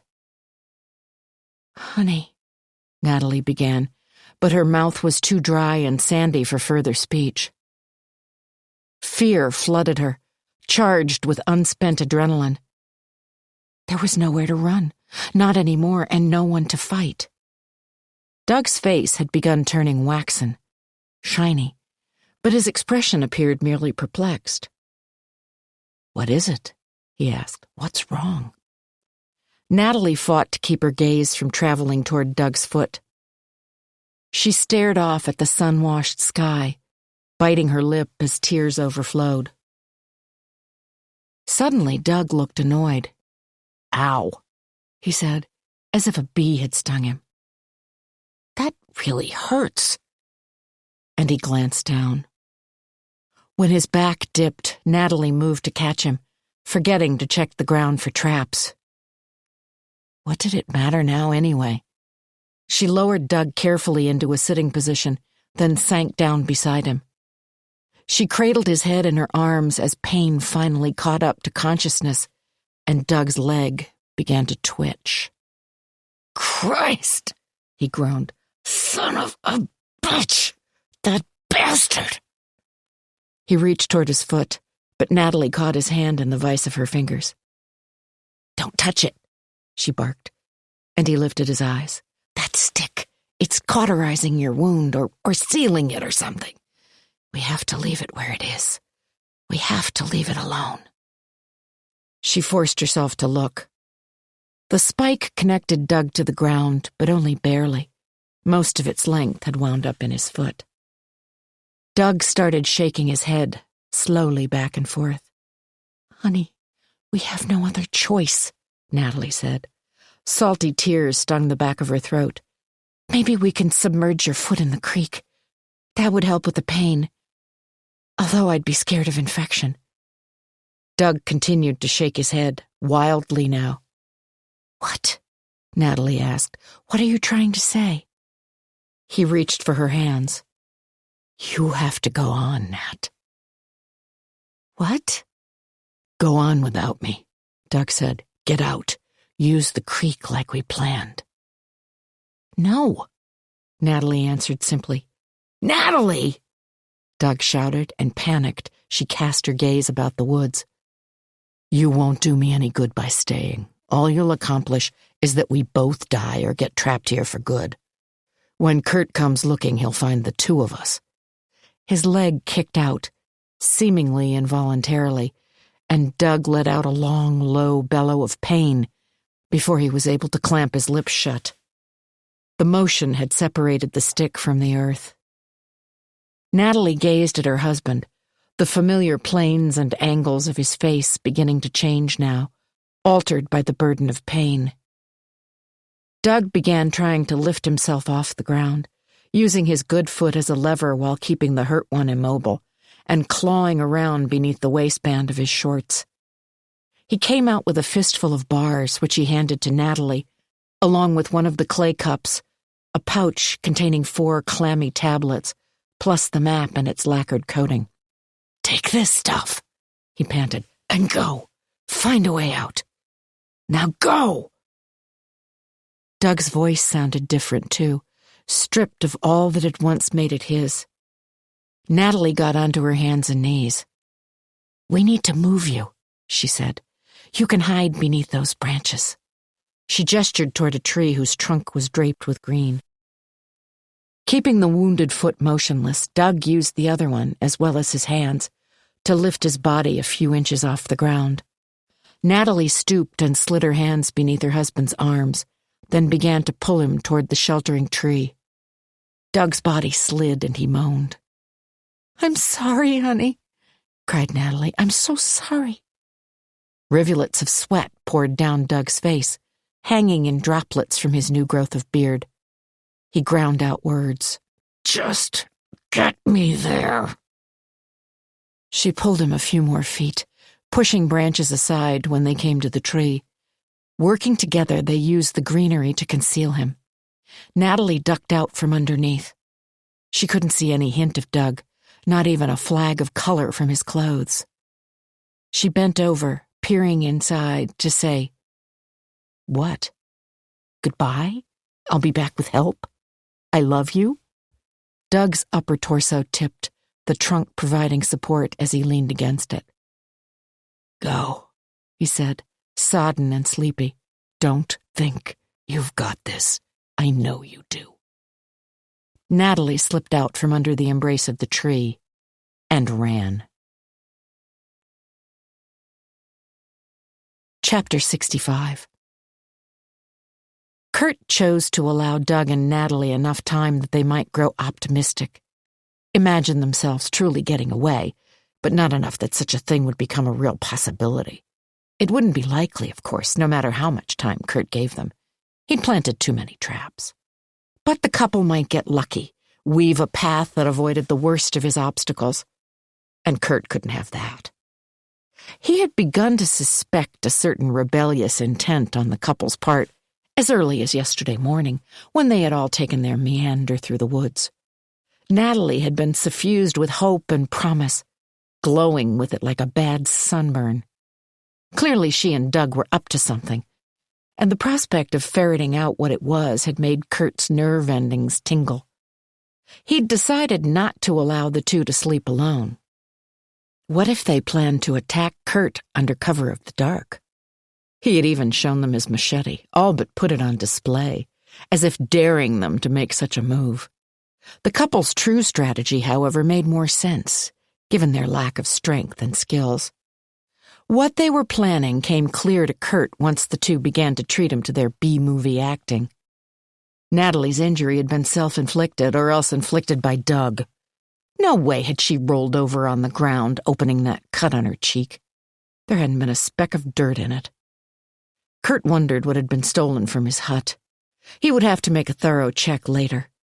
His machete still lay in its spot on the shelf, but he suspected the map he had lifted from a long-ago hiker was gone, which would pose a concern should the couple get far enough to flee. Natalie, of course, couldn't do a thing with the map, by her own admission. But that still left Doug. Kurt had observed some missing energy bars, although Doug had been judicious, leaving several behind. With a shiver of delight, Kurt wondered at which point the two would allow themselves a treat. He felt at a peak of power, his senses sharpened, not a shred of fatigue. It pleased him how easily the couple had bought his drugged act. After several seasons, Kurt had come to conclude that Scott's dash was apocryphal. Even if the plant did exist somewhere in the region, the leaves Doug had found were far more commonplace. Wild thyme, an invasive that made a spicy, pleasing tea, incapable of putting anyone to sleep. The couple would head toward the creek shortly, intending to follow it out. Were it not for Kurt, such a plan might even have worked. The sun began to rise in the sky, wrapping the land in its gauzy glow. Kurt emerged from his sleeping bag, picking it up and smoothing it out close to Doug and Natalie's place of slumber. They would all rest again together tonight. He started walking south-southeast out of camp, concentrating intently, in order to spy the first blotch of blood or other sign of trouble on the ground. Kurt had enough insight and self-awareness to know that the anticipation he currently felt had its roots in his childhood. His was a focus inculcated by his parents. Their psychiatric backgrounds meant they were both fascinated by the human psyche. Kurt's parents had studied him with acute attention, born of their school training, observing his every word and action, and reflecting upon it all with admirable professional distance. It took Kurt a long time to understand that his parents' mode of relating amounted to an infinitely better type of love than the tempests to which lesser people fell prey. Ordinary love caused hurt and heartache. Kurt's parents saw that all the time in their practices. Child abuse, domestic violence, divorce. Still, as a younger fellow, Kurt could remember hungering after more typical parent-child interactions. He had once asked his mother to read him a bedtime story, considering this a benign enough request. Didn't most mothers read their children books, especially intellectual ones like Kurt's, who placed a value on education and literacy? Besides, Kurt's mother enjoyed reading herself. The only time Kurt had ever seen her display any sort of emotion was when she would pore over romances procured from the library or drugstore or supermarket racks. Kurt used to like to watch his mother read, because when she did, her face would lose its habitual smoothness. Her eyes would widen, her cheeks grow red, and her lips part as the story swept her away. Upon hearing Kurt's bedtime proposal, his mother had acquiesced, digging out a brightly colored picture book that Kurt hadn't known they owned. Then, sitting down on the seldom-used rocking chair, Kurt had perched rigidly on her lap, his back upright, arms held aloft while his mother began to read. The trouble ensued when Kurt sat back. In his memory, his small body had molded itself to his mother's with a sensation he had never before experienced. So natural, so comfortable, his muscles relaxing from their customary guarded stance, which resulted surely from not knowing what about his behavior might provide fodder for speculation, as if Kurt were a specimen in a cage. He felt his mother's breasts flatten against his back. Such softness. And then smelled something he'd also never known existed. His mother had a scent, flowery and sweet and warm. Kurt breathed in deeply, cuddling against his mother's form. He forgot all about listening to the story. His thumb wandered up to his mouth, even though Kurt had stopped sucking ages ago, when his parents began charting each incident, trying to see what prompted the need to self-soothe. Then his mother leapt up, whirling on him and fixing him with a look Kurt didn't recognize, and never once saw again in all the years after. The storybook fell to the floor, while Kurt himself was rudely upended, landing beside the book. He thought for a moment that his mother must have smelled fire, or sensed some other sort of danger. But she remained in the room, calm and contained, staring down at him.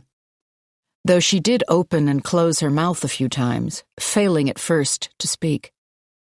Finally, she called out, her hoarse tone giving way to a smoother one. "George, do come here." Kurt stayed where he'd fallen, sprawled out on the floor, registering the fact that his eyes and cheeks had grown slippery for some reason, and wondering what label his parents would apply to this affliction. At the summons, Kurt's father came hurrying down the hall. "Look at Kurt," his mother instructed. "I believe he has developed an age-appropriate aversion to crying." Upon arrival in the doorway, his father looked down at Kurt, who was fingering the slipperiness on his face while he attempted to stand up. "Trying to wipe away tears, is he?" his father queried. Kurt's mother peered closer. "I wonder if this is a lesson learned from his peers. I don't believe either of us has ever chastised him for such behavior." "Certainly not," Kurt's father said. "That wouldn't be healthy." Kurt hadn't made it higher than his knees. Hands splayed out on the floor, he stared up at his parents as drops turned into rivulets, sliding down his cheeks and filling his mouth until he began to cough and sputter and thought he would drown. His parents looked on, nodding. Kurt had walked farther than he'd expected, passing the deepest of the manholes he had dug, as well as several long lengths of tripwire fashioned from thorn-spiked vines. He began to feel a grudging respect for the couple. They had kept their eyes peeled, at least, and also a growing sense of fear. He couldn't lose them. They must have kept turning around to brush their footsteps away, or else swept debris over them. Perhaps Kurt wasn't following the same course as Doug and Natalie had, but when he looked left and right, he could find no indication of another path. Then he saw something, and relief flooded his body, so great that his knees buckled. There appeared to be a stain on the ground. But how recently had it gotten there? And was it human or animal in nature? In these woods, carnage was routine due to his traps. Kurt seldom took a stroll without finding evidence of some death or slaughter. He spotted another wetter, slightly redder patch of brown against the russet leaves on the forest floor, and moved to examine it. That was new, fresh, and not far off lay a long, cleared swath of earth, as if something, or someone, had been dragged along. But he could also hear the furious laughter of the creek now. His heart began clip-clopping, a wild horse inside his chest, for the creek spelled escape. The misty wash of vapor appeared in the air, chilling Kurt, while his thoughts sped up like an overwound watch. He forced himself to pause and take a good look around, leveling out his breathing. Sweat, potent and slick, began to dry beneath his armpits. A kingly sense of confidence reigned inside him again. He was going to locate his quarry. Kurt knew that as definitively as he knew his own needs and motivations. They couldn't have gotten far from here yet. He willed himself to contemplate the various potential outcomes, each one a morsel to savor. By now, Natalie and Doug would imagine they had made it. It'd be King Kurt, there to show them the error of their ways while having the distinct pleasure of observing how it felt to fall from a pinnacle of desperation and hope. He came to a bank of rocks as wide as a city block, taller in some spots than the surrounding trees, a barrier too immense to bypass, especially for anyone injured. There was nobody here, though, dead or alive. It was as if the couple had been airlifted out. Kurt cast his gaze up to the sky, as if a helicopter might be hovering there. Nobody searching was likely to have happened upon this location. It was but one prick in an infinite pincushion, and no part of the forest appeared to be disturbed. If something had saved Doug and Natalie, it had been the hand of God. A voice Kurt scarcely recognized as his own emitted a long, warbling howl of sheer deprivation and rage. He began to strike his leg with his fist repeatedly, the stony muscles in his thigh no match for the titanium knobs of his knuckles, until he roared with pain. Kurt's eyes blurred for a reason he couldn't understand. He fell to his knees on the padded forest floor, fingers laced in a position of prayer. Squinting till his vision bleared, still on all fours, Kurt crawled frantically forward, headed for the enormous wall of rock.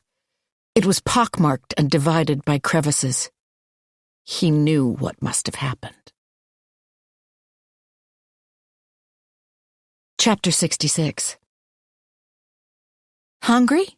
Mia's mom asked after Mia had made her request to go down to the cafe and market. There's still some noodles. I put them in the fridge. Mia made her tone casual. How about if I got us some dessert and drinks? Good idea. Her mom handed Mia a day pack, heavy because it had the thing you drank water from inside it, the contraption Mia had found in the box back in her room. Load up whatever you get in here. I'd like a diet Snapple if they have one. Her mom reached for her purse and began to poke around. Mia's dad stopped her. They're not letting us pay. Mia's mom raised her brows at that, and Mia left them to their conversation, slipping out the door and onto the spiral staircase.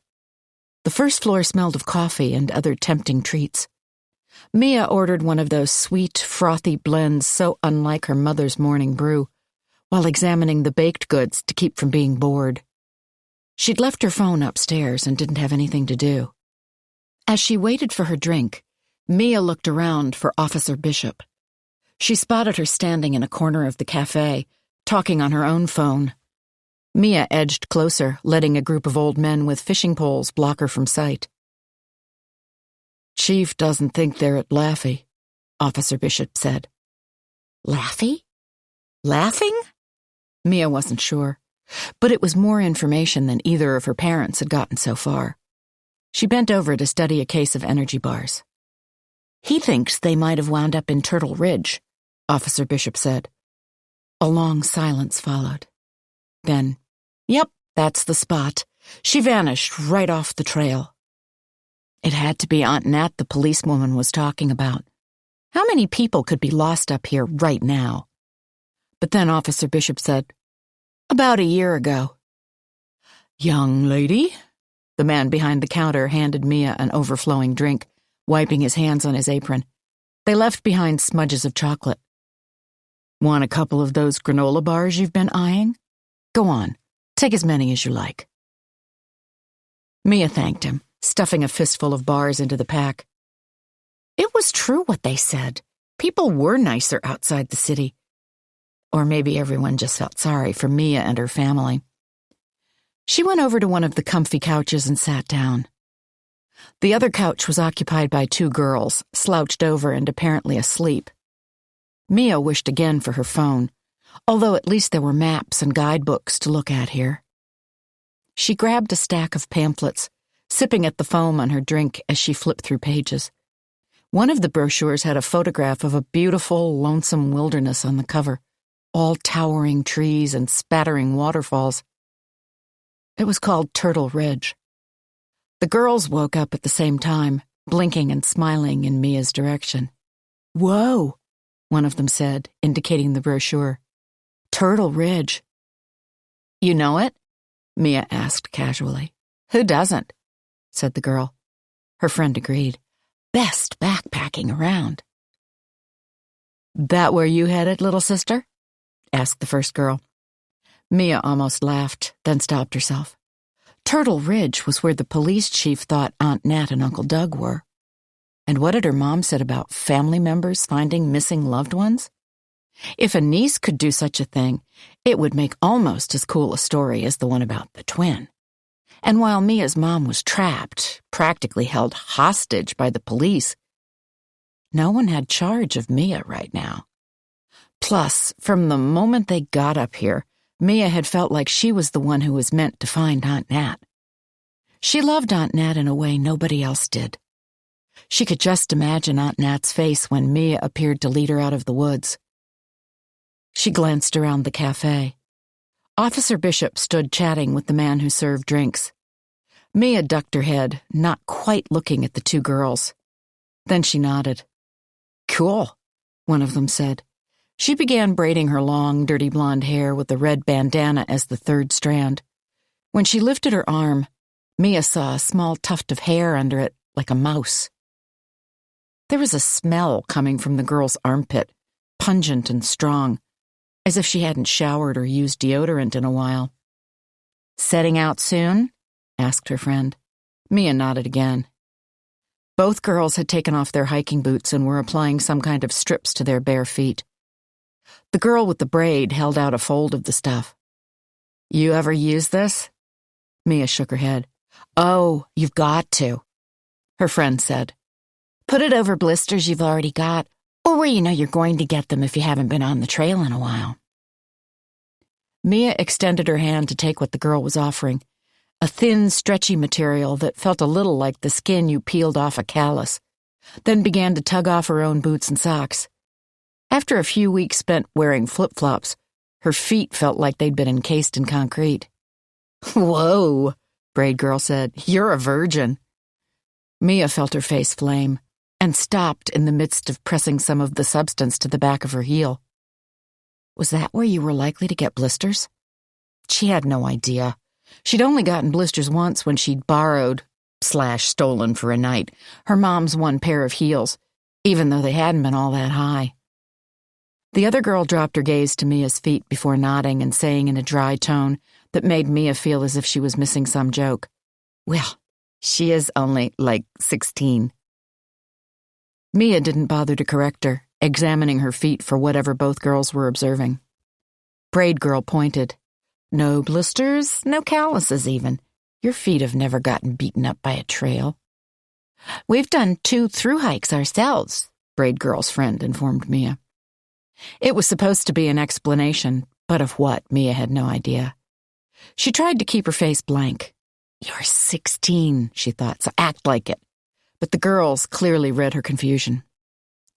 "As in the whole length of the AT," one said. "Not this trip, of course. You can't leave this time of year. But we plan to make it from the Dax to the Catskills." Mia nodded, hoping she looked like she'd understood a little better.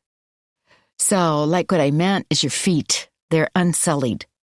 The girl's smile seemed to leak off her face. "You sure you're up for Turtle Ridge?"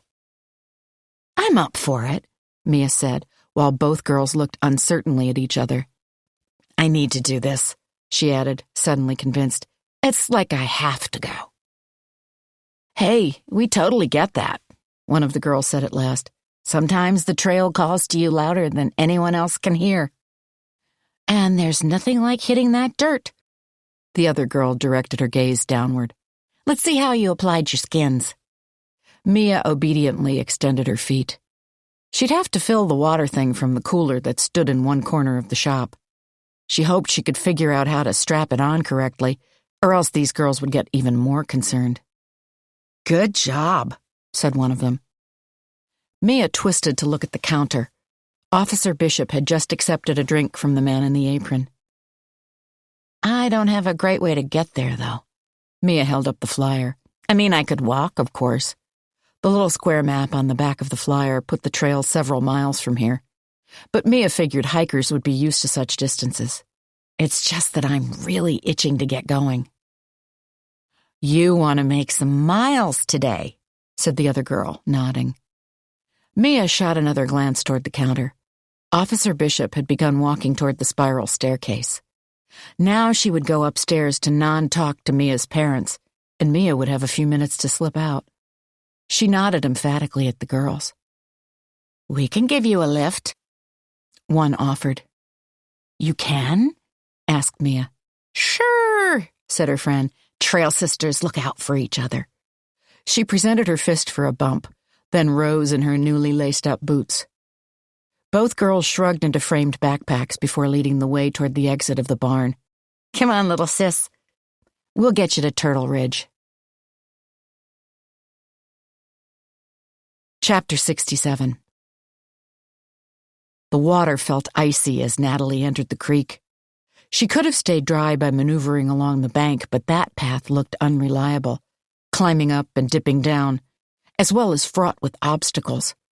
Hooked elbows of misshapen tree roots, slippery patches, and pebbly stones. Besides, in the water, her tracks would be obscured. She scrambled over rocks, her shoes sliding on their mossy surfaces, using her hands as much as her feet. Her legs grew numb. She felt only the occasional splash that landed higher up on dry skin, or when a pool caught her unaware and she sank to greater depths. Small stones shifted beneath her feet, sending up clouds of murky water, clouded with plant life and casting tiny, fast-moving fish into disarray. Natalie came to a narrows where the current grew strong, tugging at her knees and forcing her to throw out her arms to stay upright. In the sunlight, the water moved like quicksilver, splashes making little drops of mercury skitter over rocks. A huge boulder loomed, big enough to block passage, unless she got out of the creek. She placed both hands atop the rock, throwing one leg up and trying to hoist herself over. Natalie stopped so abruptly that she slid back down. The smell of wet moss rank in her nostrils, brown streaks like the goo from slugs smearing her body. What was she doing, leaving her husband behind in the woods? Injured, his consciousness ebbing, and alone? The depths that had drawn her and Doug together had been largely unknown back when they met, unplumbed, nowhere near fully mined. They knew themselves better now, and their reasons for marrying amounted to far more than the light-hearted, enjoyable pursuits they'd once shared. However much life Doug had left, or she did for that matter, Natalie wanted them to live it together. She turned her back on the enormous rock and began to struggle through the water, upstream this time, against the current, kicking up splashes, stubbing her toes on rocks as she headed back the way she had come. When she got to the place where she'd entered the creek, all the trees looked alike. She had no idea which one she had helped her husband hide beneath. It had been something deciduous, not a fir, she was pretty sure, and she began batting dark, fleshy leaves aside, snatching quick glances underneath before moving on. Doug was gone. They had been beside the creek when he got hurt. There were no trees left to check. She'd even looked beneath the pines. A sob crawled up her throat. Had Kurt come for him? Should Natalie go back to camp?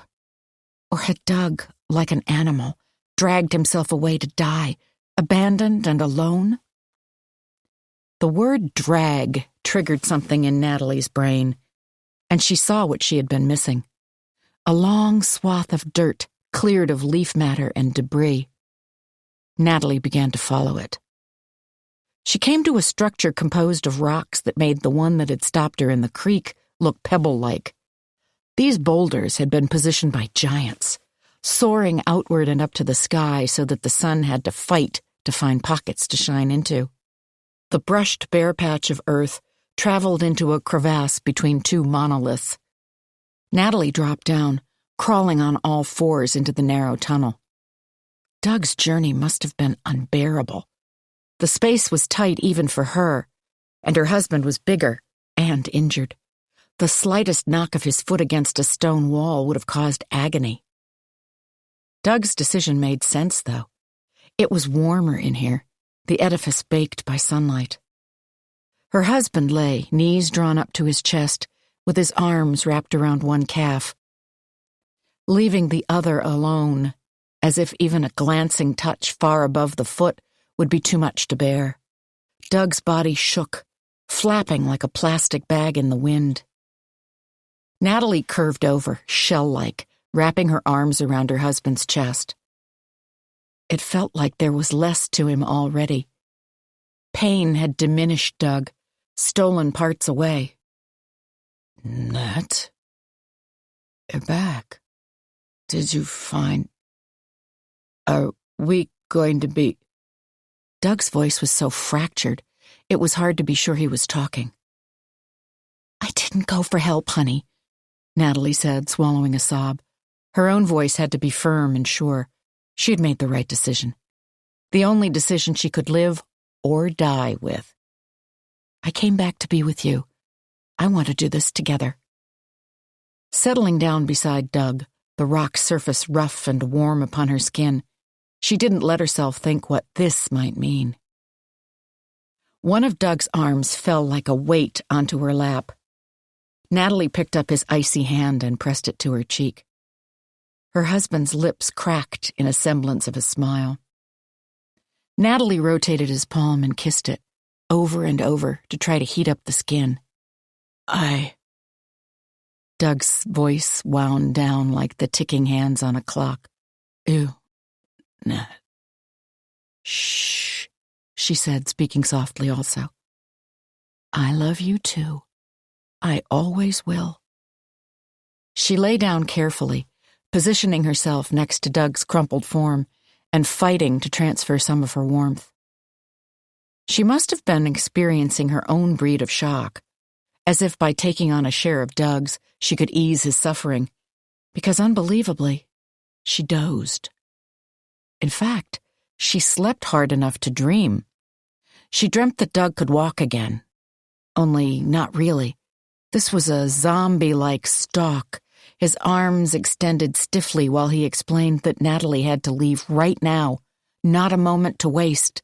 She had to go, go, go, as if agony had turned Doug into some frenzied version of an athletic coach.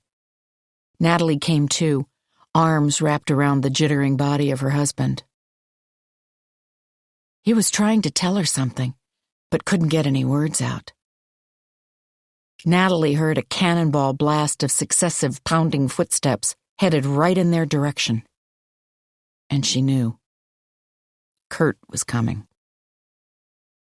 Natalie reacted on sheer instinct, scooting backward, deeper into the cones and runnels of rocks, until she came to a cleft too small for Kurt to infiltrate. She had to wrap her arms around her torso, reduce her circumference in order to fit. Straight-jacketed, she wedged herself inside and out of sight, then worked to still her breathing. The sound of Kurt's voice was so jarring that it laid waste to Natalie's best efforts, made her heart gong against her chest in a way she feared would be audible. Luckily, Kurt's attention was focused elsewhere. "Good Lord," he said. His voice came from close to the ground. He must have crouched down. "You encountered the worst of my traps, didn't you? You poor man." A long pause, the sound of steady, measured exhalations. Kurt's, surely. Doug's fragmented breathing couldn't be made out at all. "We seem to be missing someone," Kurt said after a moment. "Doug, I can see you're in pain and deserving of my attentions, but tell me first.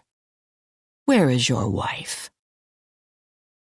Natalie shrank back behind the barrier of rock, pushing herself a few inches farther into the hollow column. Now the confines were so tight they squeezed, pressing in on her from all sides. She felt the coarse, burlap texture of stone against her skin, smelled moss and oxidation. Then she could penetrate the ageless mass no more, its walls and floor and partial lid impervious to budging. Claustrophobia delivered a python hug. Wrapped tightly on all sides, Natalie was unsure whether, when the time came, she'd be able to reverse her maneuvers and get herself back out. Her breath sped up, and dizziness overtook her. The narrow space began to waver. She was going to pass out. Natalie forced her eyes to close, then open. The return of light, a laser beam of sun shining down from overhead, out where space was abundant, calmed her. It was harder to hear from this deep point of remove, but Doug must have been trying to say something, for Kurt spoke loudly. "What's that? I can't quite make out what you're telling me." There came a slow, halting rasp. Doug's voice, shorn of everything. "She left." Kurt let out a shriek of sheer fury, then scurried out of the cave on all fours. Natalie could hear him moving about like an animal. She knew when he got to his feet and started to stride around the structure. He must have arrived at a point right above where she curled, for all light was suddenly blocked. She could no longer see a thing, not the humps of her shoulders, nor her fingers clasped against her sides. "Natalie!" Kurt cried out ringingly. "Where are you? Don't lie to me. I know you would never leave your husband." How much did she want that to be so? To scurry out to Doug right now and stay by his side forever. Or for however much time the two of them had left. Instead, she crouched and cringed inside her hiding space. Way back here, the stone itself seemed to be weeping, a slow, steady seepage that chilled her face and arms. "Natalie!" Kurt screamed again. "I'm going to kill your husband, you know. If you don't come out right now, then I promise you, that spike will seem a mere splinter compared to the injury I inflict." Natalie smacked a hand to her mouth, abrading it against the rock, feeling the flesh on her knuckles scraped raw. It was the only way she could keep from crying out in protest, telling both Kurt and Doug not to worry, she was coming out now. Kurt would detect the smell of blood, sniff it in the air like a wolf, and so Natalie bent her head in the cramped space, cricking her neck painfully in order to lick every sticky, coppery drop from her skin. Leaves began to flutter and fall outside the rock structure, making a noise like rain, creating shadows. Kurt rattling trees, snapping their limbs in a rage. "Are you here?" he shouted. "Did you climb a tree thinking I wouldn't look up?" Beating footsteps as he raced between the tree trunks, giving each one a forceful enough thrashing that the ground around it shook. "Can you hear me, Natalie? You've been able to stay hidden longer than I would have guessed. You must not be thinking of all that I intend to do to your husband." Kurt's footsteps retreated, the sound of his voice also fading away. He stayed gone for long minutes, enough of them that Natalie nearly crawled out to Doug. Then Kurt arrived back at the maze of rocks, his tall shadow falling over its entrance, cooling the interior. He scuttled inside, low to the ground again, his panicked voice booming off the walls. "Doug! Wake up!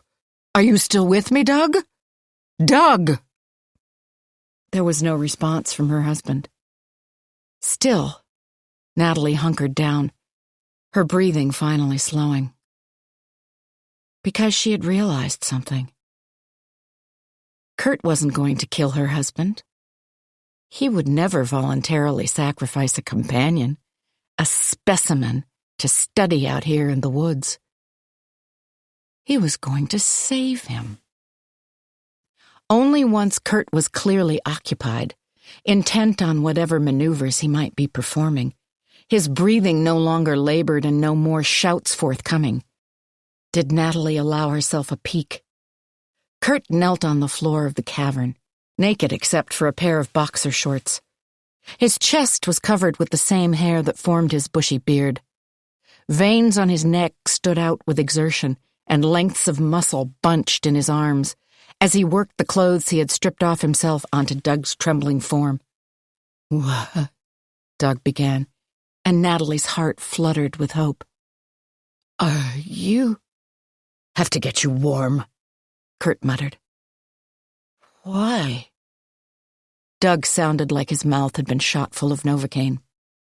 Kurt pulled one of his wool socks onto Doug's uninjured foot.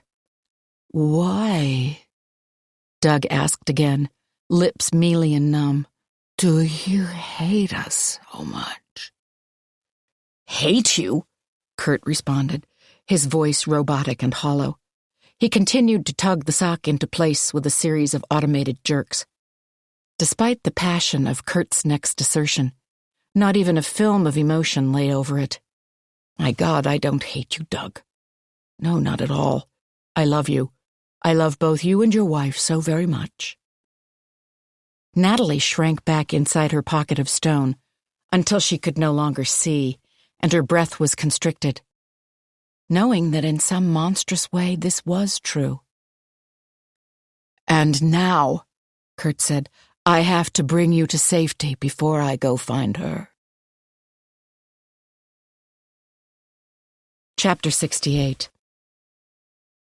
As soon as the sounds of Kurt getting dug out of the rock formation diminished, Natalie began to wriggle free of the tight column behind which she'd wedged herself. Then something stopped her, as sure as a barricading arm, a cautionary command. The concave section of rock she'd been about to maneuver around served as a cup against which she could lean as she thought. Kurt was smart. He'd guessed their intentions and seen through their ruses at every turn. What if he wasn't truly convinced that Natalie had left, but was just giving her a chance to reveal herself? She couldn't imagine how she would delay, past time that could allow for a head start while Kurt tended to Doug back at camp, without going insane. But what if Kurt simply put Doug down on the forest floor, while he himself lurked at the entrance, waiting for Natalie to squirm out, vulnerable as an inchworm from the rock? She became aware of something slicing into her waist and reached down. Here was a way she could ensure that Kurt was really gone, while accomplishing what would be a necessary act if she intended to escape these woods. Natalie pulled the map in its plastic sheath from her shorts, and there, in the dimness of the chasm, began to unfold it. The space was so tight that she had to look at one small square at a time, fighting to orient herself amidst what appeared to be a hopeless morass. The streaks, dashes, and squiggles were as incomprehensible as always. Encryption she had no chance of breaking. She could have been looking at the thing upside down or sideways, and indeed bunched up a clump in frustration, giving it a spin before trying to smooth the same section out again and examine it from a different angle. If she squandered this chance, Kurt would win as surely as if she and Doug had just accepted his will, never even tried to escape. Except that it wouldn't be Kurt keeping them prisoner in that case. It'd be Natalie herself. The night she and Kurt had spent by the fire before Doug woke up. Kurt had pried insight and revelation from Natalie, as if he had a tool, a physician's sharp implement designed to open up her deepest, darkest reaches, or an insect's proboscis that ate out the core of its prey. But Kurt had revealed something as well, hadn't he? Maps are just like dollhouses, a scaled-down version of the real thing. The sun shifted its position in the sky, and a pinprick shaft of light shone down through the opening in the rock above Natalie. There was the lake, A pale blue shaded area leapt out from the rest of the confusing symbols and muddied lines, as clearly as if the word for self-contained body of water had spelled itself out. That lake, surrounded by mountains, those faint triangles must indicate elevation, had been where Kurt had roasted the fish. Which meant that Natalie should be able to find Kurt's camp, if she could only interpret the spaces between. And that would lead to the system of caves and rock shelters in which she found herself now. Her fingertip slid across the sheet of paper, a Ouija board coming to life. At first, she was able to identify only the most recognizable landmarks. But slowly, she began making sense of orientations and configurations, too, the way one unknown area fed into the next. A map wasn't linear, like a book or an article, and trying to read it as one had always confounded Natalie, stopped her cold. Instead, maps represented multiple dimensions. Natalie found the creek and pulled that part of the paper close so as to see what lay adjacent.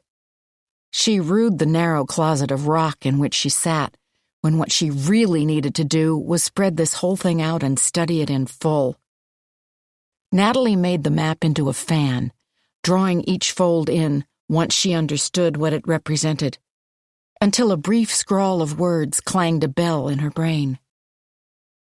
Turtle Ridge Wilderness Area, with a dashed line that indicated a trail. About some things, at least, Kurt hadn't been lying. But he had indeed meant to fool her in terms of his leaving, for Natalie could hear him now, coming back to the cave. Kurt was clearly taking pains to keep quiet, but inevitable sounds jumped out, the same ones she and Doug had been unable to mask when they'd made this trip. Plants pressed into the earth by the weight of a heel. Air currents stirred so that dry leaves trembled on twigs, brushing their diaphanous bodies against each other. A songbird's light departure. The light shining in from the front of the tunnel changed. Didn't disappear, but grew shadowed somehow, parts blotted out.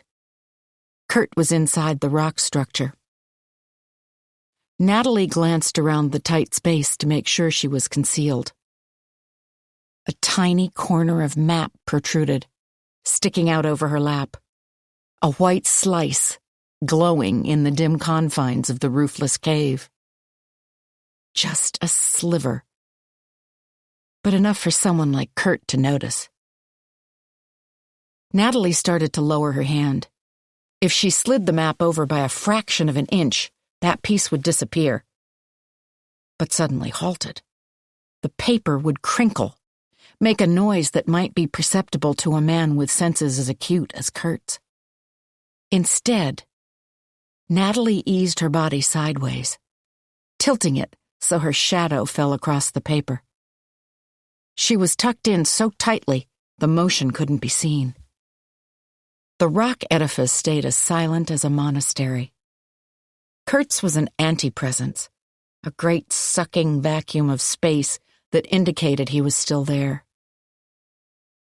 Unless he hadn't ever really been here at all, and simply lived inside Natalie now, a being impossible to erase. Then she heard a noise that told her not only had she been correct, but also that she'd hidden herself successfully. Kurt believed himself to be alone, had no idea that Natalie remained nearby, for he'd begun weeping, unashamedly, unself-consciously, an echoing of pure loss and despair throughout the stone space. Only after Kurt's sobs started to abate and he made his retreat did Natalie allow herself to count, a slow, hypnotic beat in her head. She enforced a wait of 10 full minutes, 600 seconds, before beginning the slow, effortful wriggle out from her hiding space. Clenching the precious map between her teeth, she fought to shimmy free, scraping her arms and shoulders against the rough rock walls, until they widened enough to allow her to get down on all fours and crawl out. She emerged into a changed day, the sky oppressively low, holding the promise of rain. With the sun hidden from view, Natalie couldn't be sure how early it was, but she sensed that no more than a couple of hours had passed, and it was still morning. According to the map, she had to cover 15 miles. Kurt had been truthful about the name of the nearest trail, but not about its location. Given her current level of fitness and acclimatization to the terrain, this was a walk of hours, not days. The creek would still be of use. That deeper section Natalie had come to earlier would propel her along, both concealing her passage and enabling a shortcut. Beneath a gritty overhang of rain clouds, Natalie lowered herself into the cool, gray pool, and as the current of the water took her, it also rinsed her clean. Chapter 69. Natalie emerged from her dunking when the creek started to shallow out, then used the map to orient herself. She gobbled one of the energy bars as she set off into the woods, breaking through a fierce cage of branches. These trees had fangs, and they sunk themselves into her. She had to wrench herself free. Each tree stood so close to the next that their branches intertwined. Lower down, brush was snarled like long hair and snagged at Natalie's shins, requiring pauses to untangle it before she could proceed. At last, the forest loosened up minutely, and Natalie began to half jog, half walk, desperate to be out of here and find help for her husband, yet aware of the need to pace herself. Despite the pulse of impending rain, the day was warm, and Natalie was soon coated with sweat. It stung the new scrapes and scratches she'd accrued. She kept snatching glances at the map, reminding herself of the clarity she'd come to in the rock formation, until the crosshatch of lines became something she felt she could actually rely on. The humidity felt spongy and thick. Natalie kicked aside a clump of brush while thunder muttered overhead. Her heart throbbed along with the sound. She was all but running now. The air wrapped itself like a woolen cloak around her. She wished the sky would just open up already, but the rain stubbornly held off. Another quick perusal of the map. A second energy bar. She only had 2 left, but that was okay. She was almost out of the untrammeled part of the woods. A section of third-growth forest appeared, the flora spindly and young. It made for easier bushwhacking, except that now Natalie had to trudge through a muck of leaves and forest debris. This land opened to the sky. The ground sucked at her shoes, and Natalie forced herself on, aware of how each minute, each mile meted out danger for Doug. Her stomach churned, all those nuts and seeds from the bars, in time with the rumbling sky. She came to a steep pitch and checked the map before starting to ascend. Her calf muscles complained as she forced them on, harder, faster, higher, but with every twang her heart rejoiced. Because according to the map, this incline was the last before the Turtle Ridge Trail should begin to unspool, perpendicular to where she was walking.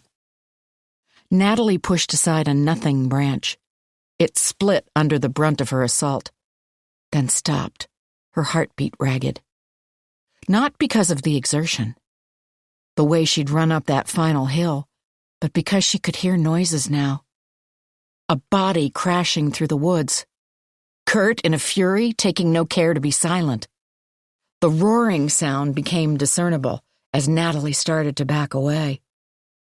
Was that Kurt, hollering out his rage, or water somewhere rushing past? She began to whirl around, seeking a hiding place, but the branches on these trees were sparsely leafed, and all the boulders scattered. Natalie could think of nothing to do except crouch down, lower herself as close as possible to the earth, and pray that Kurt didn't stumble upon this spot. She bent over, aware that she had begun to cry, frightened, hopeless tears of defeat. Were there no limits to Kurt's reach? Drops from her eyes struck the ground like the rain that refused to fall. The crashing grew louder. Branches thrust aside, leaves dashed to the ground. Also a voice calling out her name. And Doug's. "Natalie Larson! Douglas Larson! Can you hear me? Natalie! Doug!" That wasn't Kurt. Natalie rose so abruptly she nearly fell over. Was the voice coming closer or growing more distant? The sodden air distorted sound, turning shouts into watery echoes. "Yes!" she cried out frantically. She ran in the direction she thought the noises were coming from, stopped, then spun in a circle, her gaze scouring the woods. The voice called out again, and Natalie started to scream. "Yes, it's me! It's Natalie! I'm here!" The man who'd been shouting was middle-aged, his hair close-cropped and gray, but clearly in excellent shape. A United States Marine Corps cap sat atop his head, and he was swathed in waterproof rain gear, wearing boots whose grooved soles made short work of the slippery ridge he had to scale to reach Natalie. As soon as he appeared, she grabbed him, yanking out the map and flapping it in his face. "There's a man," she gasped, "in the woods. I mean, my husband." "Hold on just a second," the man said. He held Natalie in place, looking her up and down. "We know your husband is missing. We have searchers looking for him close to where your canoe was found. Did you get separated? How did you wind up here?" Natalie didn't answer the question, immediately parsing what the information meant for Doug. However many searchers there were, it couldn't be an infinite number, and some of them were nearly at the Canadian border. This man who had found Natalie might be all that she had. What had made him look here? He was peering into her eyes, shining a pinprick light while pressing one finger to her wrist at the same time. He kept count, lips visibly moving. Natalie snatched at his hand. "We didn't get separated," she told the man fiercely. "My husband is here, too." "You stayed in one place?" The searcher regarded her. "That's great. That was exactly the right thing to—" Natalie shook her head rapidly. "I'm sorry, I misspoke." She felt suddenly confused and wished for a cold splash of rain to jolt her. "Doug isn't here.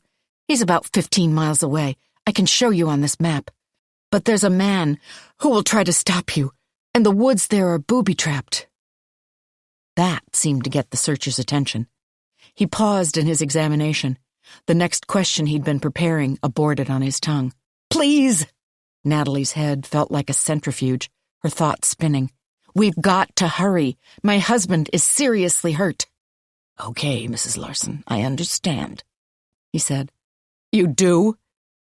It was more of a demand, a challenge than a question. How could anyone possibly understand the bizarreness of this situation? The man turned, one deliberate rotation of his body. "Yes, Mrs. Larson, I do, and I'm going to need you to calm down." He fished in his pack, coming out with a bottle of spring water, which he uncapped and gave to Natalie. Only after he'd watched her drink did the searcher ask, "Can you describe the nature of your husband's injury?" Natalie felt the water hit her stomach, coldly. "I can tell you, but isn't it enough for now that he's wounded? I mean, the first part you have to deal with is the traps." This hadn't occurred to her till now. If Natalie and Doug hadn't made it safely out of camp themselves, after living there and knowing Kurt's practices, how were rescue workers supposed to make it in? The searcher continued to regard her oddly. If she couldn't make this comprehensible, get the searcher to see what she was saying, then he wouldn't be equipped to find Doug.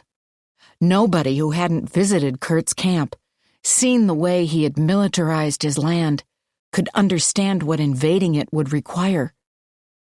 Natalie backtracked, her insides roiling as she recounted all that had happened to the two of them, forming it into a narrative that at least to her ears made sense.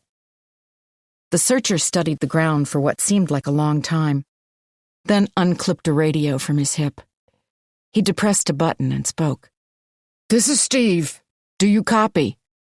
"This is Brad," came a voice through the static. "Copy."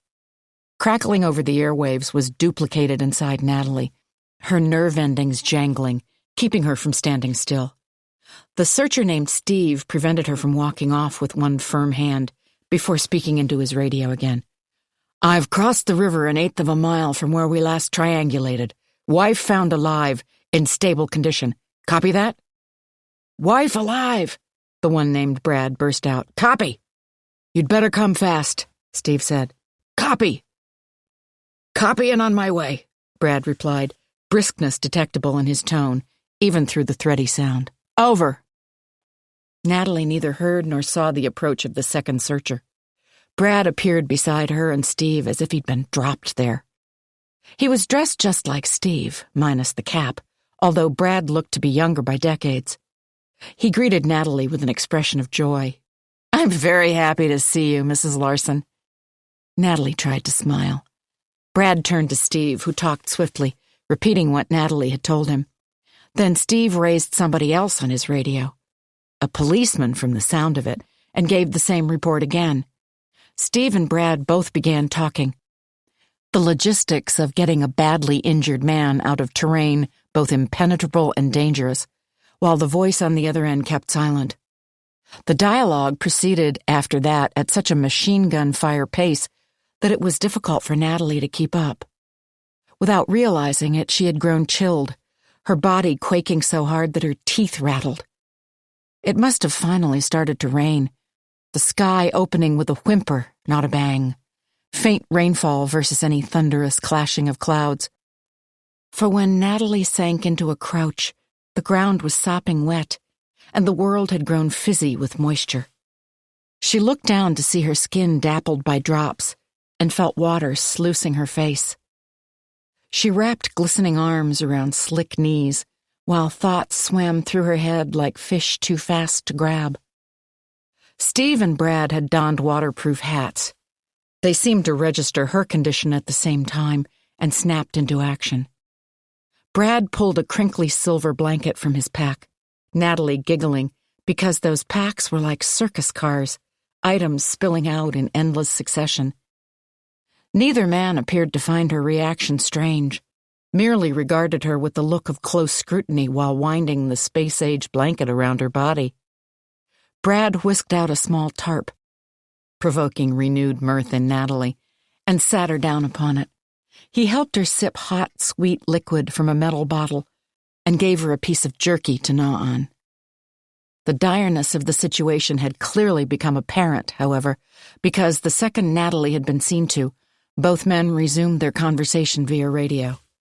Options were raised and discarded. Thick leaf cover and no place for a helo. Helicopter? To touch down. The bumpy jouncing of an ATV. Hours of hiking over tricky terrain, trying to hold an emergency evacuation gurney steady. Both searchers shook their heads, clamping off muffled swears and frustrated breaths before conferring with the policeman again. Natalie felt a noose tightening around her neck. She couldn't have come this far only to lose Doug in the end. She whimpered, and Brad leaned over, readjusting the silvery wrap.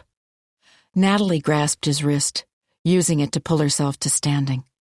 The space blanket fell off her and onto the ground. Brad's focus returned to his companion. The air grew less hazy, the rain letting up, and Natalie suddenly thought to display her map.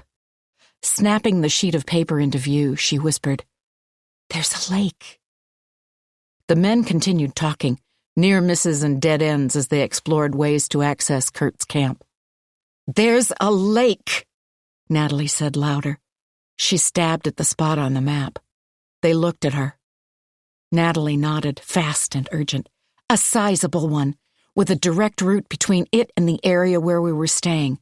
No traps. I'll just have to find the right path." Chapter 70. Natalie's solution was relayed to the cop by radio.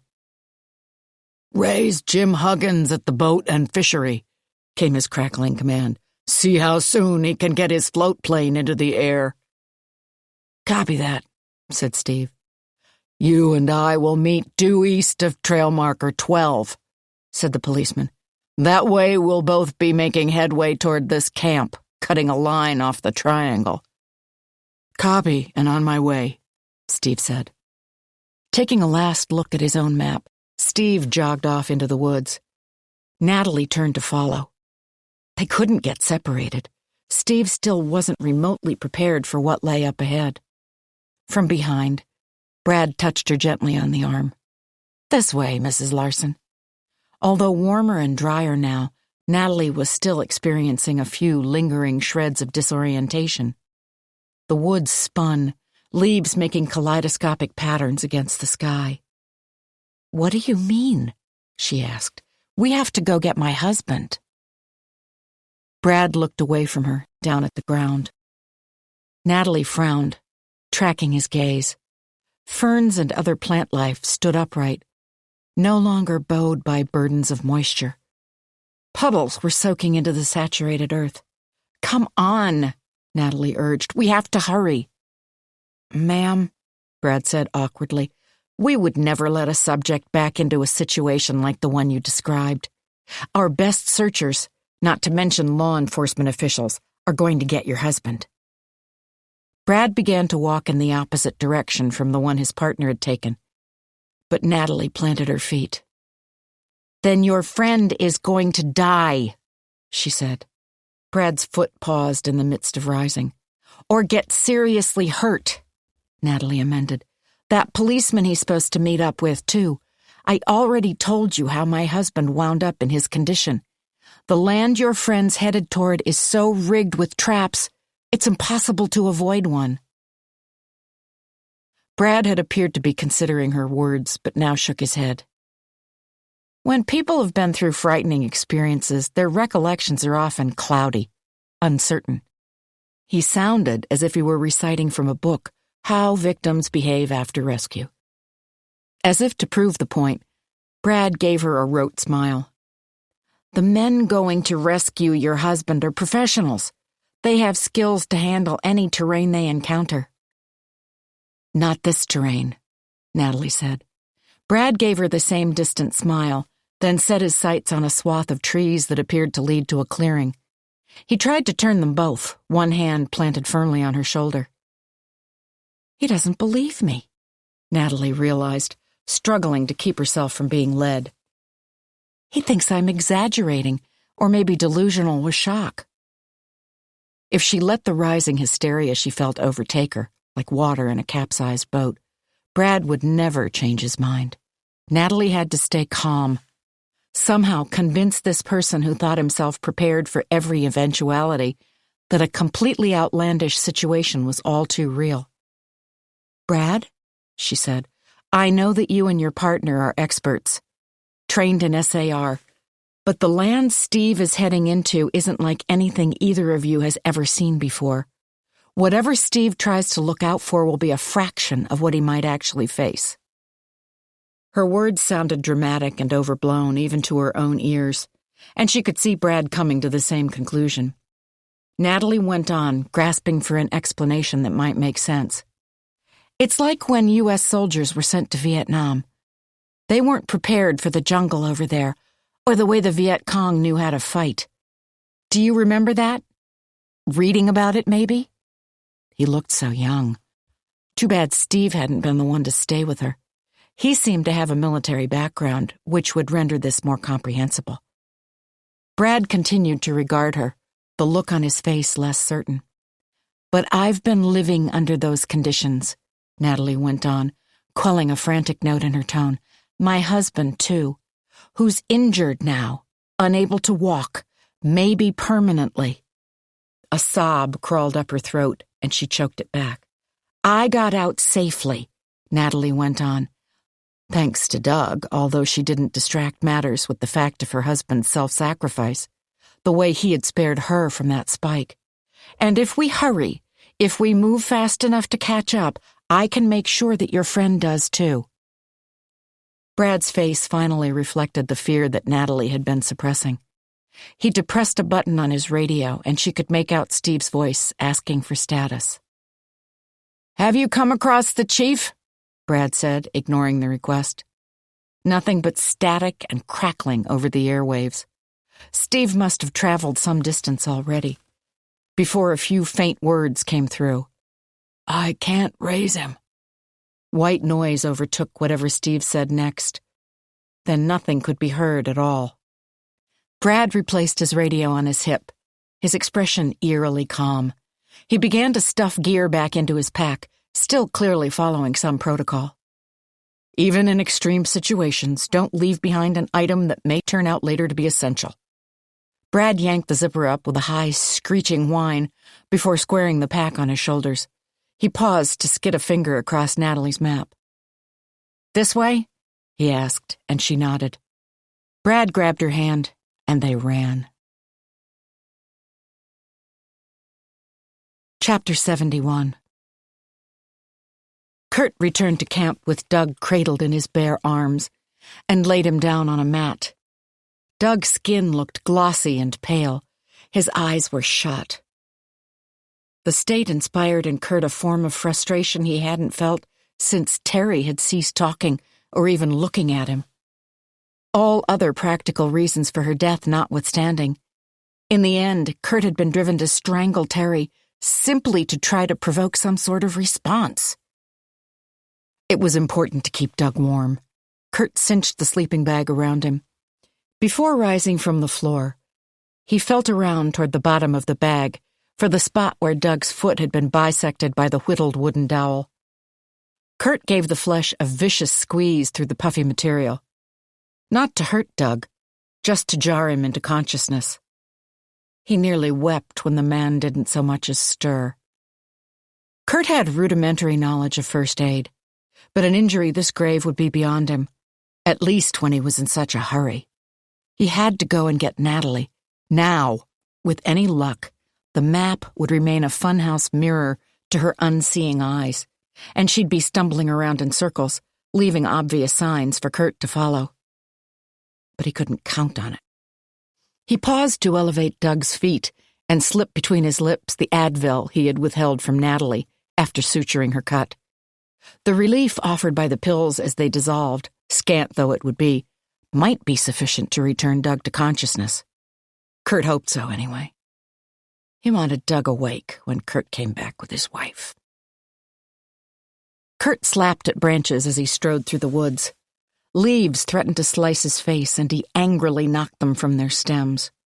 He hadn't outfitted himself for this walk, a beginner's error the likes of which Kurt hadn't made since he'd first begun to fashion a life in the wilderness after his compatriots abandoned him. He could do without water and sustenance.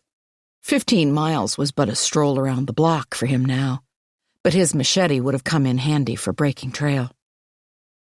It wasn't like him to have rushed off unprepared, overtaken, in a sense, by emotion rather than rationality.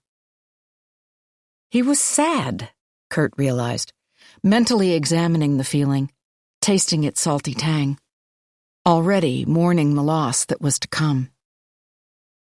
He was going to have to kill Natalie.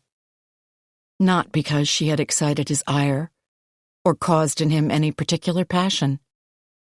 Kurt didn't miss Natalie, nor feel anger at her for escaping.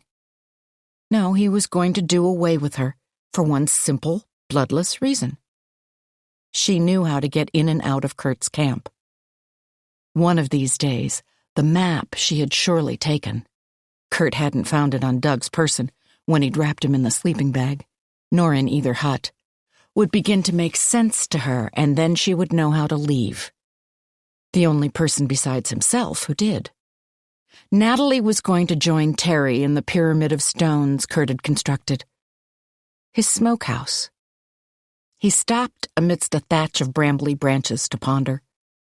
Observing Natalie's reunion with Doug would provide blistering fulfillment to Kurt.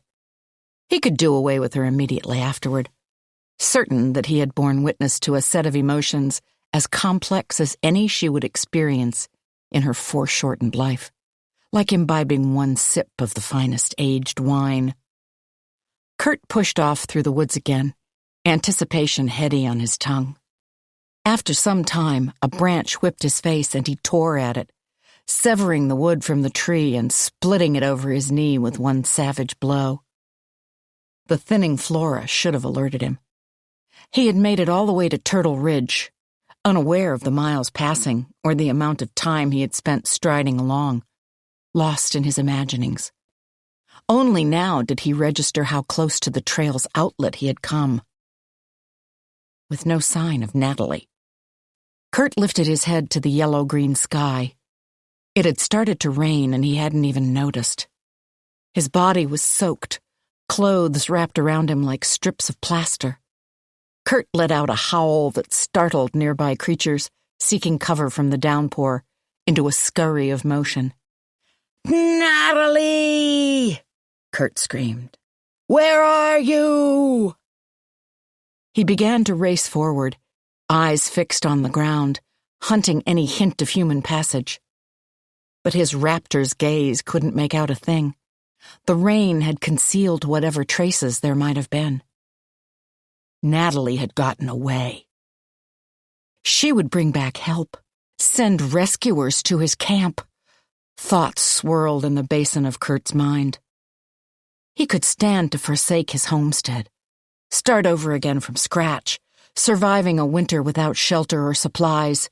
He had done that before. But what Kurt couldn't imagine abandoning was Doug. Forgo the pleasure of observing his crippled captive adapt to life as a widower in the wilderness? That would be like turning down a breath of sweet oxygen while drowning. Even if Natalie did return with assistance, wouldn't Kurt's traps make short work of any rescuers? Could he risk going back? Or should he take flight now, run for his freedom? His eyes seized on a muddy track to his left. There was a set of footprints sunk into the moist earth of the trail. Then came a trampled-on stand of brush and the end of a twig, made jagged by the stumble or near fall of someone unfamiliar with the hazards of this terrain. The print didn't come from the type of shoe that Natalie wore. This one belonged to a not particularly good boot, but that was all right. Only one thing could have quieted the frenzied debate erupting inside Kurt. The promise of someone novel and new to bring to his camp. Chapter 72. The two hiker girls were envious of Mia's water pouch, which they called a hydro, and which apparently had a bunch of features their older versions didn't. Mia didn't see how anything with a straw attached could get very advanced, but she didn't bother asking. She didn't want to give the girls time to have second or third or fourth thoughts about taking her to Turtle Ridge. Rain was starting to fall when they got there, what would have been a light, sweet rain in the city, but one that even Mia knew would feel icy and damp once she'd hiked enough miles in it. The girls gave her an extra waterproof poncho when they saw she didn't have one. Mia tugged the triangle of nylon over her head, fearful that this oversight on her part would set off alarm bells. But both girls seemed eager enough to head out on their own vision quest, or whatever, that they took only a few seconds to trade quick hugs and goodbyes with her. By the time she was a few hundred yards along the trail, Mia had already begun to rethink her plan. Or her lack of one.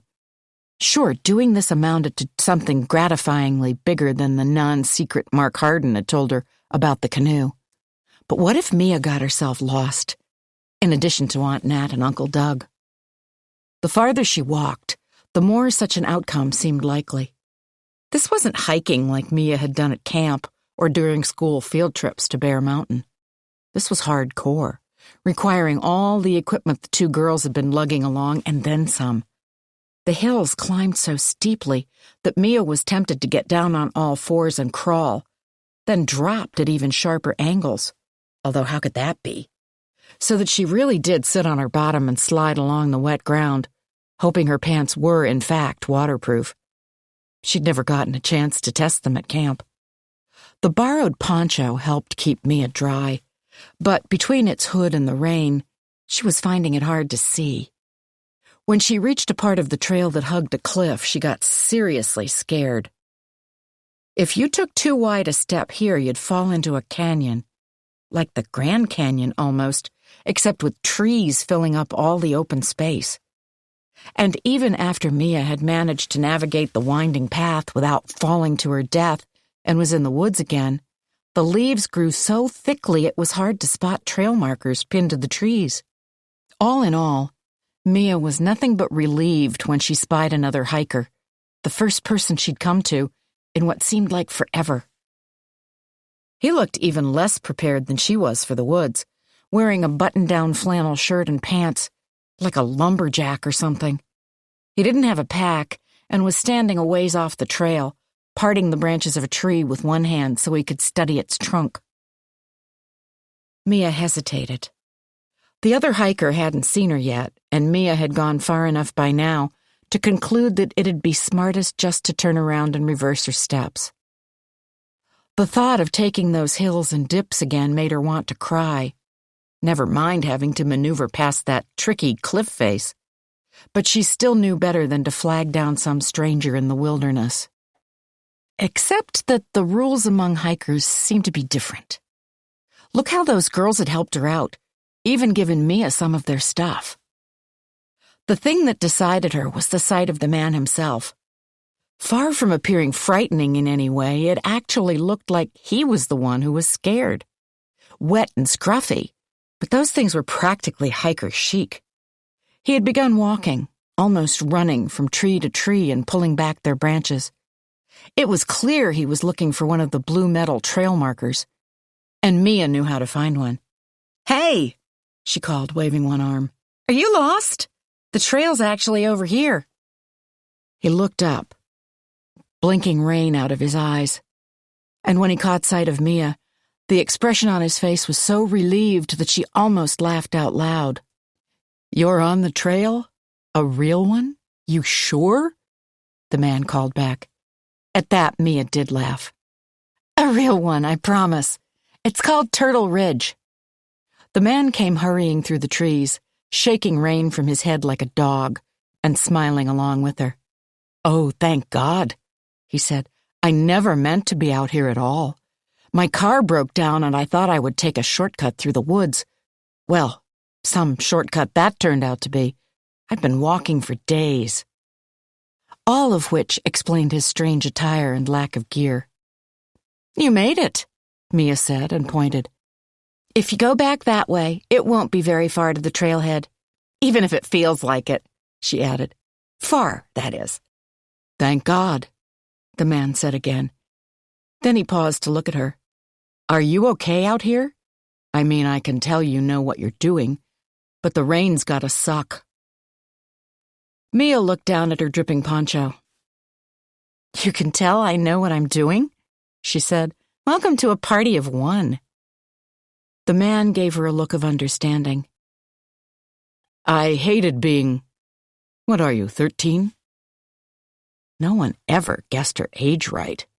Mia nodded. "That was the worst," the man said. "Nobody thinks you can do anything, even though 13 was probably the smartest I ever was. After that, I started trying too hard to please everybody." "I already do that," Mia said. "Well, don't," the man replied. He took a step onto the trail so that he was standing beside her. He smelled piney like the trees. "You're fine as you are. Better than fine. You practically saved my life." "You would have been okay," Mia said, taking a slight step away, but only so no one would think it was weird that they were standing so close. She actually liked being next to this man. He made her feel protected, even though he hadn't done anything besides need help. "You're probably a lot better in the woods than I am." The man gave a shake of his head. Rain flew off his hair and beard in droplets. His beard was pretty thick, probably from being out in the woods so long. "I doubt that, but thanks for being nice." He seemed insecure, kind of like Mia herself.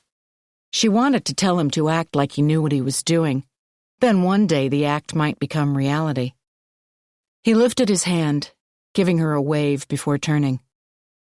"This way, you said, right?" Mia hid her smile. "It's actually that way. She reached out to touch the man on his arm, pointing to show him. "Oh, shit," he said. His face turned red beneath its coating of rain. "Sorry." "It's okay," Mia said, a shrug in her tone. "I curse all the time." That sounded stupid, like she was the type to call all her friends bitches and go around swearing. It was her turn to blush. "It's just—" The man peered around Mia, studying the trail ahead. "I can't go that way. You're lucky you're hiking in, not out." "What do you mean?" Mia asked.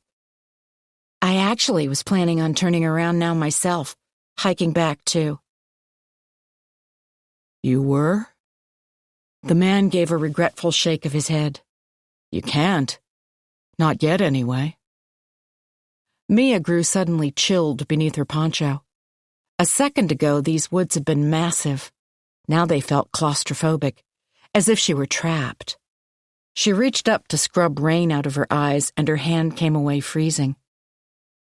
"Why not?" The man took a few paces forward, nodding as he returned, like he'd just confirmed something. "I came from that direction a few minutes ago. I was too stupid to realize I was on a trail." Mia offered him a tremulous smile and a headshake, contradicting the stupid. God, this guy was even worse with the hating on yourself than she was. He smiled his thanks, although the smile didn't look too genuine. "So, what's the problem?" Mia asked after a moment.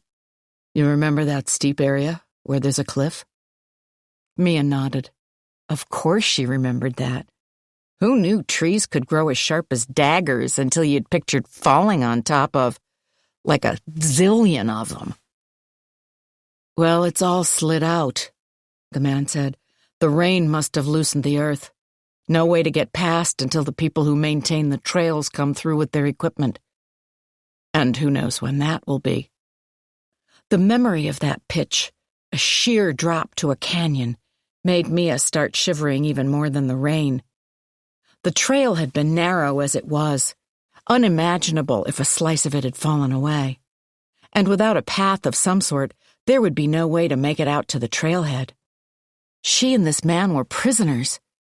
Mia's parents were probably panicking right now. This was the stupidest thing she had ever done. "Hey," the man said, taking a step forward. "Don't beat yourself up. It's not like you did anything wrong." Mia looked up at him through a glimmer of rain.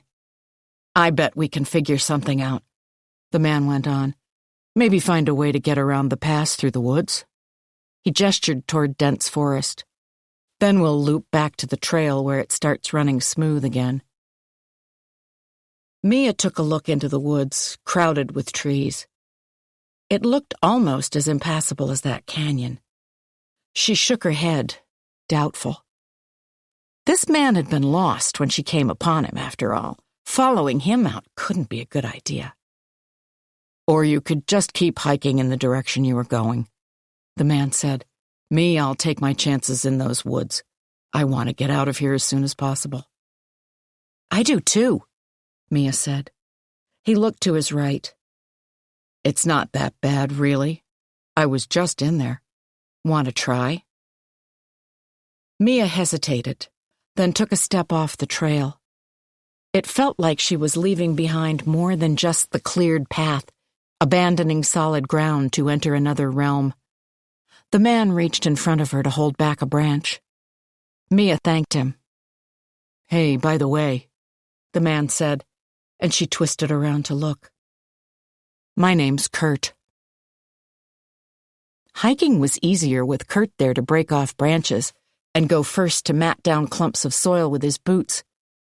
His boots were good ones, really well broken in. Kind of weird footwear to wear for the drive he'd been taking when he got lost, but Mia was grateful for his choice when he kicked aside a rock she'd been about to trip over. The rain had finally stopped falling, or else the leaf cover from the trees was too thick to let much through, and the whole world seemed to be drying out. Mia shucked off her poncho, balling it up and stuffing it in her pack. She took a drink, noting that the water really did flow easily from the pouch into her straw, then sidestepped a log, its fleshy interior open to the elements and alive with insects. She shuddered. "Gross," Kurt said. She laughed that he'd said it aloud. "Think we can head back to the trail now?" she asked. "I mean, it feels like we've gone pretty far." Kurt took the idea seriously, getting his bearings and looking around. "Not quite yet, I wouldn't say," he told her. "Let's allow for a little extra before swinging back." Mia tilted her head. She thought she could hear the rushing course of a river somewhere not too far off. How long had they been walking? The endless rows of trees, the sameness of the landscape, had a way of making time morph. It suddenly felt a lot later than it had been. She was hungry, like she'd missed a meal. There also hadn't been a river anywhere near the trail, if Mia was remembering correctly from the map on the brochure she'd looked at. "I really think we should go back," she said. "Things have dried up. I bet the trail is more solid." "Solid won't matter if it's all been lost to a rock or a mudslide," Kurt said, walking forward and indicating that she should move on as well. She didn't like how he was acting. Like he no longer thought Mia could make her own choices, decide things for herself. "Look," she said, "we don't want to wind up lost like you were before. I'm going back, even if I have to go on my own." Let him try and stop her. Kurt nodded sagely at that, taking her point, and Mia had time to regret her temporary change of heart. He wasn't like all the other grown-ups in her life. Kurt and she were more equals, kind of how Mia was with Aunt Nat. Still, he spoke with authority when he said, "I think we should do it the way I'm suggesting, Mia." Cold air laced through her. She hadn't mentioned her name after Kurt had told her his. She knew she hadn't because she had been heeding the warning she'd heard in her head from her mom. Don't tell a stranger your name. Then spent the whole hike trying to figure out a non-awkward way to get in the introduction. "Come on," Kurt said, waiting. "Like I'd listen to you," Mia responded, immediately regretting her words, or at least her tone, the one that always got her mother so upset. Something that hadn't been there just a few seconds ago told Mia she shouldn't jeer at this man. But Kurt didn't get mad. He bent over, lowering his hands to the ground. Mia tracked his movements, looking to see if his boots were untied or something. "What are you doing?" Kurt straightened up, holding a good-sized rock in his palms, and jogging it up and down a little, as if testing its weight. Then he lifted it into the air. Mia didn't have time to scream before he brought it back down. Chapter 73. The trek back to camp with Brad felt far shorter than the journey out had been. It was another inexplicable paradox of wilderness life. Distances didn't stay constant. They mutated. Different factors could change them. Conditions, type of terrain, knowledge of the area condensed miles, while sheer unchecked need expanded them past all reckoning. Natalie recognized certain features: a series of deep trenches in the ground, the thickening of the forest that seemed to beckon her through steadfast gates, and used them to mark their passage. They had to be drawing near, hours passing, despite the fast clip at which they were hiking, the midday sun starting to droop in the sky. Natalie pictured her husband, alone and in pain. Oh, God, how she hoped he was alone, and sent a mental message. "Hold on, honey. We're coming." She continually referred to her map, which felt by now like an old friend, although Brad chose to use his GPS. They seemed to be on track. The ground felt known to her feet, but as they began to approach the creek, Natalie wondered if she'd been wrong all along. The familiarity of the landscape just one more wilderness illusion, which seemed designed to trick and deter the wanderer, almost with intention. The creek that served as informal border to Kurt's camp was essentially a babbling brook.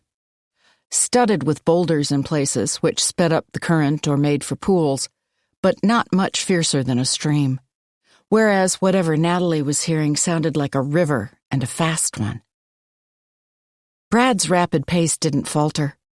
He didn't know this land, had no expectations, and so it didn't feel suddenly foreign and mistaken to him, as it did to Natalie. She spied the water for a second, a quick, silvery flash, before it was stolen away behind a macrame of leaves. Natalie's feet slowed. She paused to tilt her head and listen. The white noise rush of water grew louder, and the explanation occurred to Natalie just as she felt the soil change abruptly, turn cushiony and moist beneath her Norlanders. Rain had caused the volume of water to swell. She began to hurry along again, confident that at least they were in the right place. The confines of Kurt's camp, its stick structures and clearings, should become visible soon after they crossed the creek. At that moment, the rushing of the water turned into a roar, filling Natalie's ears, making it hard to hear anything else, including her own startled yelp, as a gully appeared before her. The transformed creek had the strength and power of a silverback gorilla, muscles rippling as it raced along. Natalie's cry of fear was lost beneath its churning. The riverbank reared up, and Natalie realized she was headed straight for it. She fought to dig her shoes into the ground, but they started to skid. She wasn't going to be able to stop, would be washed away, downstream of Doug, wasting valuable time, and that was presuming she was able to climb out at all. Brad grabbed a twist of her shirt, pulling Natalie up short. A trail of rocks and dirt went skittering down in her wake, and were lost amidst the thrashing water. She bent over, panting. Brad used the pause to take a drink from his water bottle. "Thank you," Natalie said, once she could speak. He inclined his head, then pointed. "We can make it across over there." Natalie looked. The boulder that had presented such an obstacle before now protruded a mere foot or so above the surface of the water. It could be used as a bridge. She and Brad would leap from the riverbank to the top of the boulder, then from there to the opposite side. Natalie took the lead, crossing in a trio of nimble steps and allowing herself just a few seconds to get oriented on dry ground. Kurt's series of traps began here. Natalie used the same method she and Doug had back when they'd possessed the hope of escaping together and making it out unscathed. Brad looked doubtful when Natalie found a long, sturdy stick and placed it in his hand, demonstrating with her own branch how to poke the ground. She proceeded cautiously enough that she feared Brad would grow impatient, following along behind her. Instead, when she turned, he was standing in place and staring downward. "You see something?" Natalie called. They'd gotten separated by a few yards. She headed back toward him, tapping the ground with her stick. "Yes," Brad said, "but I don't think it's what you were expecting me to see." Natalie frowned, also peering down. She couldn't make out anything besides the usual surface of the forest floor, leaf matter and debris, rotting evidence of last year's flora becoming one with the earth. Brad used his stick to indicate a spot on the ground. "That's a boot print." Natalie squinted, but still didn't see anything. Brad traced an outline in the air, just a few inches above the shape he'd claimed to see, and the faint impression of a heel swam into view, all but concealed by the swampy soil. "How did you spot that?" Natalie marveled. Brad studied the ground silently, intent on finding the next. "They must be close," Natalie told him, dropping her voice. "Steve, maybe that policeman too, were somewhere up ahead. Had Doug been rescued? Where was Kurt?" The air felt suddenly charged, electric, as if the rain might have been only temporarily resting, gathering force for the real storm to come. Brad walked forward, He continued to stab at the ground with his stick, but in a perfunctory manner, his real focus clearly on identifying footprints.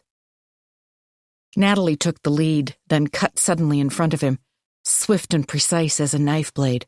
"Stop!" she hissed. Brad halted. "What?"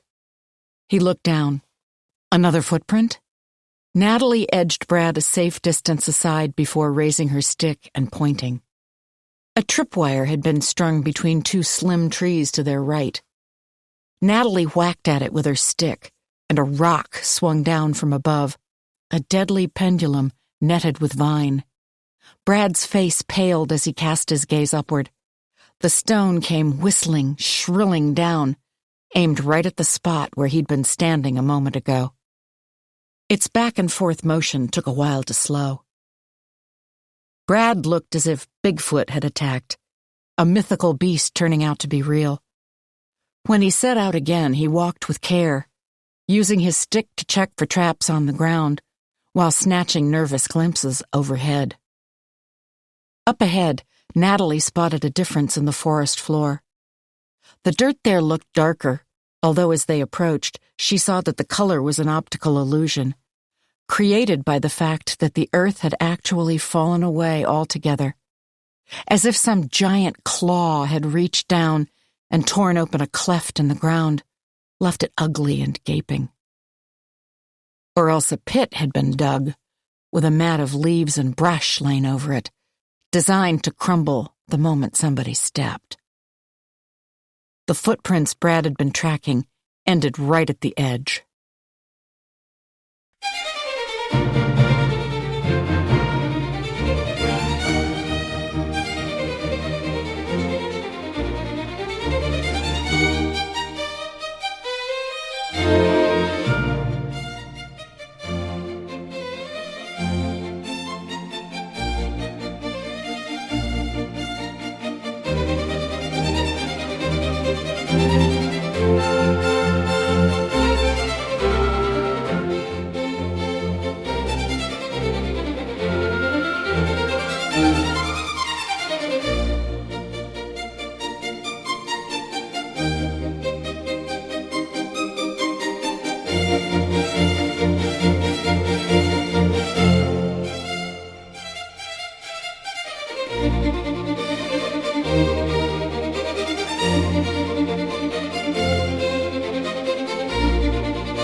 Chapter 74.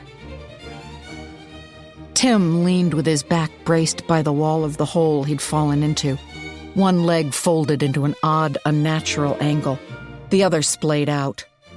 The wall was studded with stones that had bruised his flesh, his spine, but his back wasn't broken.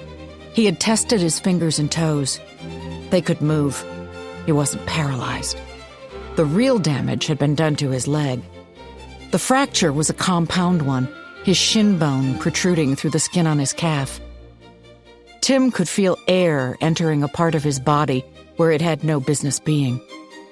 Gave new meaning to the saying, blood ran cold. The rim of the hole ran in a lopsided oval several inches above the highest reach of Tim's hands. Tim had hoisted himself to a standing position already, keeping his weight on his uninjured leg. But that had cost him a fraction of an inch, and the lip of solid ground was tantalizingly close. Less than an inch might matter. So he had placed the foot of his broken leg on the ground, then fought to rise on tiptoes, stretching the flesh around the arrowed bone so that a second shard pierced a section of untouched skin, and bellowing sounds he wouldn't have thought himself capable of making, ox-like, inhuman, before finally falling to the dirt again, completely spent. He wouldn't have been able to reach anyway. His fingertips had scraped the shaft just below the place where higher ground beckoned, denying him a chance to heave himself out. He couldn't raise anyone on his radio. It might have broken in the fall, or there might not be anyone with range. Which range? Tim wasn't sure of his exact location. If he could get out, he would be able to determine it, at least figure out how to reach, limping along, belly crawling if necessary, some known site. But that assumed that he would, in fact, find a way out. At least one other creature hadn't. Tim's shin bone glowed ivory in the vaporous sun shooting into the hole, as did the remains of a carcass, coyote-sized, or possibly a lion, pecked free of flesh by birds. Vultures, leathery, wide-winged creatures of scavenge, had made it down here for a meal. It took a lot to give Tim pause, but as he lifted himself on his arms to look up at the sky, which had never seemed so remote and removed, a shudder took hold of his body, and he swore he heard the sound of flapping. He sank back down to study the injury that was preventing him from jumping up and getting a hold on the circumference of the hole. His bone wasn't shattered, but split. One piece had come away, simply sheared off from the section it was supposed to attach to. Tim had enough first aid experience to know there was no physical way to reset this himself. It was going to require surgery, pins and the like. Time started to swerve in and out. Tim grew lightheaded, deep in the chill of the earth. The pain in his leg had become a constant. He was growing accustomed to the sensation. Then the hole above him darkened. Tim blinked woozily up at it, weather moving in again, perhaps. "Chief!" Had one of his men fallen down into this well along with him? Tim took a look around the tunneled shaft. What a feat it must have been to build a well this deep in the wilderness. Wait, it wasn't a well. There was another explanation for what had happened to him. Only Tim couldn't remember it at the moment. What other type of hole would be man-sized and of this killing depth? And how would a second member of the Weedskill force wind up inside? "Chief!" called the voice again. Not one of his men. Tim knew who that was. The searcher who could never manage to call Tim by name. And he also knew that he wasn't in a well. It was just as the missing wife, Natalie Larson, had tried to tell them when Brad had found her. This land was rigged with traps. Tim glanced upward, where a second shadow had fallen, feeling a sense of mild curiosity. Then he reached down and probed the jagged sliver of his bone, chalk rough and gritty beneath his fingers. An agonizing, brutal touch he endured with only one goal in mind, to wrest himself back from the brink of shock. "Down here!" he shouted. "I'm down here! Here!" Tim heard a female voice say, "He's alive." Then Brad called down, "Is Steve in there too?" "Sent him on ahead," Tim yelled back up. He had to manually yank his voice into producing something resembling a coherent sentence. "To warn the pilot at the lake. Didn't want him walking into an ambush. And—" What else had Steve been supposed to do? In the aftermath of Tim's fall, both of them realizing that this land was more perilous than anything either had anticipated, Tim had refused to allow Steve to assist him in any way. Their responsibility was to the civilians. See if he can find the husband. The blotch made by the two bodies looking down, with the sun behind them, wavered, then thinned out. There was a patter of footsteps heading off into the woods, moving at a steady clip, not fast. That had to be the wife. "Brad," Tim shouted, "go after her." Search and rescue personnel were trained to aid and support subjects, not deal with suspects. They protected civilians from nature, often from their own hubris and carelessness. But they knew nothing about madmen who rigged the land with traps. Silence from the surface. Brad had done what he'd been told, as was his bent. Now he was headed into an unknown, uncontained scenario, the likes of which might overwhelm trained LEOs. And Tim had given the order. But what choice did he have? The alternative was to allow a civilian to go on her own into the same situation. Then an arm shot down, one hand reaching for him. "Go after Mrs. Larson?" Brad called back. "She knows what she's doing better than any of us. I'm not going anywhere until I get you out, Chief." Tim planted both hands against the dirt walls and raised himself to standing. He rested his weight on his good foot so that he could lift one arm. Brad grasped Tim's wrist with his hand and pulled him toward the light. "Go," Tim grunted once they were both back on solid ground. "Chief, your leg," Brad said. "It's pretty bad." "I know what it is." Tim was sweating, his face beaded even though it was cold out here, the temperature promising a resurgence of rain. "Don't worry about me." "But I can splint the—" Tim stood on one foot, unable to take a step forward. He knew Brad had assessed his compromised state, and he also knew that Brad was charged with applying his skills to stabilize Tim's condition. But there were more pressing priorities right now. Brad might not have experience in handling the circumstances that lay ahead in those woods, but from the looks of things, Tim and his own men wouldn't have much acquaintance with anything similar either. Steve, with his military background, arguably had the most relevant know-how. Either way, time couldn't be wasted back here. Tim made his tone commanding. "You know your duty. Go after the wife and locate her husband." Brad gave a nod. Then he dropped his gaze, his head turning back and forth. After a moment, his posture changed, the set of his shoulders squaring.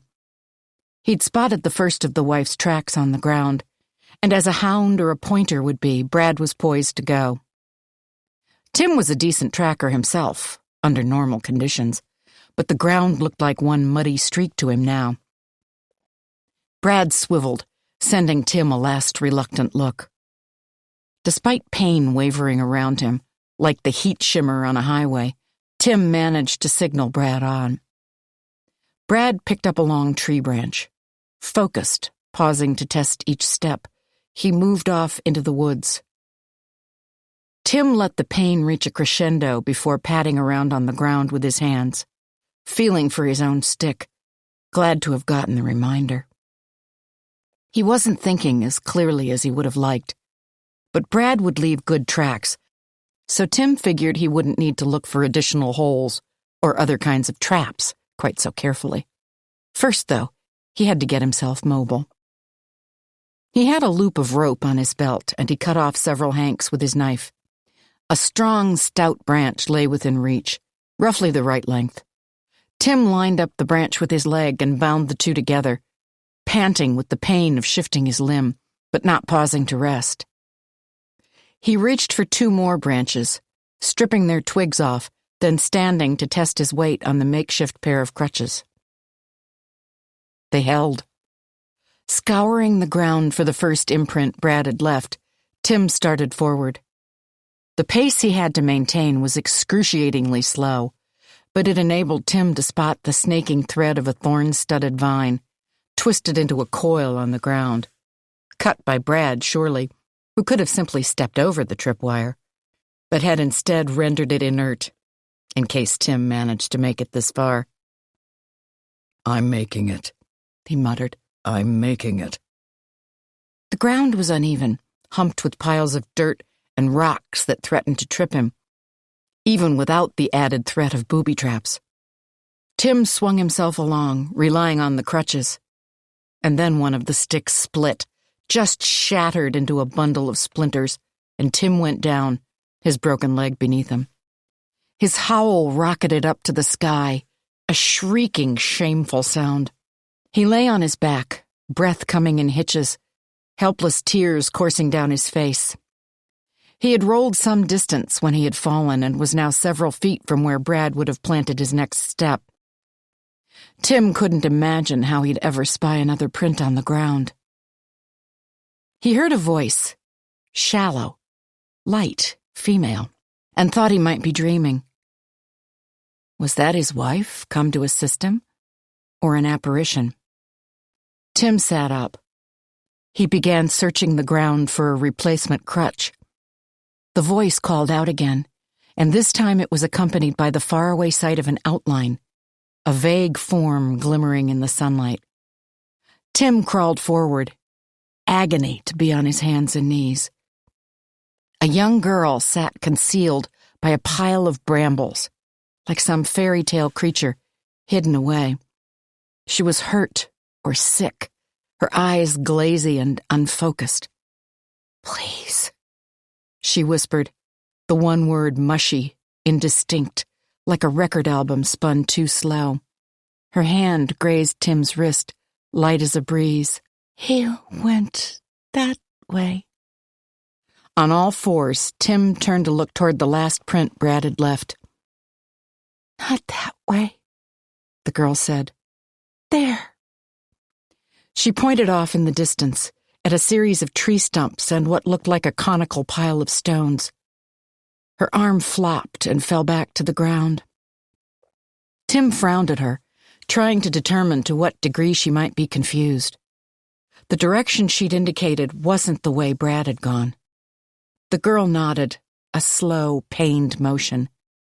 But her voice was insistent and very, very certain. "Hurry! I think he's got my aunt." Chapter 75. Natalie's first glimpse of Doug in the hut caused her throat to thicken and turn solid. There was a barrier preventing air from passing into her lungs, and she swayed, throwing one arm out to keep from falling.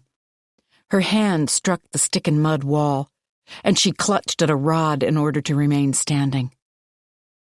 Being back here again had the strangest feel, as if the land Kurt inhabited was a magnet, exerting its own pull, impossible to escape. And also as if in some bizarre way she'd come home. Natalie ran to Doug's side, her flying footfalls beating like wings in her ears. Her husband lay on a brightly colored mat, padded despite its thin heft. Additional spoils from some ill-fated hiker. Perhaps it had belonged to Terry. Natalie felt tears prick her eyes. She crouched down, staring at Doug's still face, the muscles motionless, his eyes shut without so much as a tremble beneath the lids. Her husband lay swathed in the same silvery wrap that had been placed on Natalie after she was found. Steve must have been here with his emergency supplies. He was gone now, though, the hut abandoned.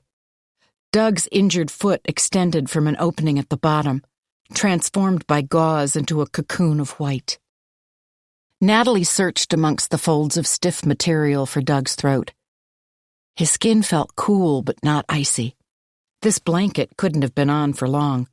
Steve hadn't had that much of a head start. Doug might simply not have warmed up yet. Natalie felt with 2 fingers for a pulse, even a weak and thready one, but couldn't make anything out. "Doug," she said aloud, her voice echoing in the stillness of the dying day. "Honey, please." Had Steve administered pain meds that knocked Doug out?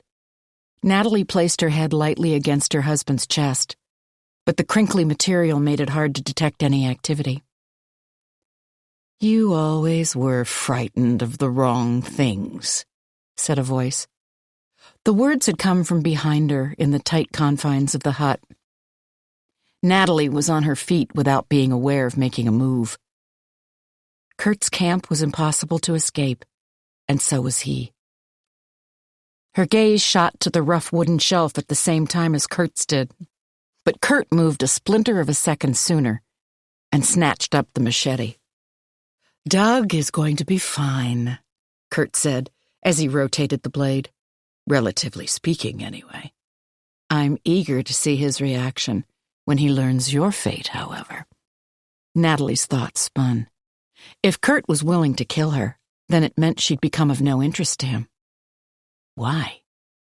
The question distracted her from the impossibility of preventing Kurt from doing what he'd clearly already decided on. He overpowered her physically, even without a lethal weapon in his hand. "Don't worry," Kurt added. "Physical suffering has never been of interest to me. I keep this blade so sharply honed you'll hardly even feel it." Natalie cast a sharp, desperate look around. Steve had been here. Would he come back? Or had that downed policeman sent Brad on to help? Kurt shook his head, walking toward her with a reproachful expression on his face. "Still waiting for someone to save you, Nat?" Her nickname sounded poisonous on his tongue. Natalie felt her fists fold. "Maybe the small-town copper I passed on my way here will arrive just in the nick of time," Kurt suggested, "although I don't know how much he would actually do, even if he wasn't down in a hole. The police chief is a by-the-book kind of guy. I could see it in every fold of his no-longer clean uniform. A procedure patsy, trapped by his policies and protocols, far more than by anything I dug in the dirt." Natalie stared at him. "I would have liked to see you learn one lesson, Natalie," Kurt said, his tone regretful, "that relying on anybody besides yourself is folly. But I will have to turn my attention to other things. Your husband, your niece." Hearing this madman mention Mia caused Natalie's fists to tremble, made her yearn for that machete or any other implement to carve out the knowledge she'd given Kurt about her family. He had even less right to take up residence in her life than he did to try to end it. Natalie's throat felt dry, incapable of much sound, but she let out a grunt. "Your reach isn't that great, Kurt." Kurt's expression perked up at that, reflecting a flicker of renewed interest. "You didn't come upon her, then? Good. I hid her well." Natalie's limbs loosened, overcome by doubt. Did this explain Kurt's sudden willingness to do away with her? That he'd found a replacement? She wouldn't give Kurt the satisfaction of further protest or denial. Why in God's name had Mia come here? Kurt answered as if Natalie had spoken aloud. "To find you, of course, beset by the misbegotten belief that she could serve as rescuer." Kurt paused. Perhaps she didn't want to wind up like her aunt, years from now, a do-nothing, waiting around for someone else to call all the shots. Despite being prepared for Kurt's mental grenades, Natalie recoiled at that one. "I didn't put two and two together immediately," Kurt continued, "but the family resemblance is strong, and I recalled you talked about a niece caught in the throes of teenage self-aggrandizement. I took a guess and watched Mia's reaction when I said her name." Natalie pried her fists open, a gesture of surrender. "I'll stay," she said. Kurt gazed at her. "With you, in camp," Natalie went on, stumbling over, choking on the claim. "Just please, let's get Mia out of here." She'd never tried begging Kurt, and had the feeling that doing so would simply provide one more interesting motivation for him to examine. But what other recourse did Natalie have? Kurt was right. She'd never been the master in any situation, while he was the lord of all his. "You don't have to worry. Mia will do fine here," Kurt answered, gazing levelly at Natalie. At least I hope she will. Head injuries can be unpredictable, but I tried to be judicious with this one. Natalie felt her legs fold as if 2 strings had been cut. She braced herself, flattening one hand against the stick wall and fighting to stay upright, while her shout exploded in the small space. "What did you do to my niece?" Instead of answering, Kurt whipped toward the slanting doorway, head tilted. Natalie only heard it then, a sound that had been drowned out by the roar of her own scream in her ears. She and Kurt raced from the hut in tandem. The machete whistled in the wind as Kurt ran with his hand wrapped around the blade's handle. Outside, they stood with their faces turned in the direction of the lake. The noise was unmistakable now, the faintly beating rotors of a plane. Chapter 76. For the first time, Kurt's face registered an emotion that didn't appear scripted, planned, decided on in advance. His features seized with what could only be described as panic as he looked up at the sky. Then he pivoted, turning his back on the lake. Advancing on Natalie, he raised the machete and sliced it down through the air. Natalie felt the wind the machete made, caught a glimpse of ragged teeth before spinning out of the weapon's reach. She had to make it to the lake where the float plane must be. Help had arrived if only she could get to it. Kurt's arm shot out, snakebite fast, and pulled her toward him.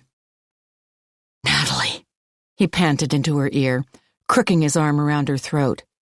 "Didn't I promise this would be painless? Do you know how much uglier things will get if you persist in darting around?" Natalie twisted desperately, fighting to look in the direction of the lake. She opened her mouth to scream, but Kurt's elbow was constricting her throat, and the sound she forced out was barely audible. Kurt switched his grasp to the scruff of Natalie's shirt, holding her just far enough away to accommodate the swing of the blade. The chokehold of his fingers was too powerful to budge.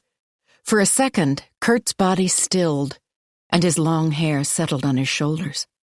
Then he yanked Natalie's head back, exposing her throat. With her face tilted upward, Natalie caught a glimpse of 2 distant bodies, moving with painstaking deliberation through the woods. Steve and Brad? The policeman? They were too far off to hear Natalie even if she'd been able to shout at top volume, and too far away in any case to make it here in time. Kurt thrust his arm upright, like a tower over Natalie's head. The blade of the machete sparked before the sun was stolen away by a freight train of clouds. It was suddenly as dark as night in the treeless ring that Kurt had cleared. Then a clap of thunder shook the sky, letting loose a drenching fall of rain. Kurt stood motionless, not even blinking beneath the downpour. His hand didn't so much as quiver, rivulets of rain running down the blade of the machete. Darts and arrows slung from the sky sheeted over Kurt's body, until he looked less like a human being than something that was part of nature itself. A waterfall, a river coursing. Suddenly, his body pitched forward and he was thrown horizontally onto the ground. Kurt thrust his arms out in front of him, trying to block his fall, and the machete flew away, splashing into a newly formed pool of water. Natalie didn't take time to try and figure out what accounted for Kurt's sudden dive. She'd seen a flash of light in the leaden sky. Perhaps a lightning strike had been the cause. It didn't matter. She dove forward, landing beside the machete. Natalie dug her fingers into the sloppy earth, wrapping mud-caked fists around the handle of the blade, extending it tremblingly as she rose. The scene in front of her came clear, a curtain rising. Doug's arms encased Kurt's legs. He'd landed on top of him, his weight driving Kurt to the ground. But her husband was so weak that Kurt had only to whip his body around, like an enormous fish on a dock, all thrashing muscle, to throw Doug off. Then Kurt was free. Natalie leapt forward, the machete held outward. Rain continued to plummet, distorting the sight of Kurt in front of her, keeping her from seeing how close he might be. Natalie staggered toward him, blade thrust out. She could hear the suck of Kurt's heavy boots pulling out of the soil. Not far away then, but not yet within reach of the machete's probing end. The veil of rain parted, and Natalie could make out Kurt, moving nearer to her, until they stood mere inches apart. Kurt's face shone. His eyes were clear. The sky began drying up, and the emerging sun cast his form into sharp relief. "Natalie," he crooned, "what do you think you're going to do with that? You've never done anything in your life." Doug raised himself into a sitting position. He didn't waste time struggling to his feet, but torpedoed his body sideways, arms poised to bring Kurt down again. Kurt kicked him in the chest and Doug flopped back onto the ground. Natalie skirted her husband's body, drawing closer to Kurt as he lifted his boot to deliver another monstrous blow. Natalie hefted the machete in her hands, folding both fists around the handle and tightening her grip. Kurt's foot struck Doug again, even though he lay unmoving in the dirt. Natalie stifled a screech as her husband's body bucked upon impact. For the briefest slash of a second, Kurt paused, then took a step toward her. He was close enough now that she could track every movement as he leaned in, focused on her face and nothing else, his nostrils flaring as he inhaled deeply. Kurt's lips parted, and an unfathomable expression crossed his face. Contentedness, fulfillment, joy. Natalie wheeled around in his direction, a judo spin of sheer, solid rage. "Leave my family alone!" she screamed. The machete formed an extension of her arms, her whole body, as she sank it into Kurt's immutable form. It took seconds, minutes, untold amounts of time, before Natalie's eyes took in the damage she had wrought. The saw-toothed blade of the machete had landed squarely in Kurt's throat.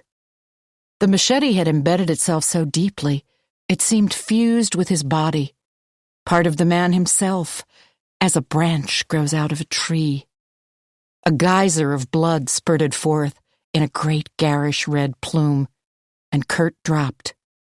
He reached up, and as he lay there, face down, panting, it appeared as if he were trying to staunch the flow of blood from his neck, or maybe attempting to extract the machete from it. Instead, Kurt used both hands to manually rotate his head so that he was able to look in the direction he wanted. He caught Natalie's gaze and for the last time observed the expression on her face, viewed her reaction to his fate.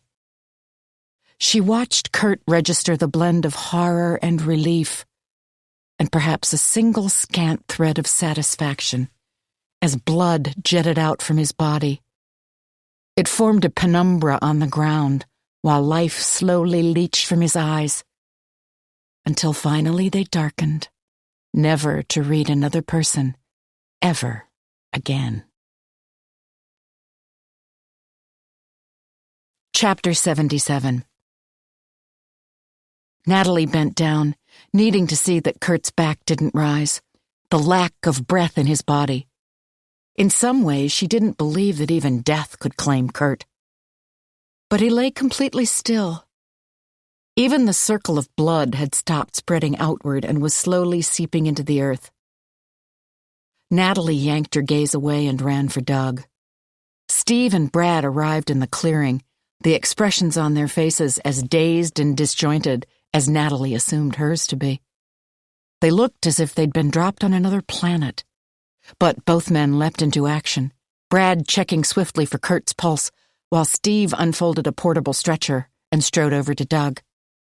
"He's alive," Natalie said, the statement emerging on a sob. "He was unconscious before, and might be again, but he's definitely—" "Can you move away for me, ma'am?" Steve asked, getting down on the ground. Brad made sure Natalie steered clear, a fleeting look of gladness on his boyish face. "Good job," he mouthed, and another sob swelled her throat. Then the most improbable sight of all appeared in camp.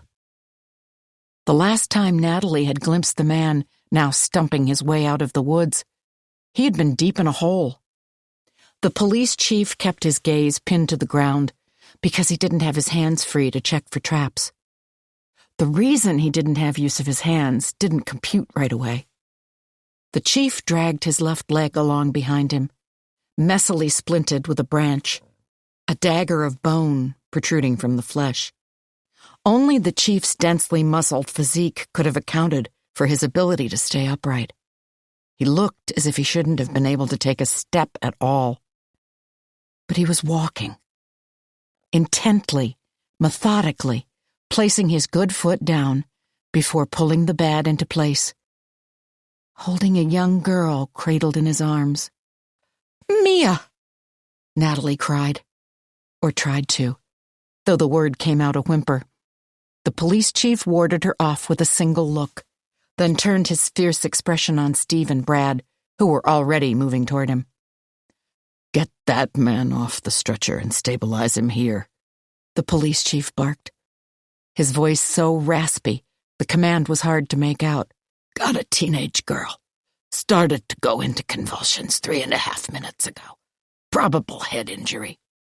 Steve and Brad flashed each other looks, a complicated calculus of triage. "Only one stretcher," Steve said. "Space on the plane is tight," Brad said. The chief's legs crimped and he went down on one knee, although he kept his arms raised and his hold on Mia secure. Steve swept Mia out of the police chief's grasp and carried her away. Natalie whirled, caught between the twin magnets of her husband and her niece.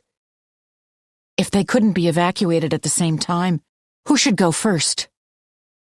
Brad began the process of removing Doug from the stretcher and assisting him back into the hut, while Steve laid Mia down and buckled a series of bands across her body.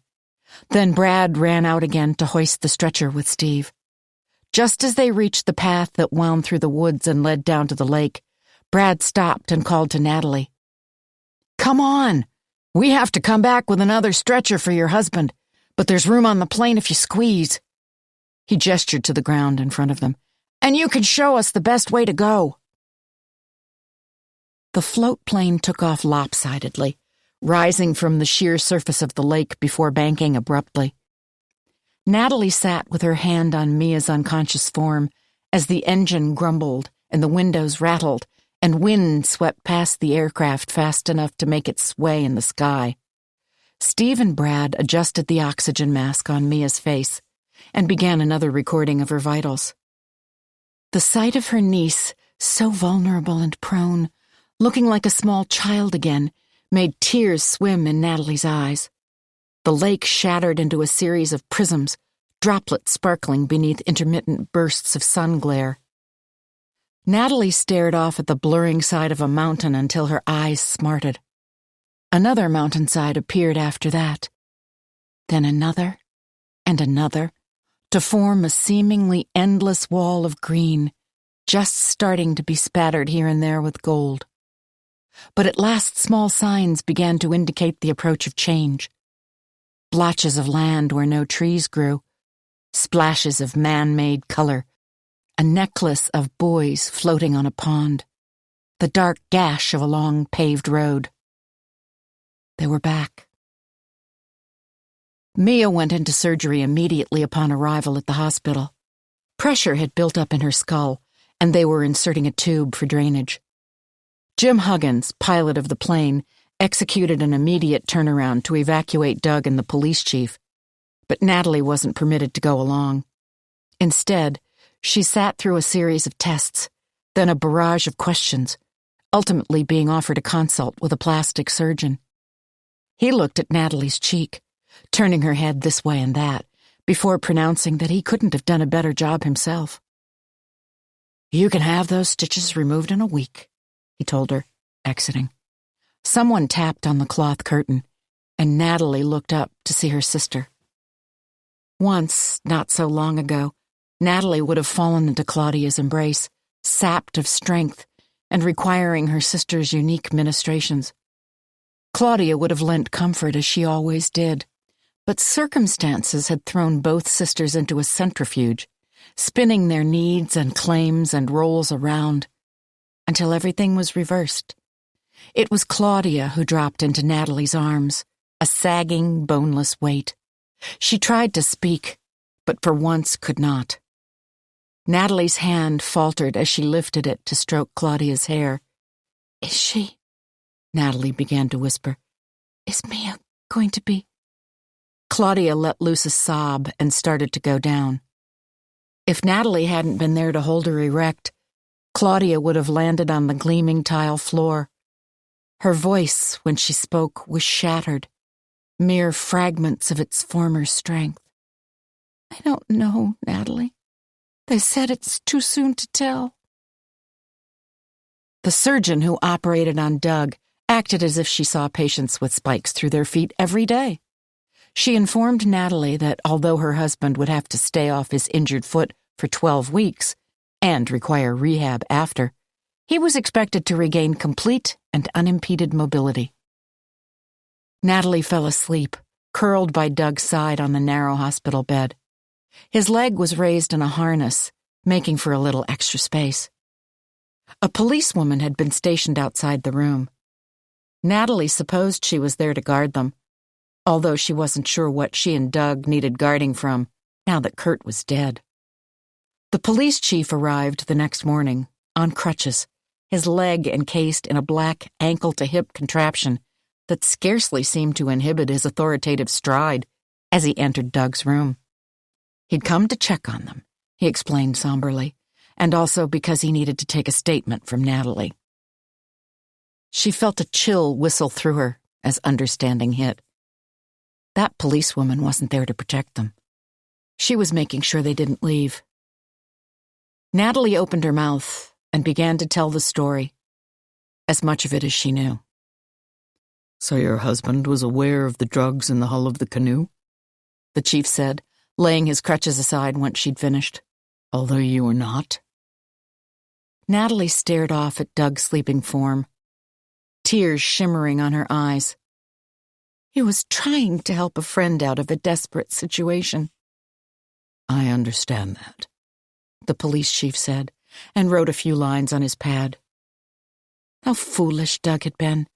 Natalie turned back toward the chief. His face wasn't unkind, just intense, as it had been when he'd limped into camp, and it told her what she should have realized already. Even Doug's not central role in the transport of the drugs amounted to a crime. Natalie swallowed past thickness in her throat. After all they had been through, all they had survived, she forced herself to ask, "Is Doug going to be arrested?" The chief began to make his way toward the door.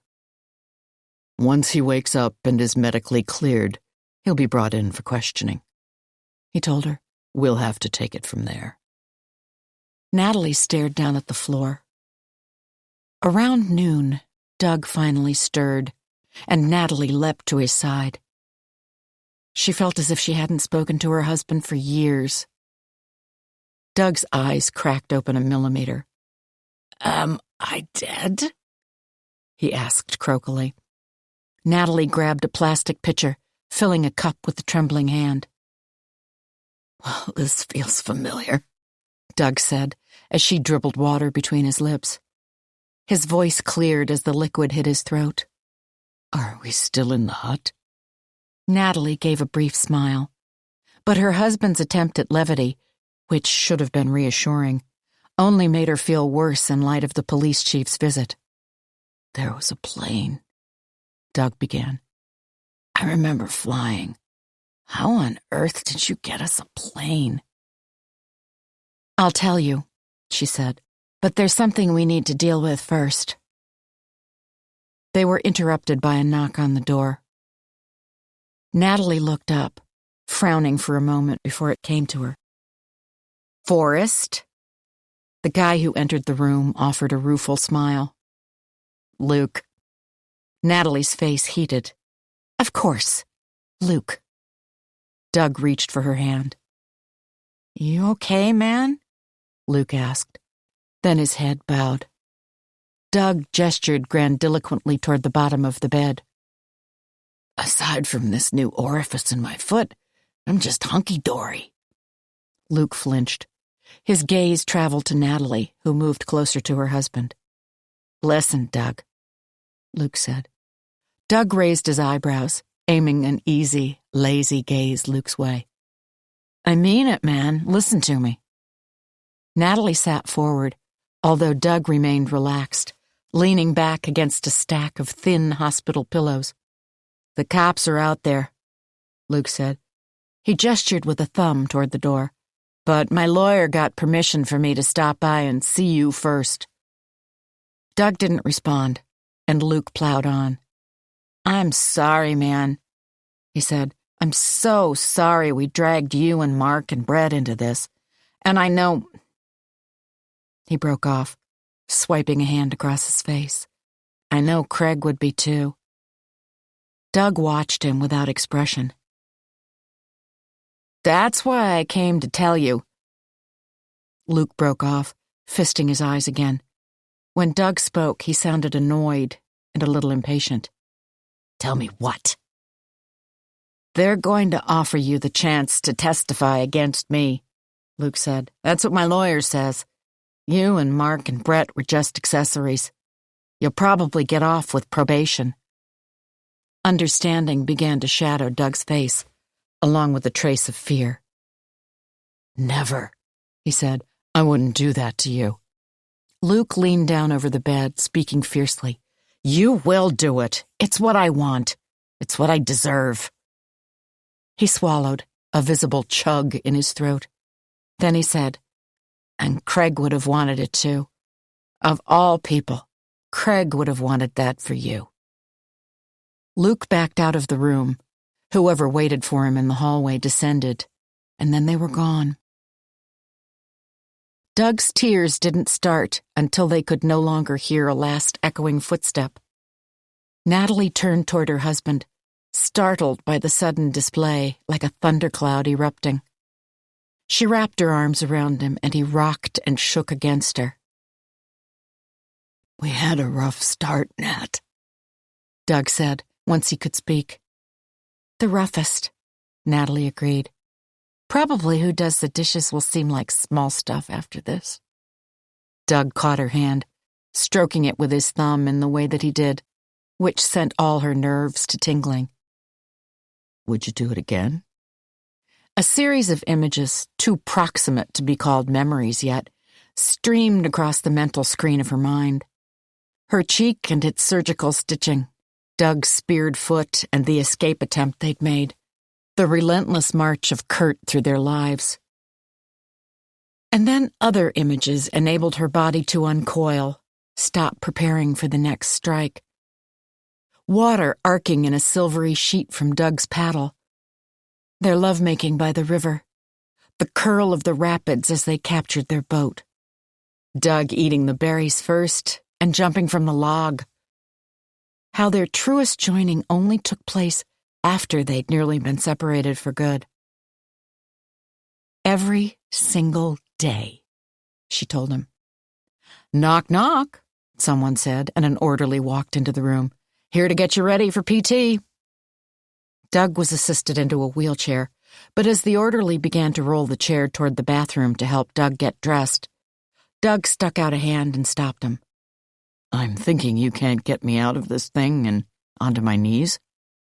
The orderly frowned, as if unsure whether a joke was being made. Natalie looked at her husband. Doug gave a nod, answering his own question. Then this may be the closest I get for a while, he said. He scooted the chair forward, extending one arm toward Natalie. She reached down and took his hand. Natalie Abbott Larson, Doug said. Natalie caught her breath, inclining her head. Will you marry me? Doug asked. Again? 1 year after. Natalie didn't get home until after her family had already arrived. Claudia and her husband were sitting on the front porch, where a row of chairs had been set up, looking out over the woods. It was the only finished portion of the house. Inside was a complete disarray of needed repairs, partially renovated rooms, and unpacking left to be done. Natalie loved every inch of it. She waved as she climbed out of her new/used car. Couldn't get away with having just one vehicle up here. Luckily, the parking was plentiful.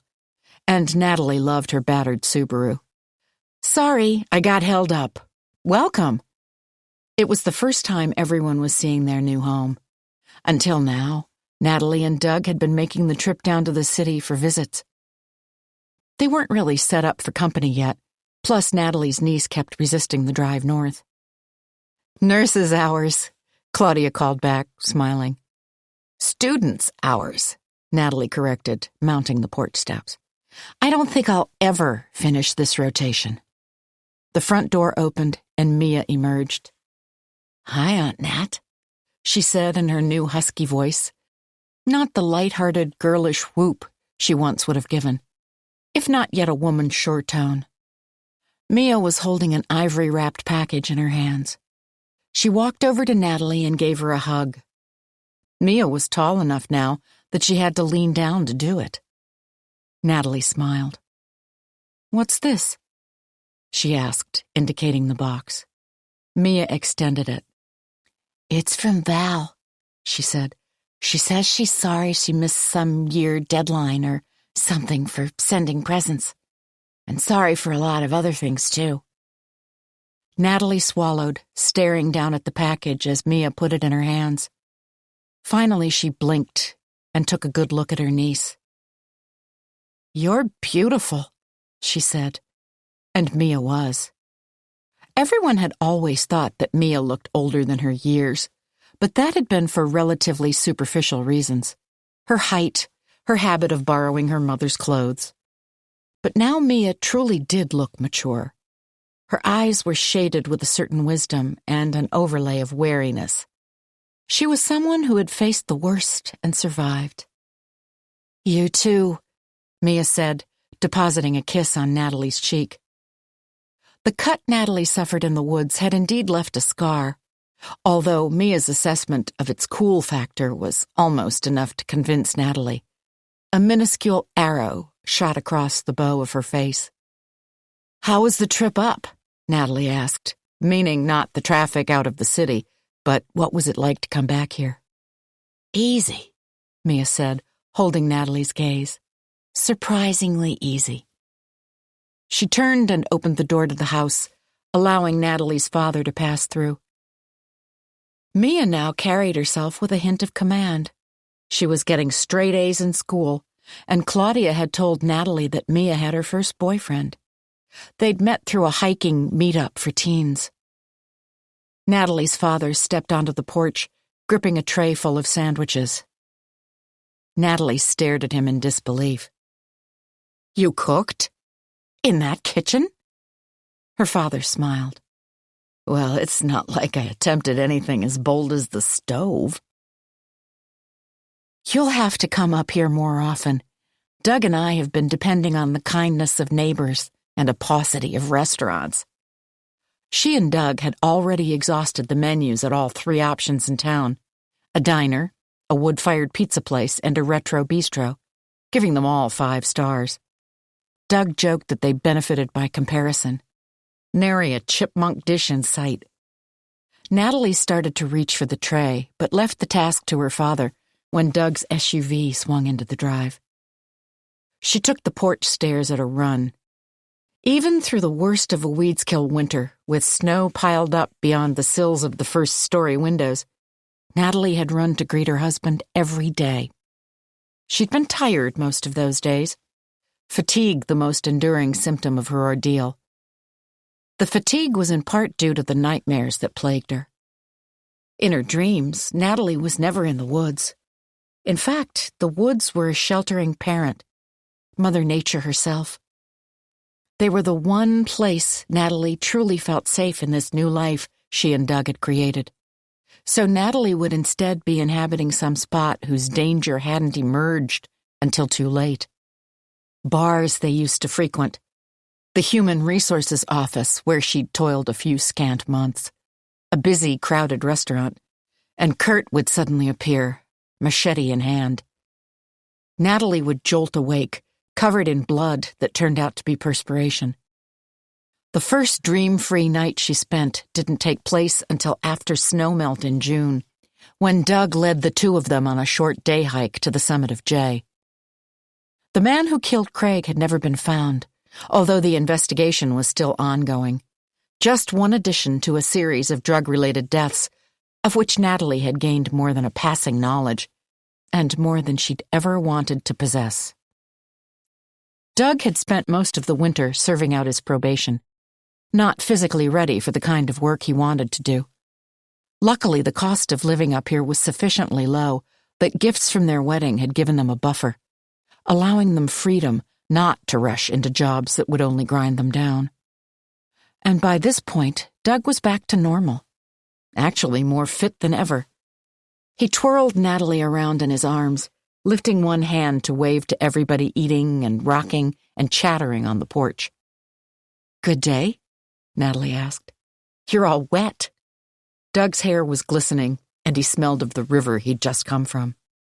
Her husband scrubbed one hand over his head and wiped damp from his beard.